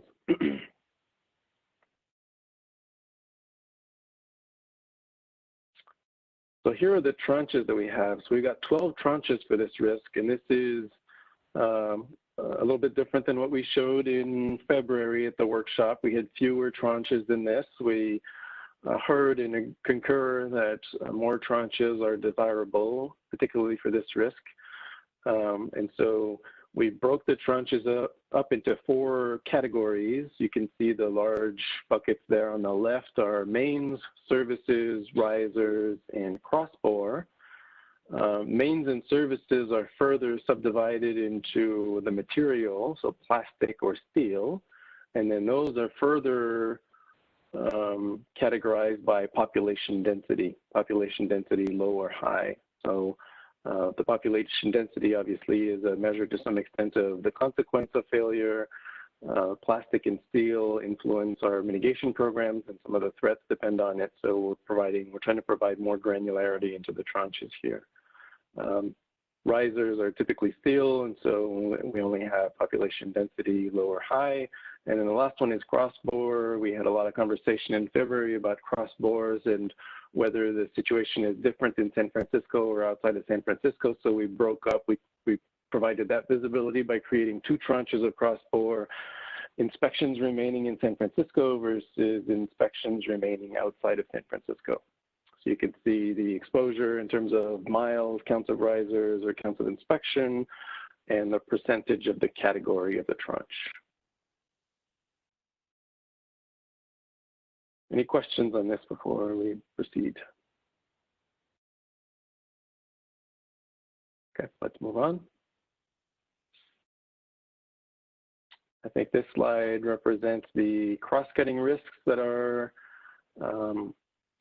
appropriate here or relevant to this risk, and you can see which ones impact likelihood versus consequence or both of them. There's a note on the bottom here that the testimony had an error, and we're showing the correct version here. I believe we have, or we will be submitting an errata to correct that. Any questions on the crosscutters? If not, let's get into the meat of the presentation with the next slide. So here's the output of the model again. This is exposure versus risk. 4 quadrants of this chart are the 4 categories of tranches. Within the quadrants, you see the tranches, the specific tranches themselves. So on the upper left, for instance, we're looking at mains, and within mains, we have steel and plastic mains in high and low population density areas.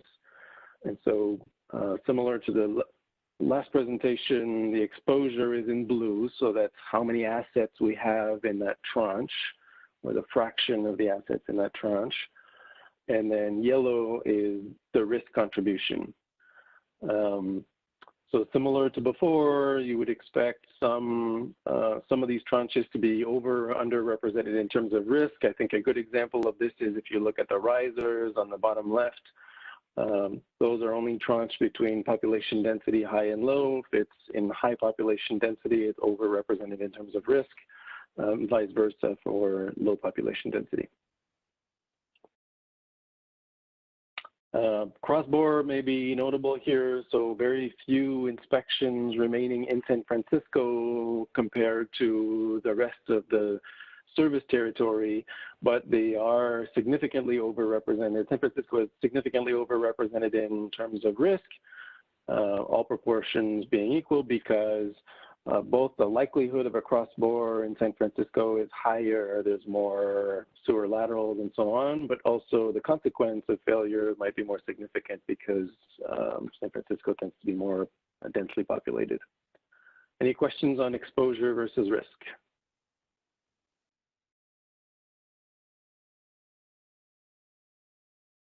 If not, let's move on to the risk spend efficiency slide. So here are the mitigation programs that are included in RAMP. The blue bars represent the risk spend efficiency, and yellow represents the absolute risk reduction. So what's noteworthy here? Well, let me go through the programs quickly. So new valve installation. I believe this program includes both replacing valves that are inoperable and leak, and also installing new valves. So by replacing existing valves that need replacement has an obvious risk reduction benefit. Installing new valves is, or additional new valves is meant to reduce the emergency zone sizes and helps reduce the consequence of risk. So high risk spend efficiency here, but fairly low risk reduction overall. The fitting mitigation program is a new program that's targeting fittings that have demonstrated historically to be problematic. Again, fairly high risk spend efficiency here. We've got the cross-bore legacy inspection program. I think that's self-explanatory. We've got two pipeline replacement programs, plastic and steel. I'm going to skip the alternatives for a second. I'm going to move on to ECISS, which is electrically connected isolated steel services. This is a small program. It's not actually 00. It's just that the decimal count there is not sufficient to show both risk spend efficiency or score. Basically, this is a program that is looking for these isolated steel services, typically risers that are electrically connected to the system, to make sure that they are included in other programs that monitor them, and those programs would be controls. So this is a one-time mitigation, making sure that these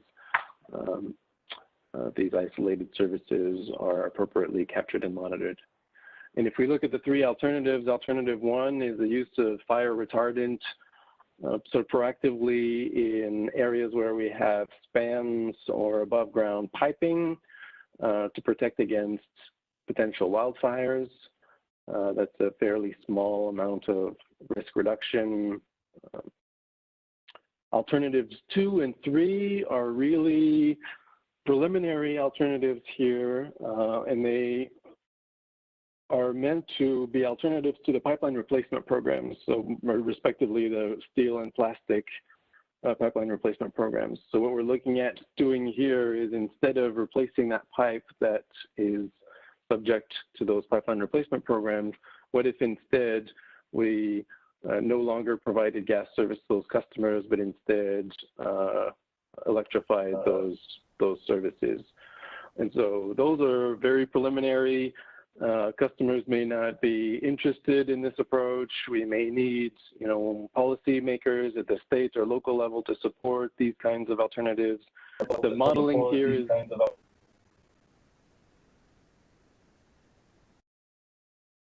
I can't hear who's talking. You were breaking up.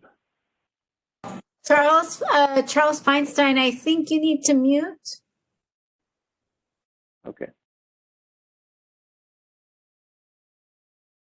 So I was going to mention how preliminary these are from a modeling perspective as well. So for instance, on the risk side, we only considered that the gas assets are being removed from the system, but we did not consider the additional risk that may be lobbed over to the electrical side of the fence.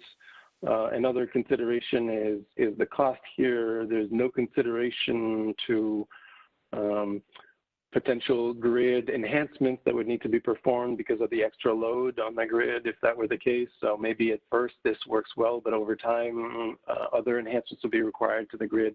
And so still, because this is something we're thinking about, we thought it would be good to include here, but this is very preliminary at this point. Right now, it still shows a lower, those alternatives still show a lower risk spend efficiency than the pipeline replacement programs.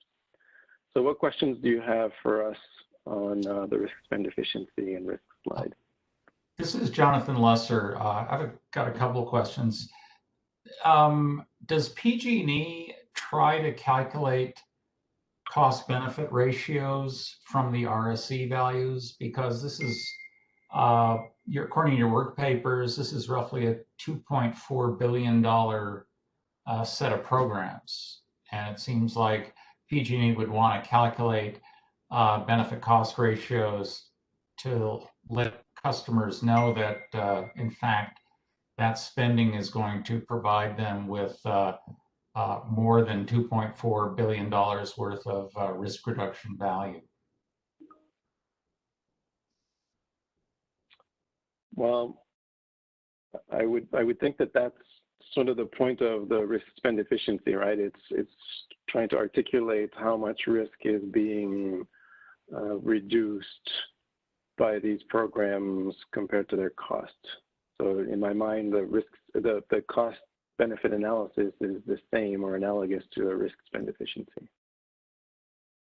I don't think that's the case, and it's actually fairly straightforward to calculate benefit cost ratios in terms of actual dollars of risk value, risk reduction value from PG&E's RSE values using PG&E's multi-attribute function. Can you say that one more time, please? In other words, you can use the RSE values together with PG&E's multi-attribute value function and the scales to convert the risk reduction quite easily to essentially a dollar value. And from that dollar value, you can then calculate the benefit cost ratio. So the risk spend efficiency here is the actual risk reduction that we're showing in the yellow bars divided by the cost of that program. So I still think that we're talking about the same things. If we're talking about something different, I'm still not quite following. Okay, let me try again. The risk reduction measures the risk scores. Let's start with that. Yep. That's really a unitless number. That's not dollars. That's not utils. It's just, we could call it risk units. The risk spend efficiency is risk units per dollar. Correct. Now, that doesn't tell you anything whether whether that is worth, in other words, whether a dollar worth of spending is worth a dollar's worth of risk units mitigation depends on the value, the dollar value of risk mitigation. So what I'm saying is you can easily convert using PG&E scaling functions to the risk reduction values that you calculate to a dollar value. And then you have a dollar value in the numerator and a dollar value cost in the denominator. That's a benefit cost ratio. And so I'm just wondering, has PG&E calculated those? I don't believe we have. I mean, I'm going to turn it over to our EORM team here to take over. I don't think this is specific to gas. Yeah, it's Vincent here. No, we haven't done what you're suggesting, and I'm thinking in my mind of whether it's doable as well, something to look into, but just off the top of my head, just thinking here, it doesn't seem like we don't do that for sure. I'm not sure whether we can do that. Go back from an RSE risk reduction number back to a dollar number, a equivalent fatality number, a customer minutes interrupted, or gas number of customers number. No. Or if you want everything in terms of if you wanted to see the risk reduction in terms of dollars, converting all those to dollars in the numerator. No, we haven't done that. It is possible, Vincent, and we can always discuss that offline, how one actually does that conversion. I don't want to obviously take. Yeah, we can discuss this offline. Yes, agree. Seems like this would be a good topic for the risk-based decision-making OIR. Yeah, I think that topic is really outside the scope of what the ramp is expected to do, but certainly is worth discussion in another type of venue, maybe even in the GRC. Well, this is Tom. Let's not be talking about what's in scope and what's out of scope. I mean, this goes to the fundamental question of whether programs are worth performing, and Jonathan is just raising an alternative way of looking at the question. I think it's before we even understand what Jonathan's talking about, we shouldn't be opining about what's in scope or what's out of scope. I mean, we're all here to try to help PG&E do a good job of prioritizing programs so that we get the most safety reduction we can for the money spent. So if there's another way of using the exact methodology we have now to help that happen, I think that should certainly be within scope.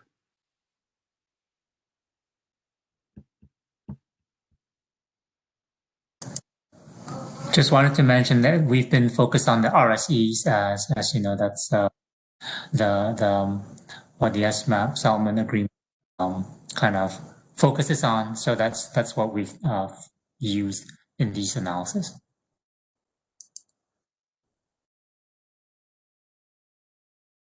Are there any other questions on RSC and risk?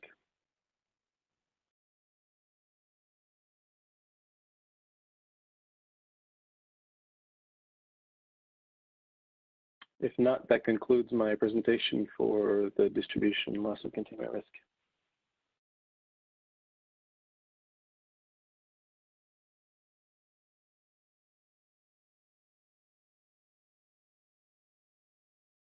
Okay, are we ready to move on to transmission? We are, yes. Okay, so the third and last gas operations risk is loss of containment on gas transmission pipeline. We can go to the next slide. We can show where it ranks compared to the other ramp risks. So it's the third ramp risk overall from a safety perspective. It's the most important gas operations risk at this point. You can see the safety component is a little less than half of the overall risk score here. That's a little bit different story than distribution. Distribution had a bigger proportional component of safety. Transmission has a significant reliability contribution to the score as well. So we move on to the next slide. We'll review the definition here. So similar to distribution, we're looking at a loss of containment on a pipeline. This is a leak or a rupture. I think that's different from 2017, where we're also including leaks. We're still excluding loss of containment that are driven by large overpressure events, those that have been covered by the large overpressure event risk. And I think the only other thing I want to mention here from a scope perspective is, well, two things. One is, maybe I said this already, I'm getting confused now. We're including all loss of containment, regardless of ignition or no ignition, but the threshold for loss of containment for this risk is leaks that are reportable. So they are of significant enough magnitude to be a reportable incident. There's a question in the chat. Does this risk exclude a rupture or leak at a transmission facility since it is not transmission pipe? That is correct. We have other risks that include loss of containment at measurement and control or compression facilities, and those are other risks that did not have sufficient magnitude to be included in RIM. Next slide, please. Okay, so overview of the bow tie. Most of the drivers on the left are consistent with B318S, industry standard for integrity management principles. Also included in federal code now, supplemented with some of the cross-cutting risk drivers that you can see here. I'm not going to go through all of them, but you can see their relative contribution to the frequency of the event. We're looking at an aggregated expected frequency of 1.9 events per year, and you can see each driver's contribution to the overall risk score. On the right, you've got the various outcomes that are considered. So we have leaks and ruptures that are separated here. Seismic rupture, we've got the coincidence of rupture with an IT asset failure. We've got seismic leaks as well. I think you can see them all. Let me know if you've got some questions on the outcomes. But again, the outcomes show the, we've got the percentage of the frequency that's associated with each one of these outcomes and the contribution to the overall risk. The exposure here is nearly 6,700 miles of transmission pipeline in the PG&E system. Any questions on the bow tie? Are these drivers also PHMSA driven, the non-cross-cutting factor ones? Yes, Wendy, those are the standard drivers from ASME that are incorporated into 192. This is Jonathan Lesser. I have one question. Does in the work papers on this particular risk, there's gas reliability impacts, obviously, but there aren't any electric reliability impacts. So if a gas transmission line ruptures, does PG&E look at the possibility for interrupting electric service and resulting loss of power for its customers? That's not something that's modeled in this risk here. We're looking at customers being customers. We're not differentiating between the types of customers.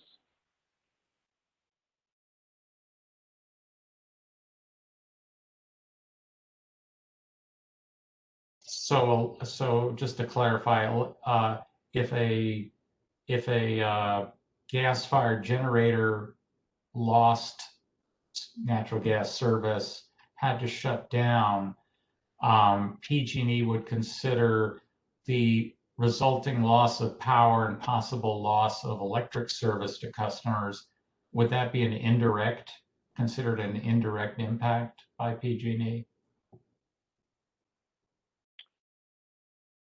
Well, what I can say is that it's not, those considerations are not included in these models here. That's certainly something that, we have interest in understanding better at this point. We don't have,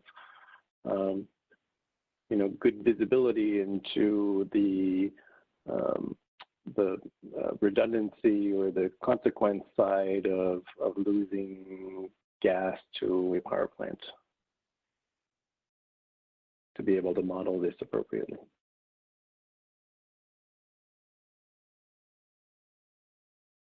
Thank you. If there's no other questions on the bow tie, I think we can move on to the next slide. All right, so this is how we tranche the transmission loss of containment risk. Basically, there's two different criteria for tranching here. One is the percent of SMYS. SMYS is the specified minimum yield strength, basically the strength of the steel the pipe is made of. The percentage of SMYS means at a given pressure, there's a stress in the steel, and 100% of SMYS is where you would expect the pipe to start to plastically deform as a result of that stress. And so the lower the stress on the pipeline or the lower the pressure, all things being equal, typically percent of SMYF is a measure of likelihood of failure, likelihood of rupture. Things are more likely to leak than rupture if they are at a lower percent of SMYS.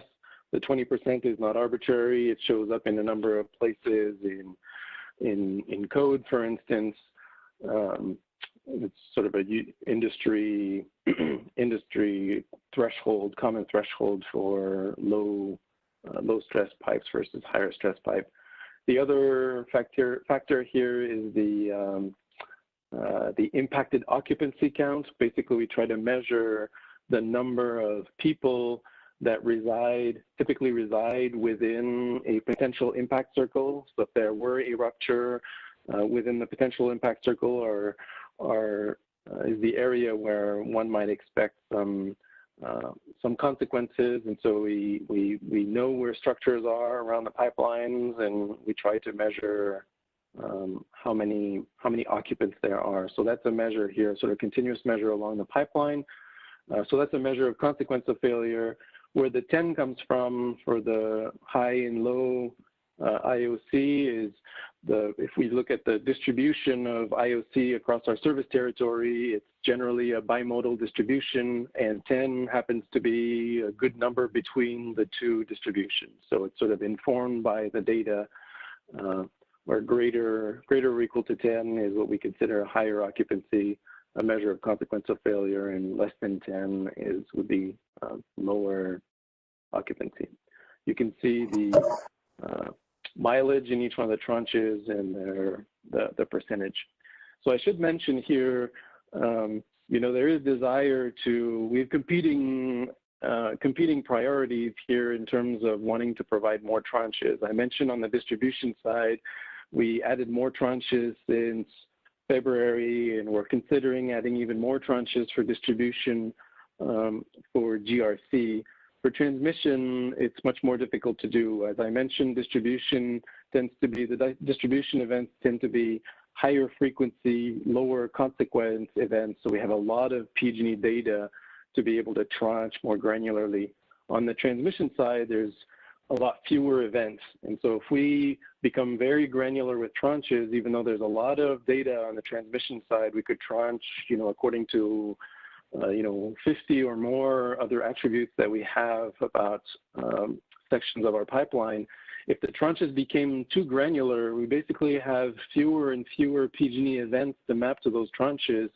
And so the models need to be more informed by industry events rather than PG&E events.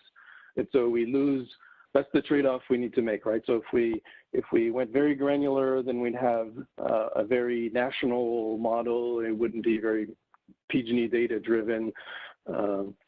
So this is where we are at this point, but certainly in the future, we're trying to explore how the transmission loss of containment model could be an output of our transmission integrity management model, which is a lot more granular than this is. So we're working through that in the future, and we would love to be able to provide more granularity with tranches. Any questions on this before I proceed?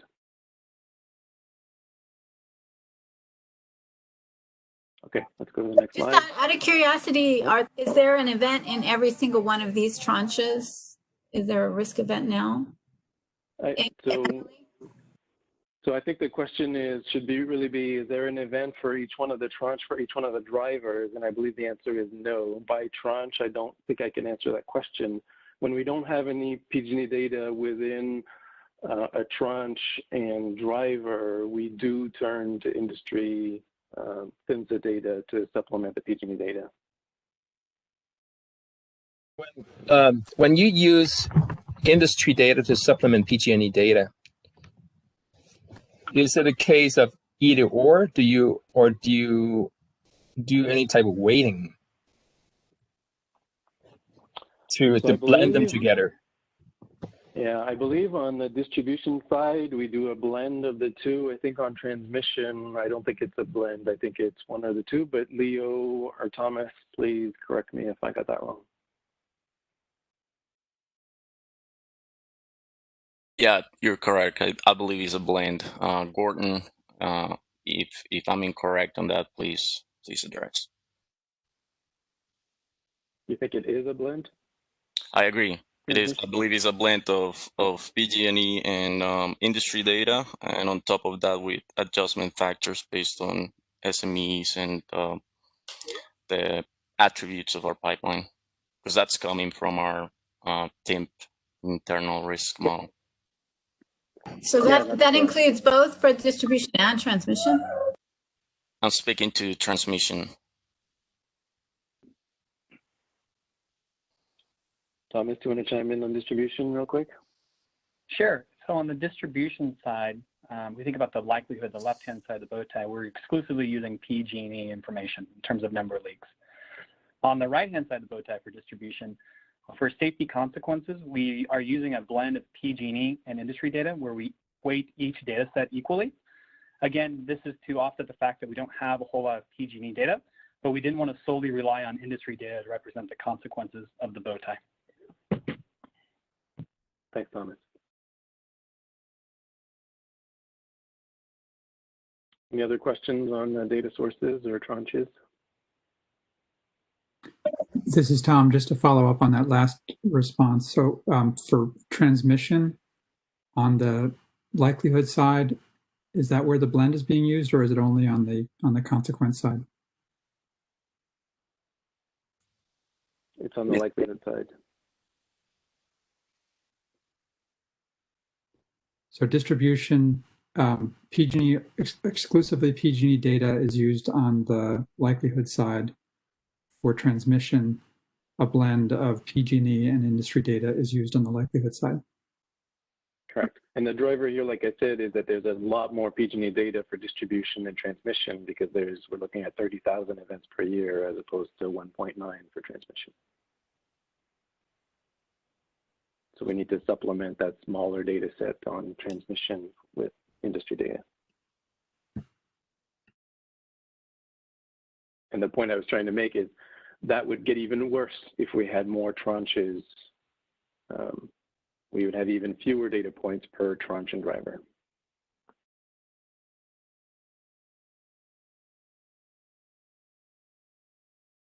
Okay, let's move on to the next slide, please. Here are the cross-cutting factors that are relevant for this risk. Again, impact on likelihood or impact on consequence.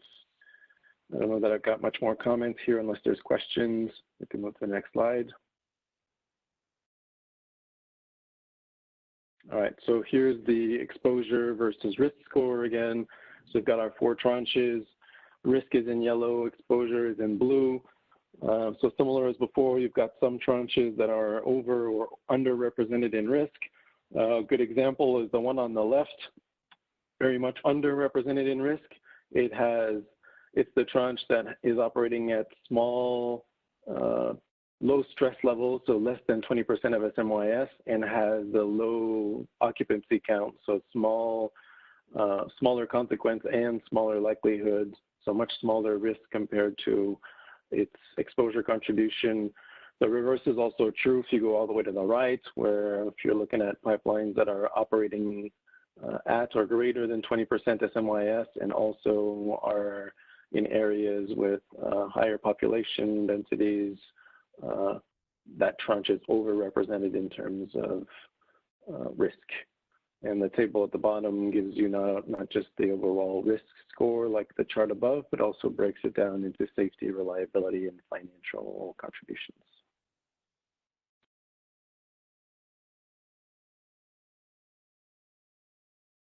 If there's no questions on this slide, let's move on.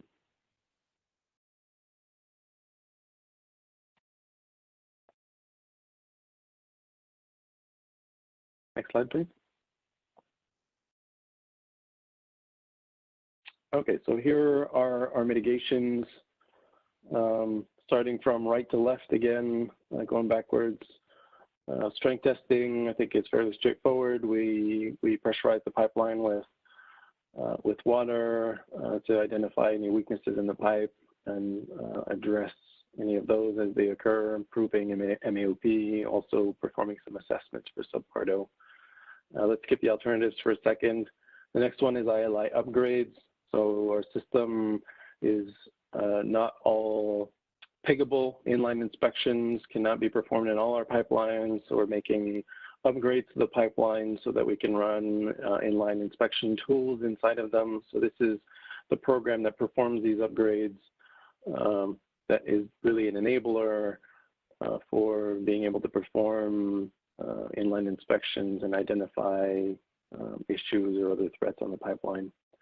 Valve automation is all about reducing the consequence of failure by being able to shut off the gas more quickly in the event of a rupture. Vintage pipe replacement is targeting specific vintage pipe issues in specific areas of population density and with active geohazards, I think is the right word. And then the two on the far right are the shallow pipe and exposed pipe replacement programs, or well, shallow and exposed pipe programs, where we remedy pipelines that have insufficient depth of cover or become exposed for various reasons that are more susceptible than other areas. If we look at the alternatives, alternative one was related to climate change in general. We don't feel like climate change is a significant threat on the transmission pipeline, but there was a study that was commissioned that looked at the possibility, I think in the Delta area, to replace some targeted pipelines where the sea level may be impacting those pipelines. So the alternative here is to consider replacing those specific sections of pipeline that might be impacted by the sea level change. And alternative two is an interesting one, has to do with mitigating third-party damage. It has to do with including on California excavation equipment like excavators, trackers with GPS information that would send information back to PG&E so we can monitor where they are and compare their location with our pipelines and be able to respond when it looks like there's excavation activity near our pipeline. We were quite surprised with this alternative in terms of the risk-spend efficiency, and we're very interested in pursuing this further. So we're looking very strongly into this alternative for the future. In fact, I think this mitigation, if it were to go forward, would probably have some risk reduction implications for distribution as well that are not captured here. So the risk-spend efficiency may be even higher, and the overall risk reduction may be higher as well. So what questions do you have for me on risk-spend efficiency and overall risk reduction for our mitigation programs? So Vincent, I'm not sure if you meant to go to the next slide, or is there another slide? No, I'm still on slide 84. Oh, okay. Risk-spend efficiency and risk reduction. So I was just going to ask the excavator one, are you talking about third-party excavators, having them all wear a tracker? I'm not sure I'm understanding. Yes, that's correct.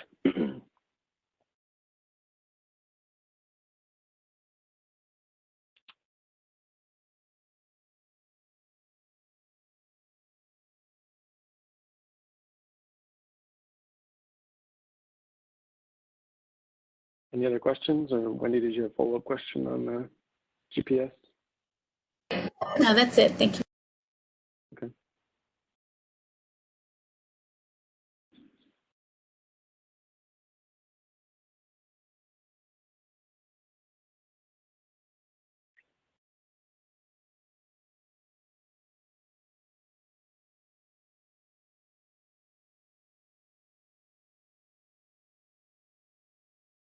Sounds like maybe we're running out of steam here.